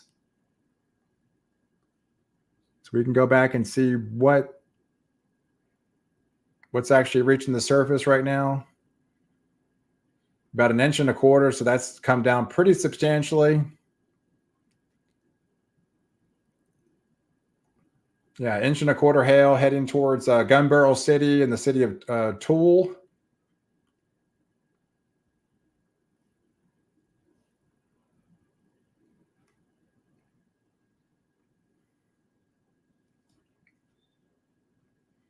Yeah, here's the radar so far.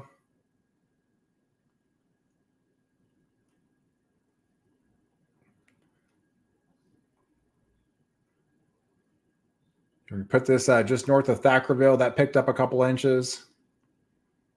You can see there's definitely been pockets of heavier rains. That's just outside of Denton. Outside of Crum, picked up 2 inches of rain. Yeah, it's definitely been feast or famine for sure.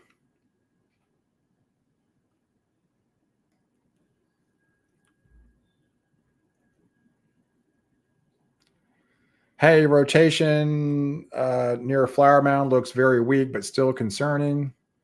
All right, so let's go back to Flower Mound here. Oh yeah, I see what you're saying.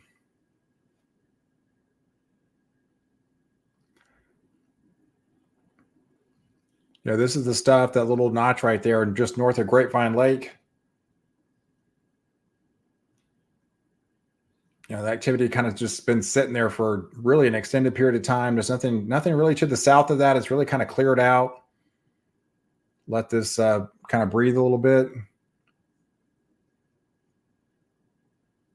Just kind of weak rotation outside of Grapevine Lake there.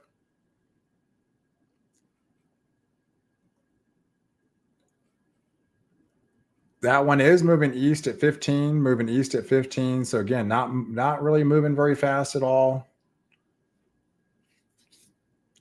But it is at the moment showing a little weak rotation.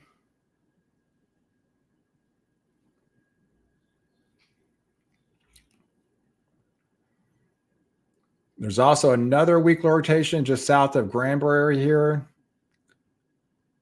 That's also showing subtle signs of rotation as well.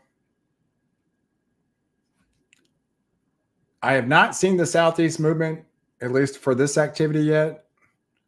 I'm definitely keeping an eye on that.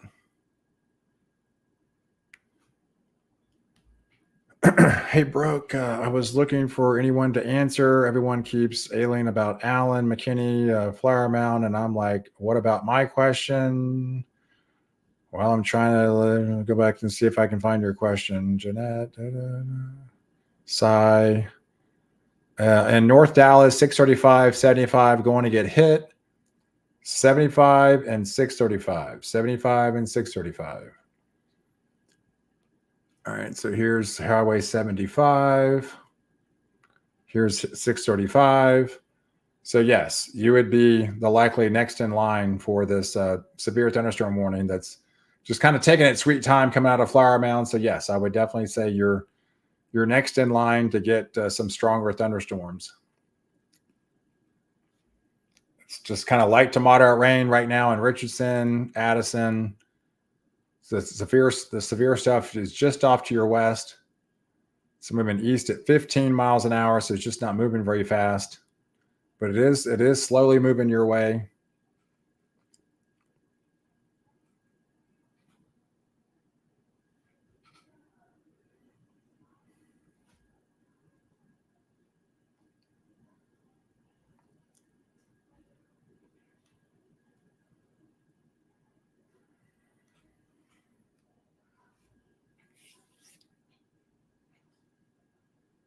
Hey, Snowies, I'm on my phone. Hey, gotcha. Thank you. Didn't know if the storms were above or below us. And hey, no problem.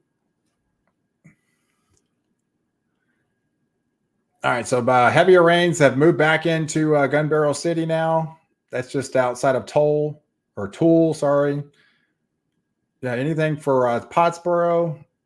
Yeah, so you're just now, you should be getting some heavier rains in Pottsboro. If you're living in Pottsboro, it should be pouring right now. If you're at home, Denver, yeah, to me, it looks like it's pouring pretty good in Pottsboro.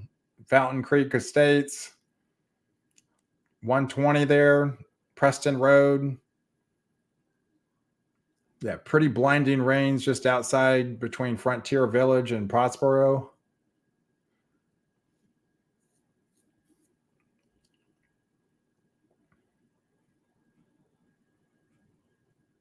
But yeah, this whole area has just been kind of sitting and spinning over the same area. I mean, look at that Thackerville. They've been on their warning for a long time. It's just still sitting over the same area. Now that has moved into Denison region. So now Denison is getting the heavier rains now, right up 75. So someone asked about Durant earlier. So this activity would likely head through Denison and eventually head to Colbert and eventually heading towards Calera and then eventually Durant.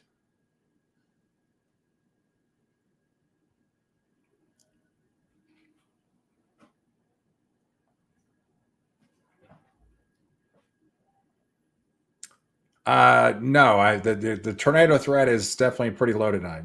It's not zero, but it's definitely pretty low tonight. It'll pick up once we turn east southeast, but we're not seeing that yet. So until that happens, it's pretty low.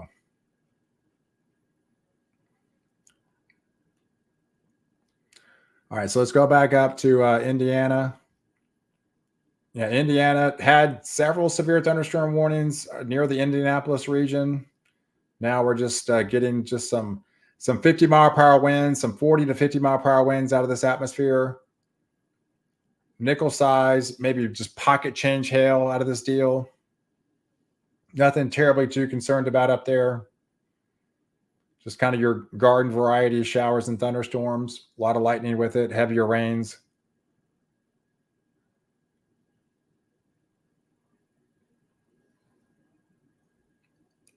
You got one cell that's outside of the Springfield region. Also just kind of borderline severe out there.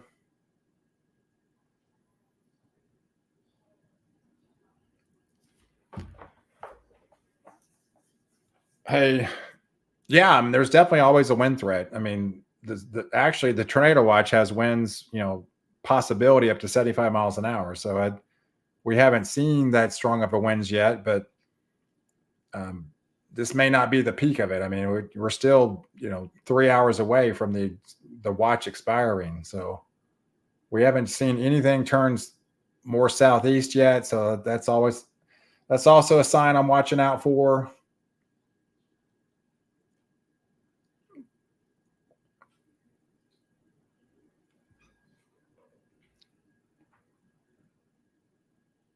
All right, so we definitely have some heavier rains going to be impacting downtown Dallas here shortly.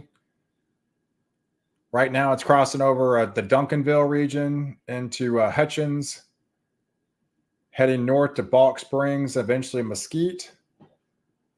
Right now, it's entering those areas into Cockrell Hill, the Oak Cliff region, the Bishop's Art region, and eventually that's heading towards downtown Dallas. That one seems to be kind of expanding and growing in nature as well.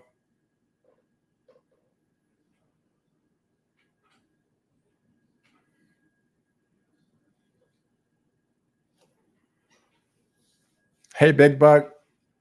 Yes, I do feel there's a tornado outbreak. I feel like there's 2 tornado outbreaks on tomorrow in Oklahoma and Kansas. And then yes, for the Ohio Valley, Michigan, Wisconsin. I feel like those areas are a big threat on Sunday. You're likely going to have back-to-back moderate risk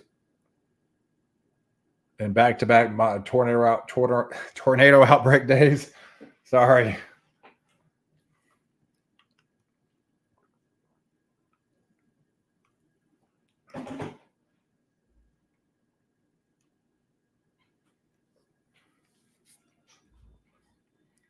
Yeah, anything for Prosper and Salina. Yeah, right now you're kind of in that dead zone. Nothing's happening right there. Everything's north and everything's south. You're pretty much in that dead zone. Actually, pretty clear. I've actually seen all sun at my house. Hey, how's Texarkana looking tonight? Well, right now it's on your doorstep. You got that cell just outside of your area. In fact, we just have a brand new tornado warning that just got issued for brand new tornado warning. This is for central Bowie County, far northeast Texas. Radar indicated tornado over DeKalb, moving east at 25 miles an hour. So brand new tornado warning. Locations in its path are going to be New Boston at 7:05, New Boston at 7:05, and then the Hooks region around 7:20. Those areas need to be in your safe zone. It's rotating supercell that's coming out of the city of DeKalb. Again, these are look at the movement, folks. This is moving east, but to me, it's moving a little bit southeast. Right? You get that warning that's more or less southeast. That's why you're rotating. It's always a telltale sign. Yeah, so nonetheless, this one has turned more southeast, and we are getting that tornado warning supercell. Probably have to tap into the Little Rock radar with this one. This one's kind of in between towers there. Yeah, but rotating supercell coming out of DeKalb. Man, this is right in that dead zone there. Yeah, you're literally like, look at it. It's outside of Mount Pleasant, so it's outside of the radar beam, and it's kind of right outside of the. Yeah, it's unfortunate we're not getting a very good scan on this because you're in the dead zone, folks. I mean, you're basically outside of both radars technically, so we're not really getting a good feel on this storm, but enough to warrant a tornado warning right now. The radar beam is. But nonetheless, it definitely has some very large hail associated with this one. This is moving east, a little bit southeast at times. New Boston would be in the crosshairs. Whaley, Old Boston, and eventually Hooks, the city of Hooks. as this continues to dive east and some slightly southeast. Yeah, this is right outside the Texarkana region, right outside of just northeast of Mount Pleasant.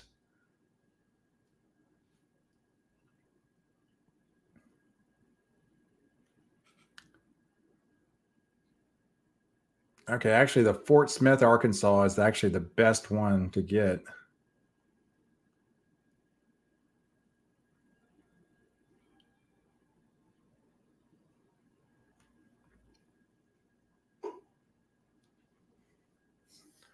Hey, crazy wind right now in Denison. So let's swing back up to Denison.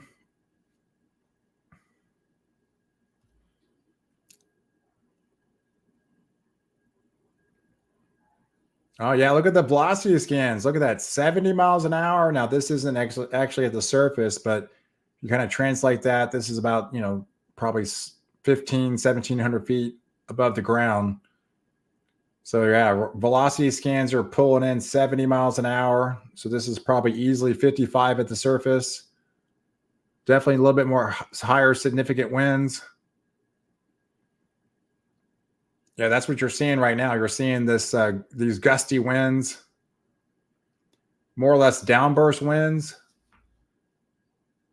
Kind of it's this thunderstorm kind of collapsing. Technically, these are downburst winds of the thunderstorm kind of collapsing on itself.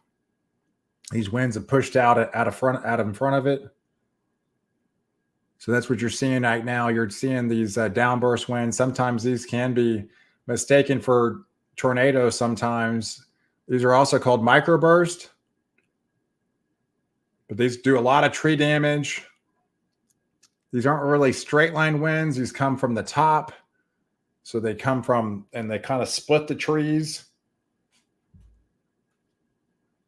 Yeah, just really significant winds just rush out of the atmosphere all at once to the surface. Yeah, but right now we're probably pulling 55, 60 miles an hour here at the surface, coming out of Pottsboro, heading into Denison towards the Knollwood region.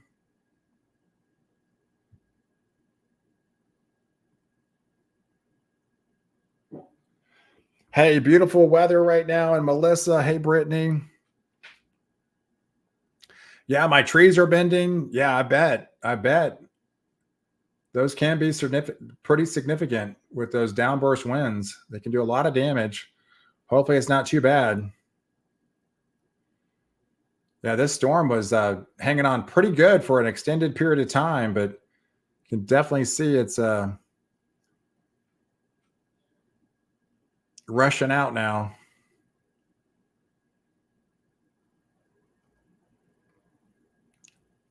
Hey, Whitesboro clear. Well, unless this decides to build southward. I mean, it's been towards Thackerville. This is the first sign we've actually seen it kind of back building just to the west of Thackerville.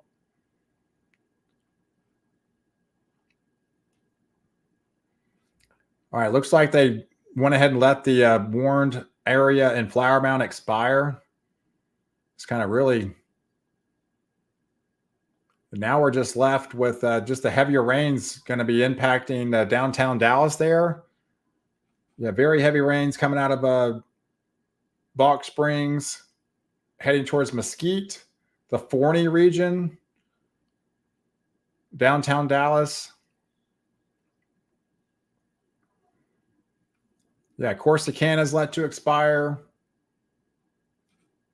It looks like they went ahead and let that tornado warning expire near DeKalb as well. Sorry, we're not there yet. I didn't go more. That one's still going on.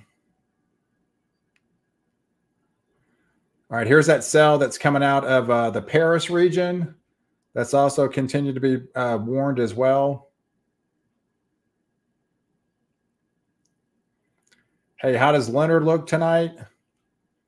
So we're looking at Leonard here. You're pretty much in the clear zone. You're just probably one of those cities that might not get anything at all. Yeah, that one cell out of Flower Mound just kind of really started in Denton. That fell apart. The Flower Mound kind of fell apart. So There definitely must be a little bit stronger capping inversion happening over Collin County. There's got to be, because these things are really these are really shutting down here once they pull into Collin County, and there's not much activity at all. Yeah, see that? Just kind of ripped apart.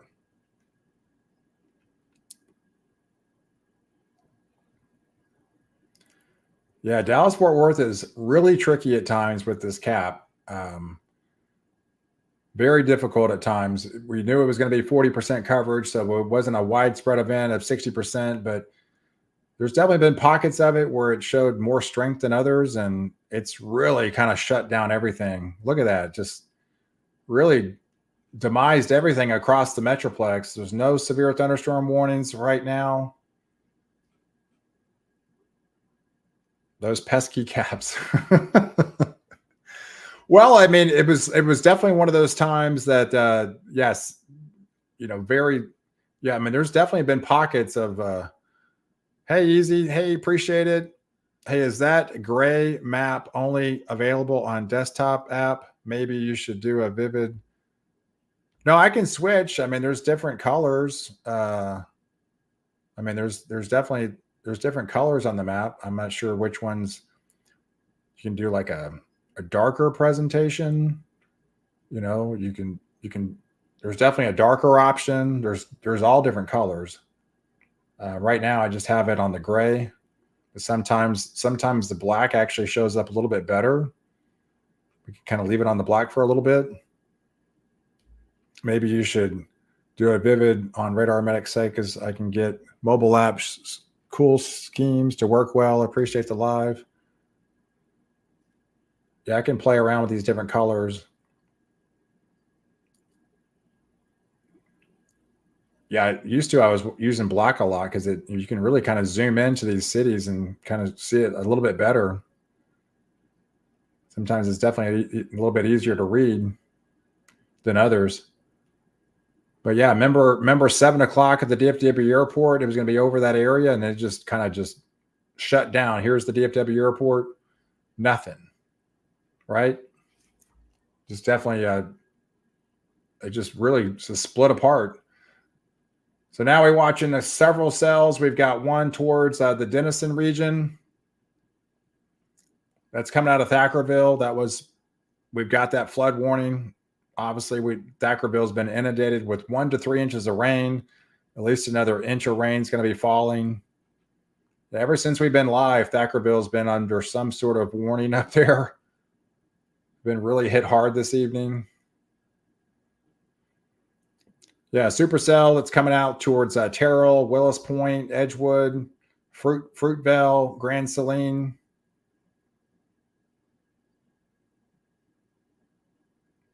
Yeah, how do you like this black? This actually shows up a little bit better, really. I mean, you can actually see it a little bit better, technically. You got Interstate 20. You got 243 here, Kaufman.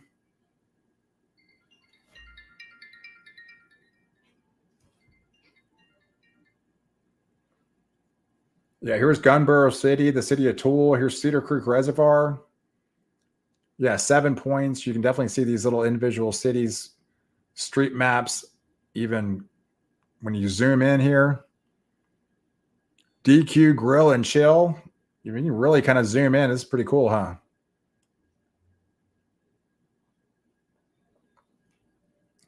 Yeah, very, very heavy rains right now over 274, heading towards Gun Barrel City. Looks like we did get some golf ball size hail over the city of Powell. We did have a emergency manager did report that in.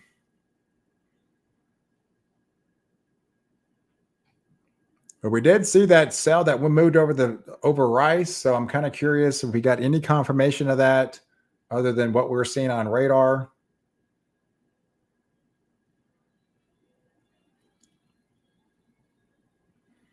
And we've been still dealing with that cell out towards Granbury as well. That one's been sitting and spinning for a while.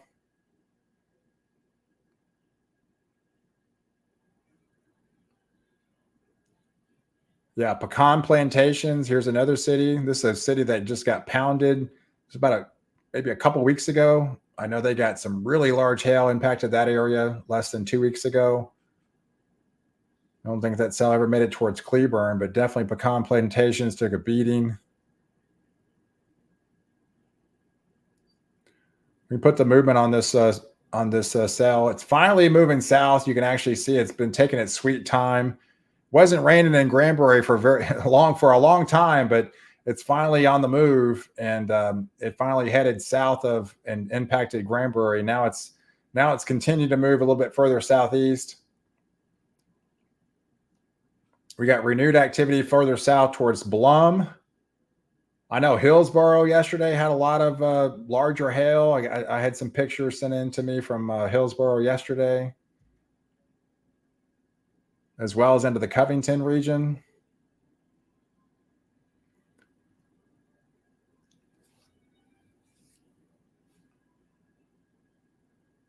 All right, so now the heavier rains have pushed off to Dallas, Balk Springs, Hutchins, Mesquite, Heartland. Looks like we did get confirmation there, 1.25 inches out of 4 miles south of the Forney region. That was from a ground spotter.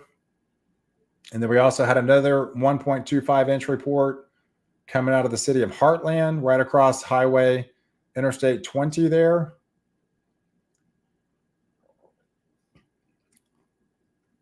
But it definitely appeared, look at the Metroplex, folks. That cell is pretty much ripped apart. That cap must have really come back because it's just squashing everything. All right, looks like that's a new flood warning. That's a brand new flood warning that just got issued for that area further north near Cook County. Sorry, I knocked over my mic. Cook County and Grayson County there.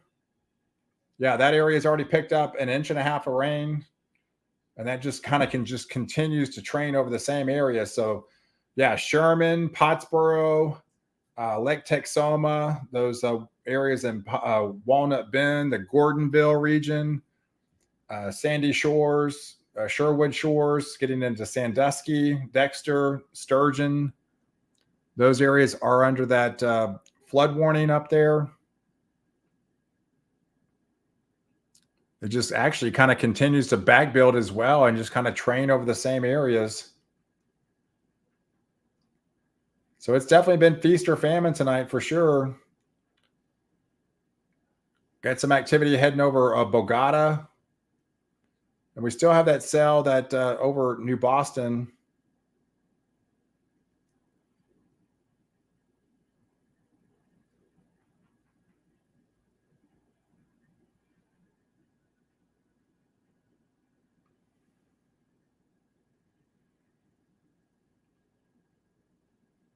Yeah, it looks like just south of New Boston there. Just heading more east, southeast directory. Yeah, Redwater would be in the pathway. Red River Army Depot.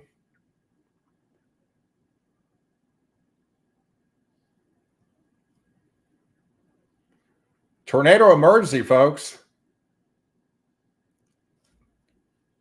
All right, so we got massive tornado on the ground, folks. Particularly dangerous situation. This is a very damaging tornado, confirmed extremely large damaging tornado. We're just not getting a good sign of it because it's really just in between radars.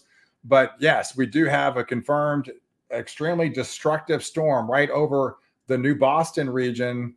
This is moving eastbound at 35 miles an hour. So yeah, damaging tornado. This is likely a very large destructive tornado that is on the ground right over the city of New Boston here that is producing some significant.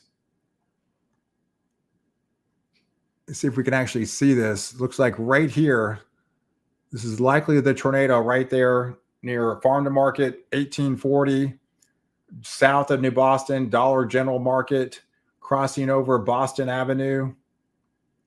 Yeah, very Lion Stadium, Lion Stadium. This is a brand new tornado warning. If you're just now tuning in to me, this is very catastrophic event. This is an observed, extremely large in Bowie County. This is a tornado emergency. You don't actually get one of these unless you have a confirmed large destructive tornado that is on the ground. And that's exactly what we have here with this life-threatening situation going to be over the city of Hooks at 7:20. So the city of Hooks at 7:20.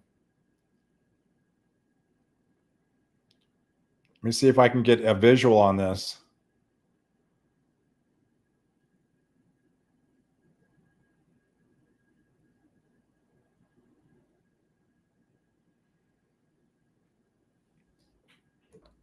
All right, so brand new tornado emergency unfolding right now, folks. So if you know anybody living in that region, if you have friends or family or anything like that, please text them, call them, do whatever you can to let them know they have a very damaging, dangerous tornado on their doorstep moving east at 25 miles an hour. So New Boston, Hooks would be in the crosshairs in the next couple of minutes. Redwater and the city of Maud. And this continues to move east southeast, going to be heading over the Red Army Depot. And if this does continue, this may in fact include the Wake Village region and may get close to the Texarkana region.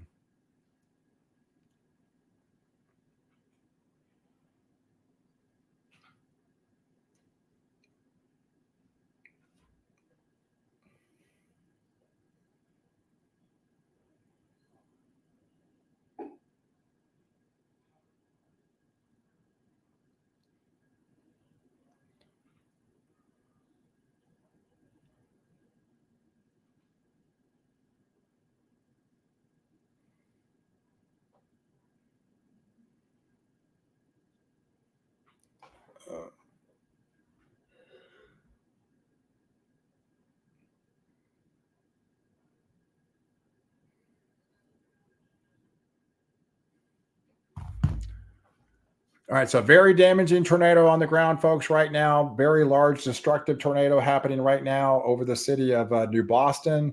This is heading towards the Hooks region. This is in far northeast Texas on the Oklahoma and Arkansas border, just right outside of Arkansas there. We do have a confirmed very large tornado on the ground as we speak, and it's likely an EF2 type variety tornado or even possibly even stronger. So I'm trying to get a visual on this, as we speak, if any storm chasers that could possibly be out there with a visual.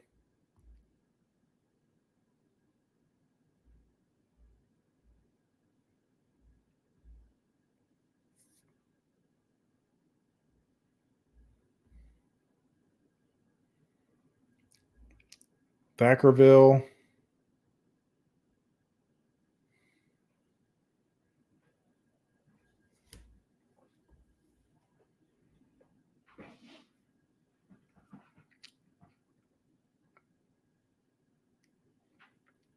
Yeah, so brand new tornado warning. This is right outside of the New Boston region. So this is your tornado right now happening right along maybe Highway 82 there, right there along Highway 82. Continues to move east southeast, heading over Boston, Red River Army, Old Boston. You can see the latest scan continues to remain on the ground there.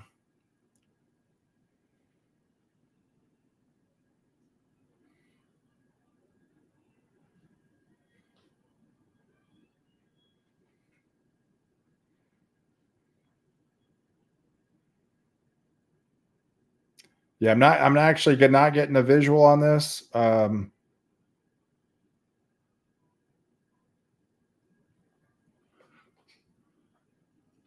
but very damaging tornado happening right now, unfolding as we speak. Hey, didn't they have a tornado there a few years ago? Yeah. Hey, tornado and Hooks, and one of my buddies just said, yeah, so we're on it right now. This is your tornado emergency happening right now. If anybody has if your buddy has a picture, just if anybody possibly has any visual on this, please message me.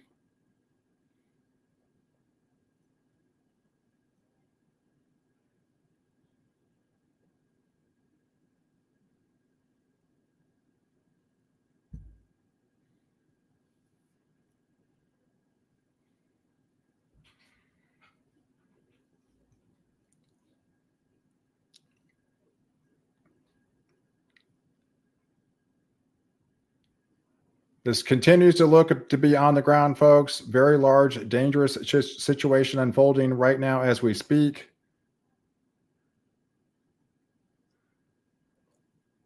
We put the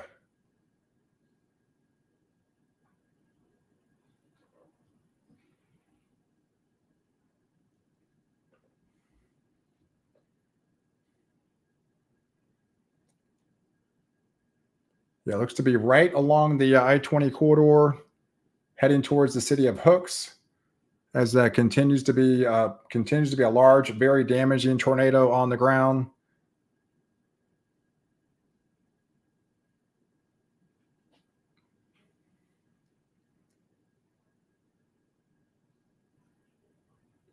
Yeah, that one spun up really quick, folks.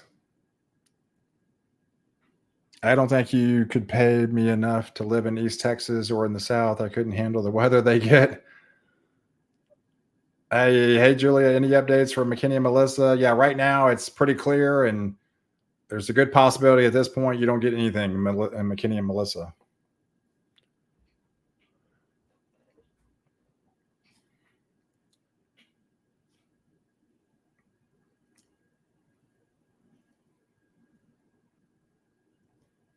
Yeah, everything's pretty much cleared out fairly. Yeah, just really cleared out nice. There's not much happening at all in Dallas and Tarrant County or Tarrant or Collin County. We do have that tornado emergency unfolding across New Boston region, just outside of Texarkana. Very large, extremely dangerous tornado on the ground.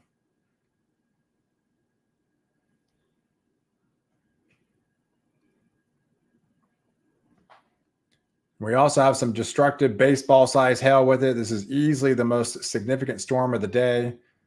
So along with the tornado emergency, we have a destructive hailstorm as well, some baseball-sized hail, very intense thunderstorm that was located 9 miles or 7 miles northwest of the city of Hooks and moving eastbound at 30 miles an hour with that destructive hail with it.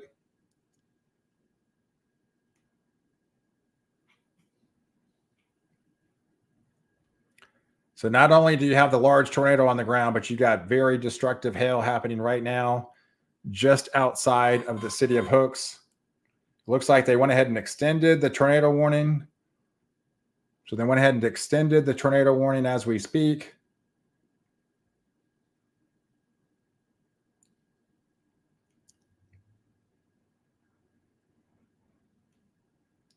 All right, so there is the extension. This is for central Bowie County, large and extremely damaging tornado still on the ground over the city of Hooks, moving eastbound at 25 miles an hour, eastbound at 25 miles an hour. So Hooks around 7:30 will be over your doorsteps. You definitely need to be taking shelter. Red Lick at 7:40 and Texarkana and Nash at 7:45. So those areas definitely be in your safe zone. This is a life-threatening situation, very large, extremely destructive tornado unfolding as we speak. We have baseball-sized hail on top of a significant, extremely large tornado that continues to remain on the ground that came out of New Boston. Now it's going to be heading right over the city of Hooks, right outside of Texarkana, and eventually heading over Texarkana in about 20 minutes or so.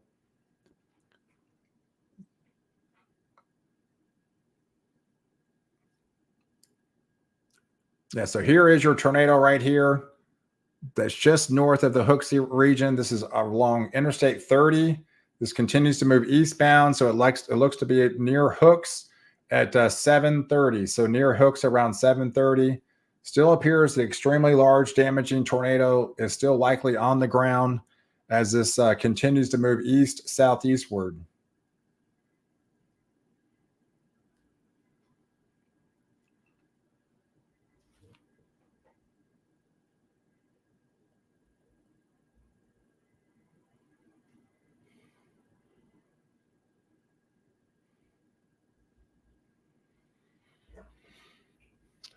Um,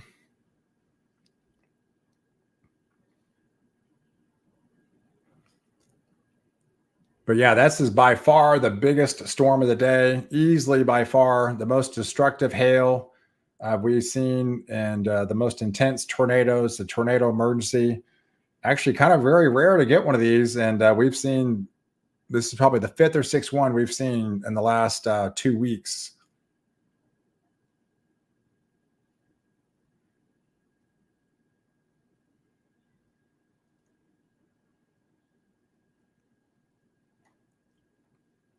Looks like that hail core has come down here. Definitely not as intense as it was. So hopefully this storm has peaked out.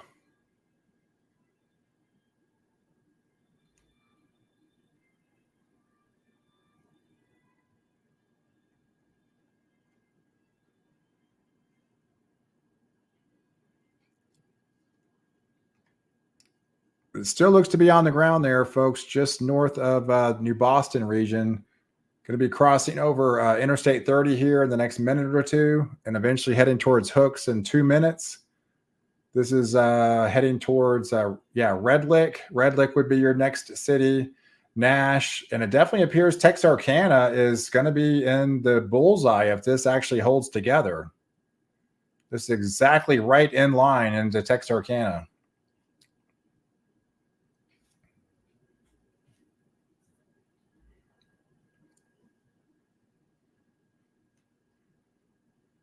Yeah, very damaging, destructive tornado happening right now. Looks like it's been on the ground for a good probably 5-10 minutes or so now.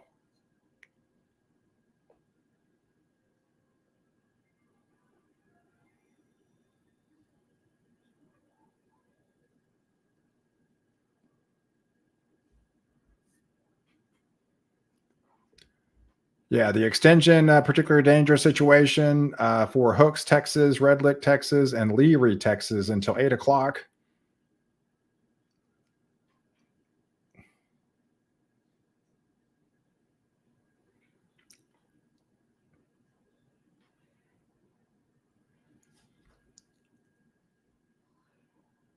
Right now, I haven't seen any visuals on this storm, but it definitely appears to be still on the ground as we speak. Continued tornado emergency for at least another minute or so.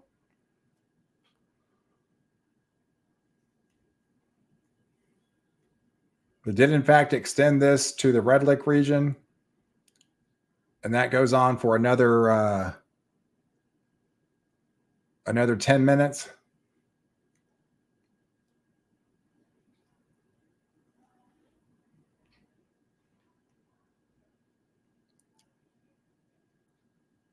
Hey, is it safe to travel from Austin to Dallas?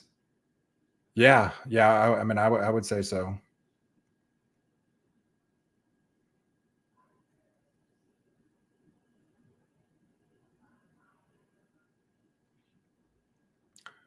right, let's go back towards the Metroplex here. I mean, here's Austin. So by the time again, these are again moving east to southeast. So it's already kind of cleared up in Fort Worth and Dallas and McKinney. It's pretty cleared out now.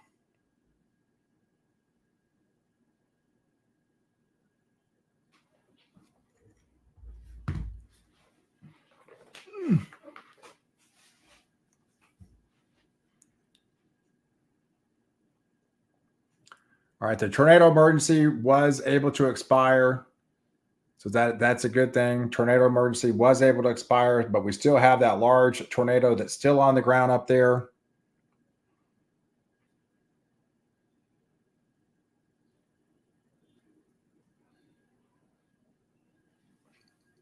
Yeah, so it's pretty clear over. I mean, it's really cleared out nicely for a good part of the Metroplex.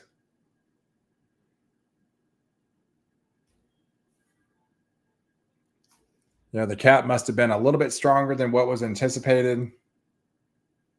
Yeah, that one cell over Denton just kind of got demised pretty quickly. The one in Flower Mound really fell apart. There's not even any rain anymore whatsoever across any of these regions.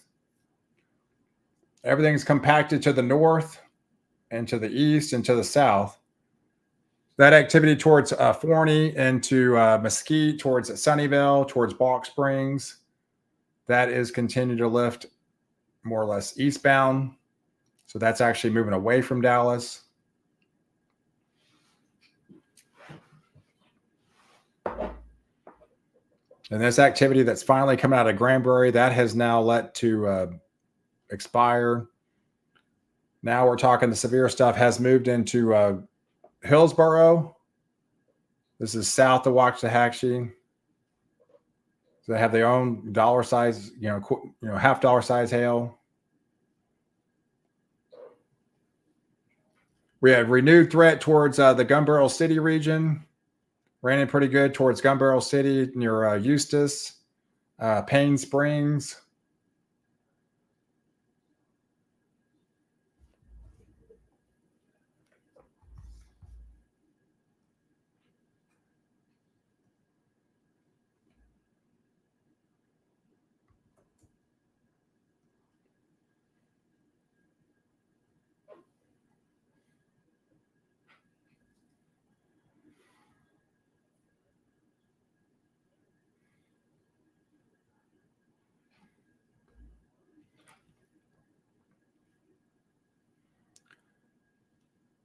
Yeah, remember we had several significant events tonight. I mean, the atmosphere did call for potentially up to 4-inch hail, and we could have potentially had that further south and near Rice, south of the Metroplex.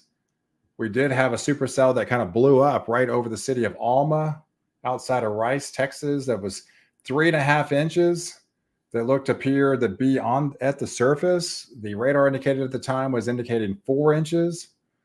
So that was a really significant event that probably only lasted a couple of minutes, but nonetheless, that was a significant hailstone. We had a tornado emergency. We still have a large tornado unfolding as we speak into the New Boston region, just near Texarkana. So there definitely was pockets of the atmosphere that did produce exactly what the tornado watch was warranted, up to 4-inch hailstones, up to 75-mile-per-hour winds. And, 1 or 2 tornadoes, right? One or two tornadoes is what the forecast called for. And unfortunately, one was a really significant tornado that unfolded just right outside of New Boston there.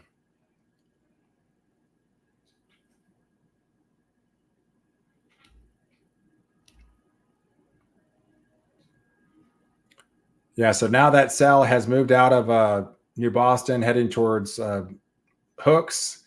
Leary would be in the path next, and as well as Red Lake.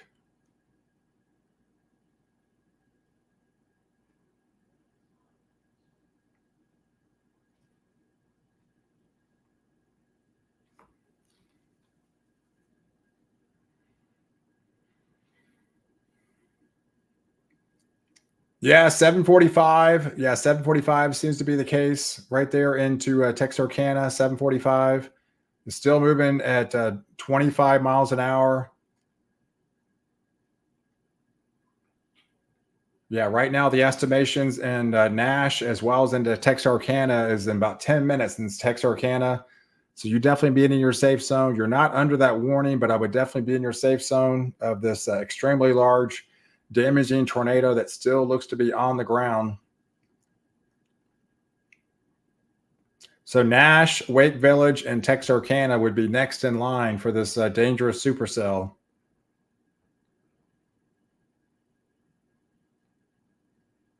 Yeah, there's the latest scan.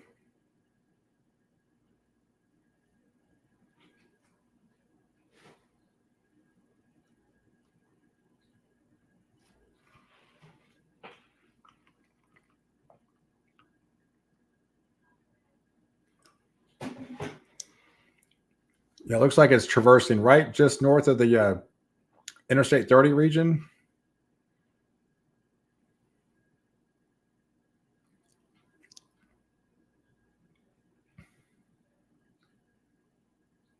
Man, very intense lightning strikes with this.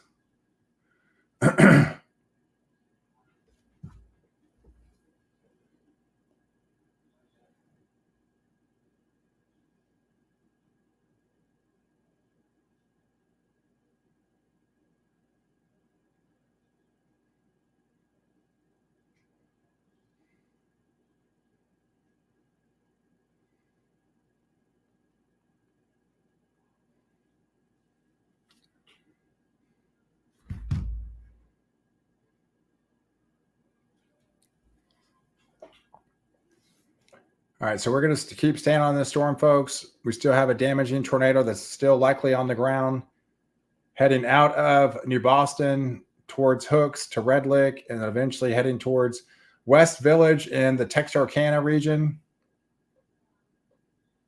Maybe just in that last frame or two, it's tried to maybe come back down.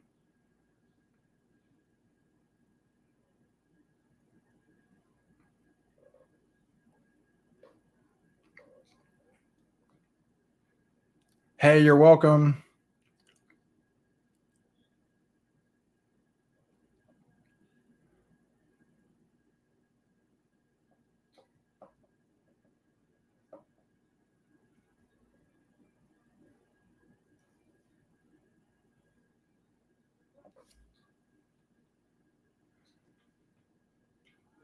All right, so we still got this tornado warning still unfolding across this region.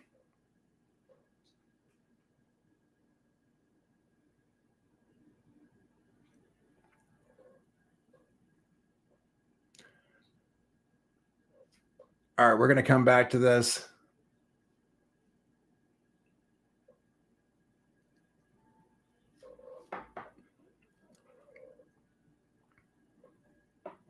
All right, pretty much everything is more or less cleared up for the Metroplex. I don't really see any activity going to be unfolding across that region for the rest of the night.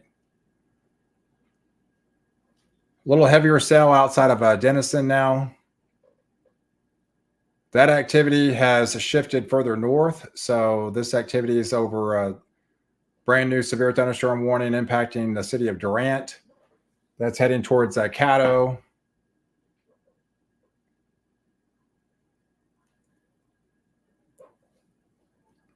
And to the south, so these have let to expire towards Mesquite, towards the Heartland region, and to Terrell, and to Kaufman. Yeah, really, most of the severe stuff has shifted well south now towards the Athens region, the Gunbarrel City region. Now we're talking into Hillsboro.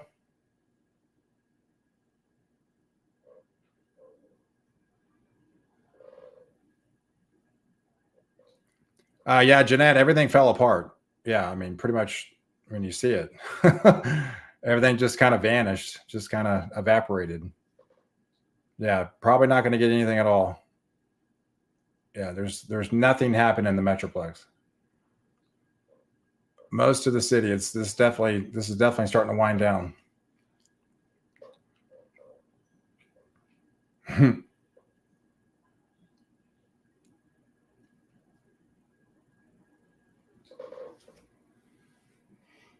Yeah, everything's pushing east, more or less. Everything's pushing east out of going ahead to Terrell into Willis Point, Gunbarrel City, heading towards the city of Canton.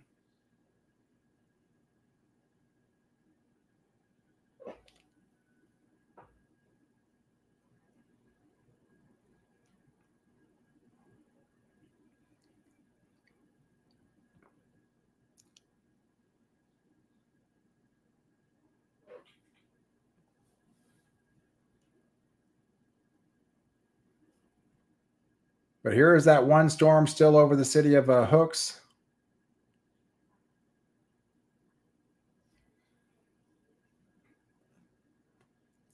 I got to keep switching radars because we're in between radar sites.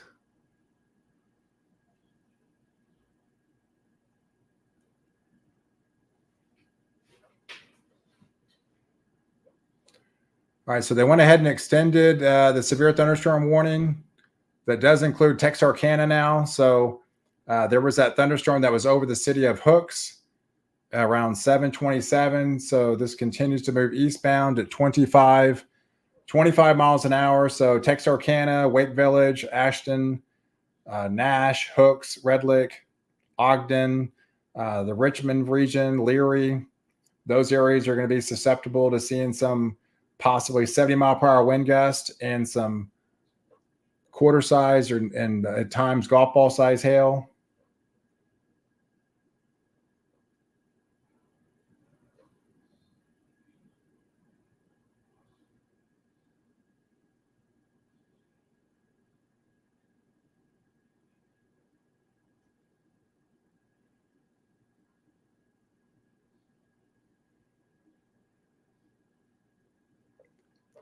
Hey, I hear rumbles in Waco. Okay, yep, you're in Waco. Yeah, so what you're hearing is the city of Hillsboro, just to the north of you. You know that activity is not actually moving your way; it's continue moving eastbound. But you are somewhat back building further south now.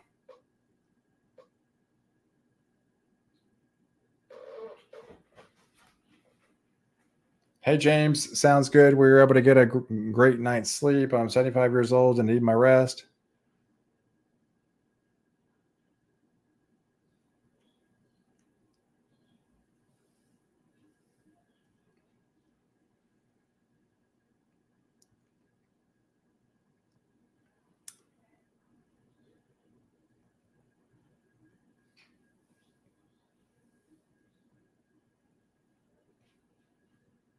All right.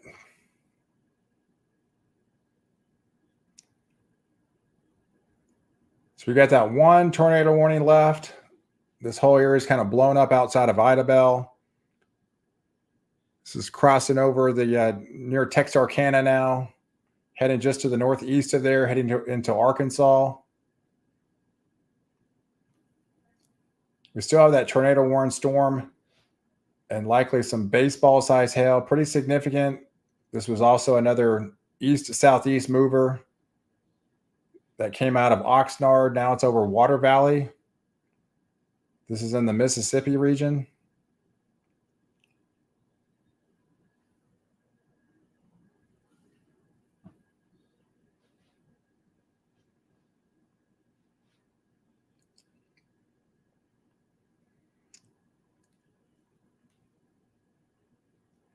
Yeah, but things are definitely winding down for the Metroplex.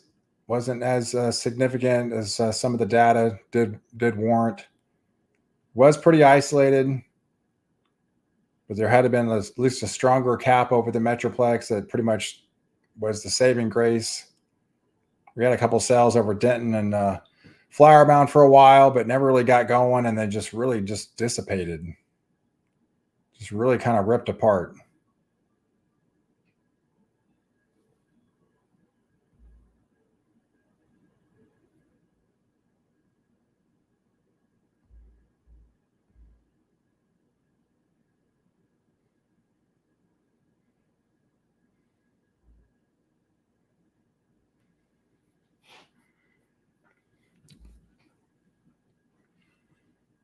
All right, some heavier rains are moving out of Gun Barrel City.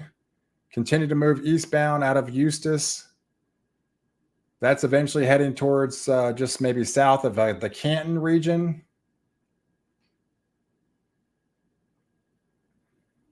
Still some heavier rains over Balk Springs into the Forney, the Heartland area, Terrell, Oak Grove, Kaufman, Ferris.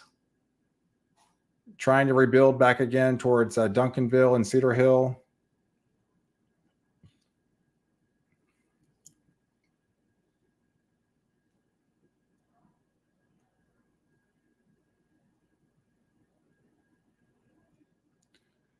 All right, let's go to South Carolina. Looks like we have one cell over Union, South Carolina. Quarter size hail coming out of Adams Ford region.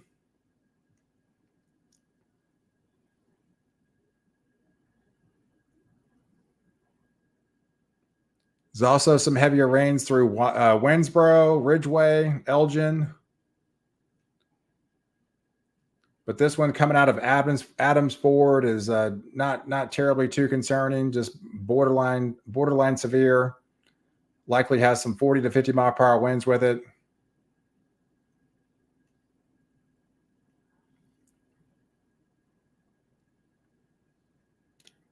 It looks like there's some rains towards the Georgetown region. Yeah, but other than that, not terribly too concerning in there in South Carolina.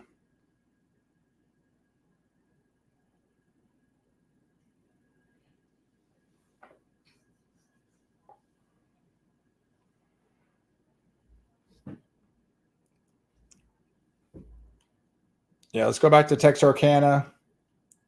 Yeah, we still have that storm approaching the Texarkana region.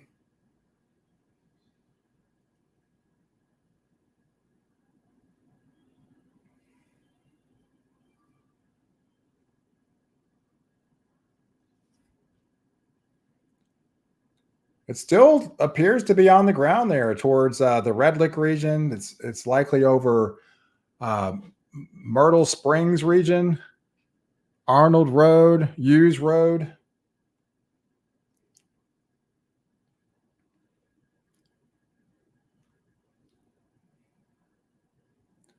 This may, in fact, stay north of Mall Drive, north of Texarkana.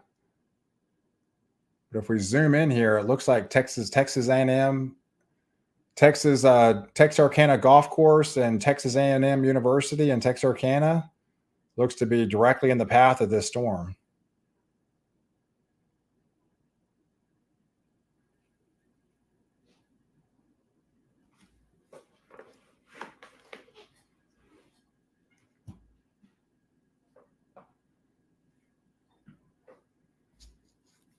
Yeah, we're kind of in the dead zone, folks. We're in between radar sites, so we're doing the best we can to get the best visual possible. But it is one of those areas that it's just really outside of all radar beams. I'm tapping into the Little Rock, Arkansas. Right now, radar that seems to be the closest one to actually capture this one.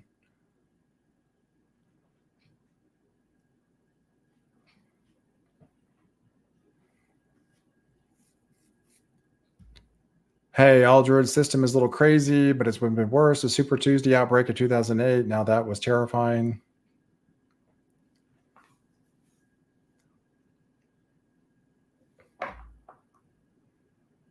Yeah, still appears those latest scans still appears there's definitely rotation still circulating. Still appears that tornado is still likely on the ground there.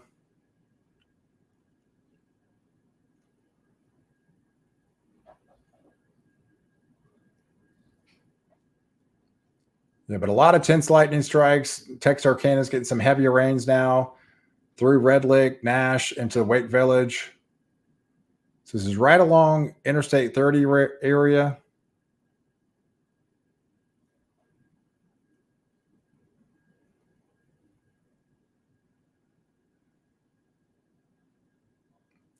And then here is the Hell Core that's right coming right over the city of Nash, as well as into Wake Village, Texarkana region.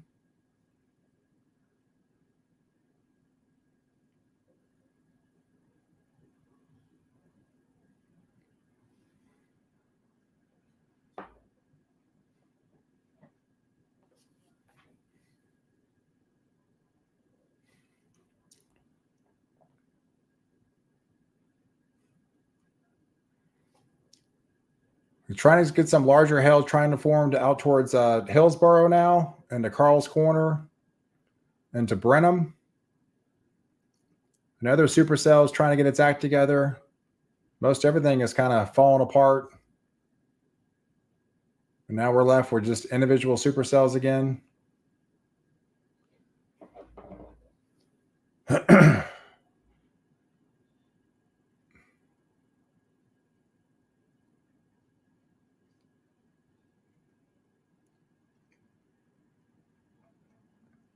Yeah, that hell core down by Red Lick is now trying to regenerate again, get a little bit stronger.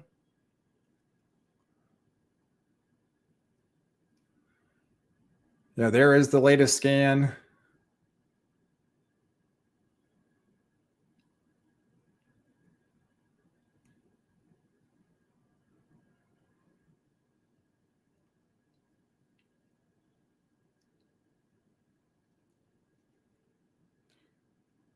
Yeah, this is delayed a little bit. It just shows you the rotation. Here was the rotation earlier. We had that extremely large tornado, just looks to be north of the New Boston region. So it looks like we had confirmation here that it was on the ground, and it's still likely over the ground. But this is where the rotation of supercells started right out of DeKalb, went through just north of New Boston. Now it's heading over Hooks, Nash, and likely just north of the Texarkana region.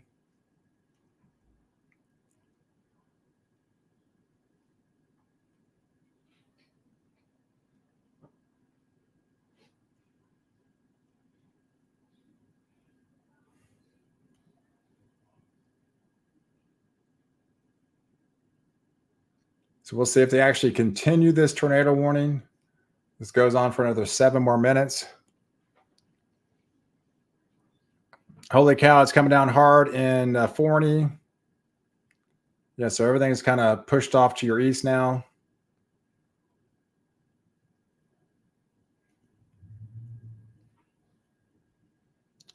All right, so let's zoom into Forney here.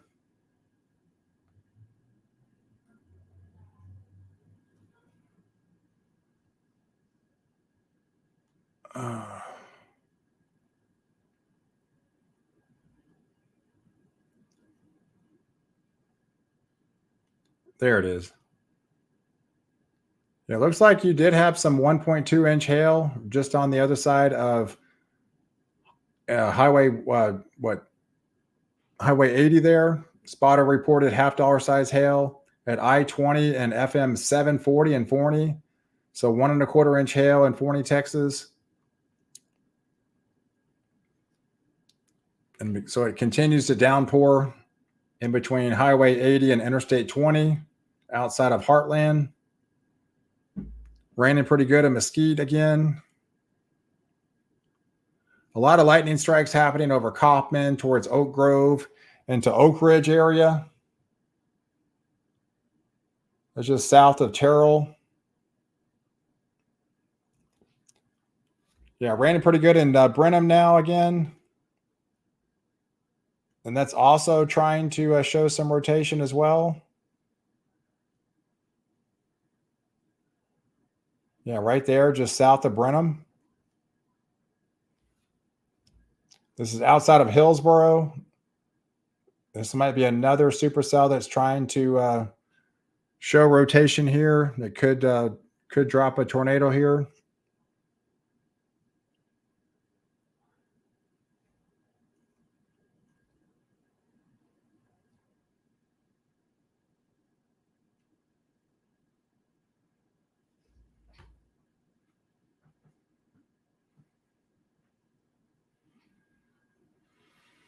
All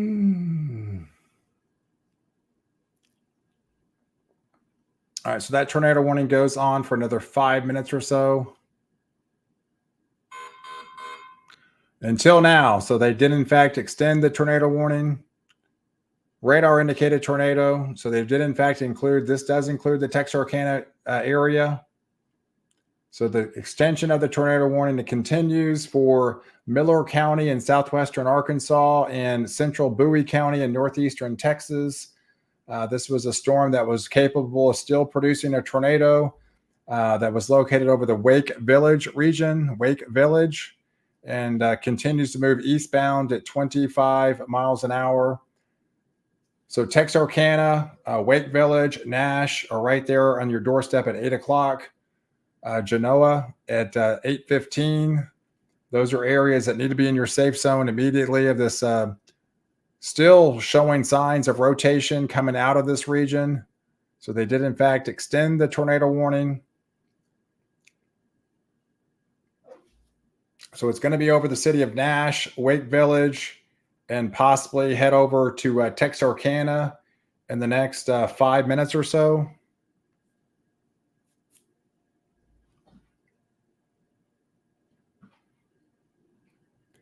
Yeah, Indianapolis, we kind of checked on them a couple times.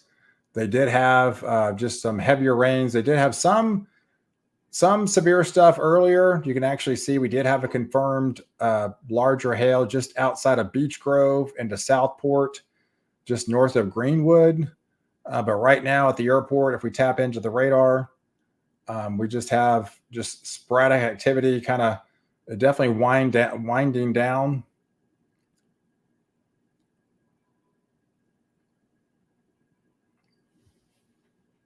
You're likely going to get this stuff off to your west, but that's likely not going to be anything terribly too concerned about. This has been mainly just a heavy rainmaker after the initial severe stuff.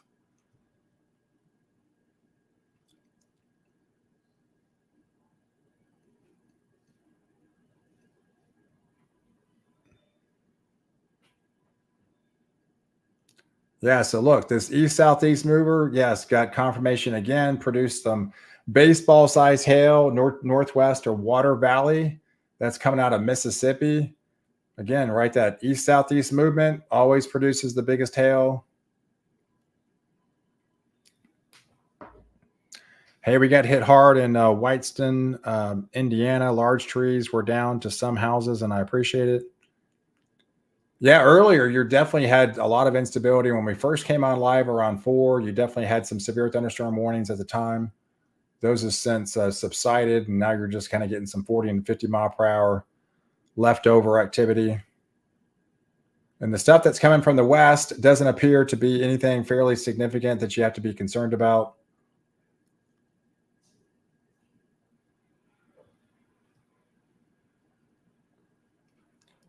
We did have another report into Heartland, Texas. Looks to be had another 1.25 inch hailstone confirmed.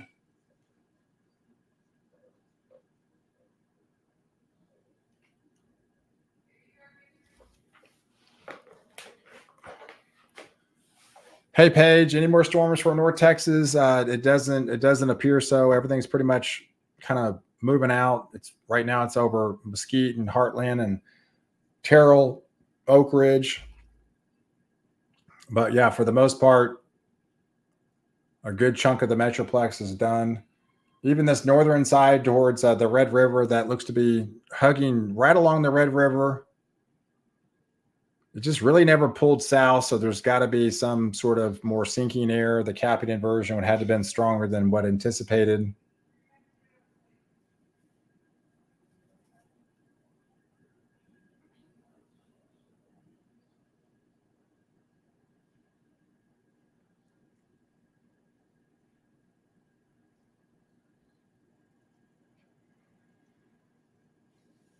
We still have some golf ball size hail. I would imagine they went ahead and let that expire. So now the confirmation of the tornado warning has at least lifted. It's still showing some circulation out there, but it's not at least on the ground as we speak any longer.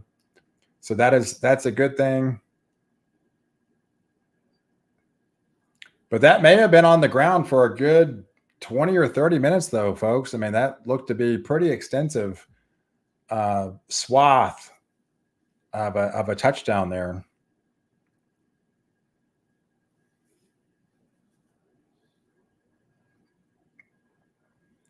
So hopefully this storm will continue to weaken.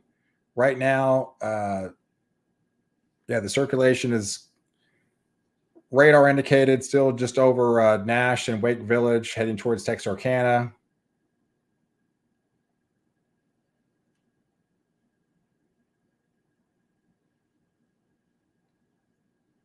Yes, hey Kate. No, it is since lifted. Right now, we just have a radar indicated tornado. They went ahead and let that other one expire.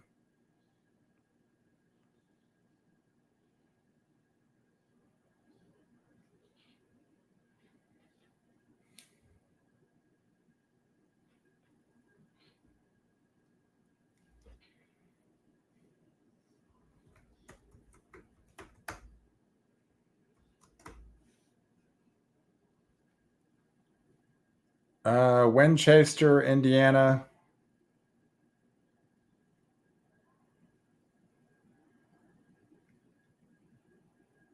Yeah, so Winchester, nothing severe. We don't have anything severe, just some light to moderate, some heavier showers at times.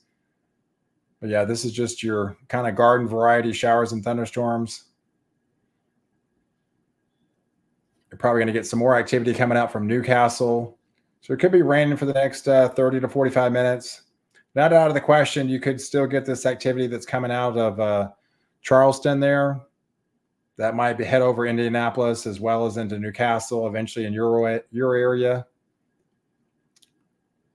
But most of the severe threat has subsided. Now you're just left over with some heavier rains for the most part.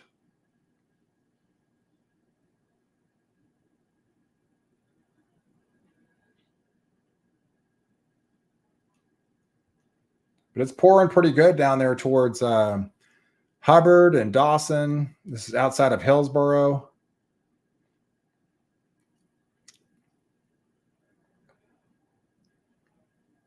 Yeah, it's quickly moving away fairly quickly.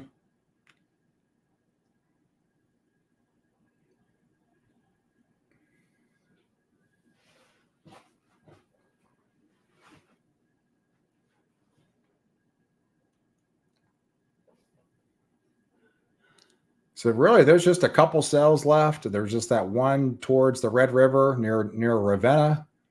That's going to continue, and in fact, that actually even expired too now. So that one subsided.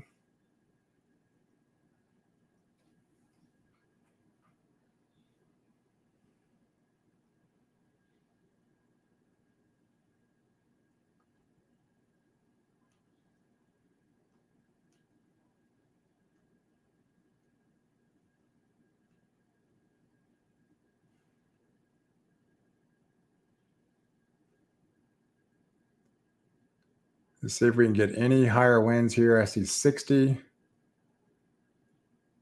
There's any circulation left of this tornado.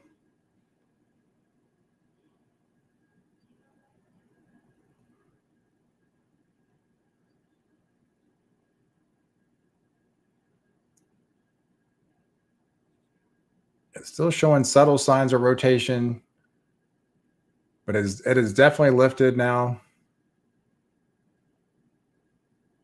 So the highest one I can find is 60. It's pretty much 45 to 50 mile per hour winds.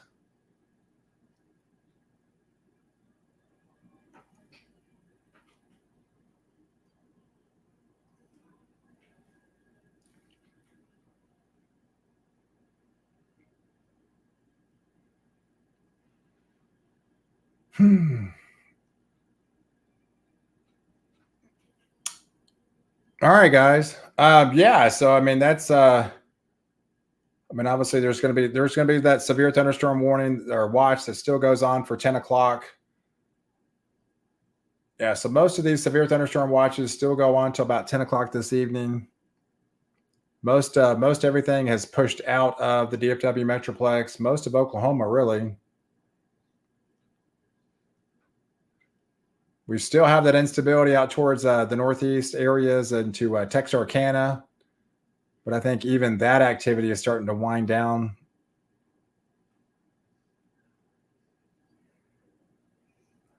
Yeah, raining pretty good right now in Idabel, Oklahoma. This is moving into Arkansas.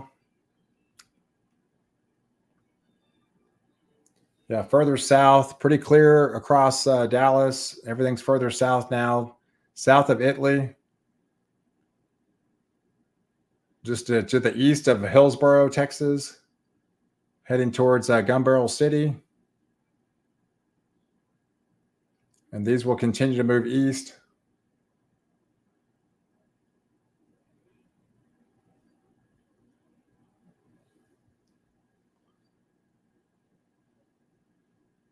Yeah, a couple considerable tags, some golf ball size hail still.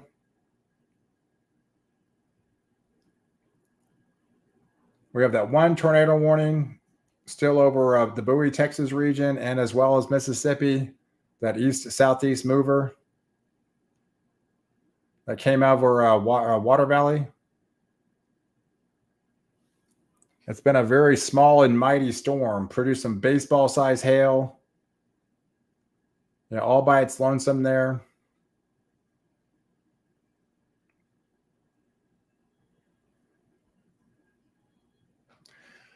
All right, guys, I'm probably going to sign off for the evening. I appreciate everyone tuning into live coverage. Yeah, luckily it wasn't as quite bad. We did have that one tornado emergency. Obviously, that's really significant. We did have some confirmation of some extremely baseball-sized hail right there out of Rice and the city of Alma.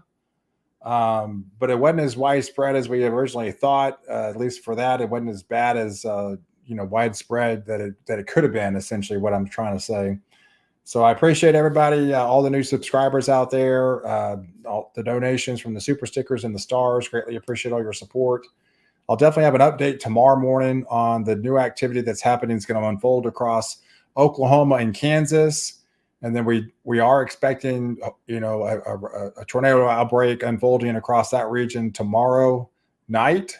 And then we'll likely have another tornado outbreak unfolding across Illinois, Indiana, Ohio, Michigan, those areas into Kentucky and Tennessee. It looks to be pretty nasty back-to-back days there, folks. So, all right. So I'll definitely keep you updated with the latest. Appreciate you tuning in. Y'all have a good night. Enjoy your Friday night.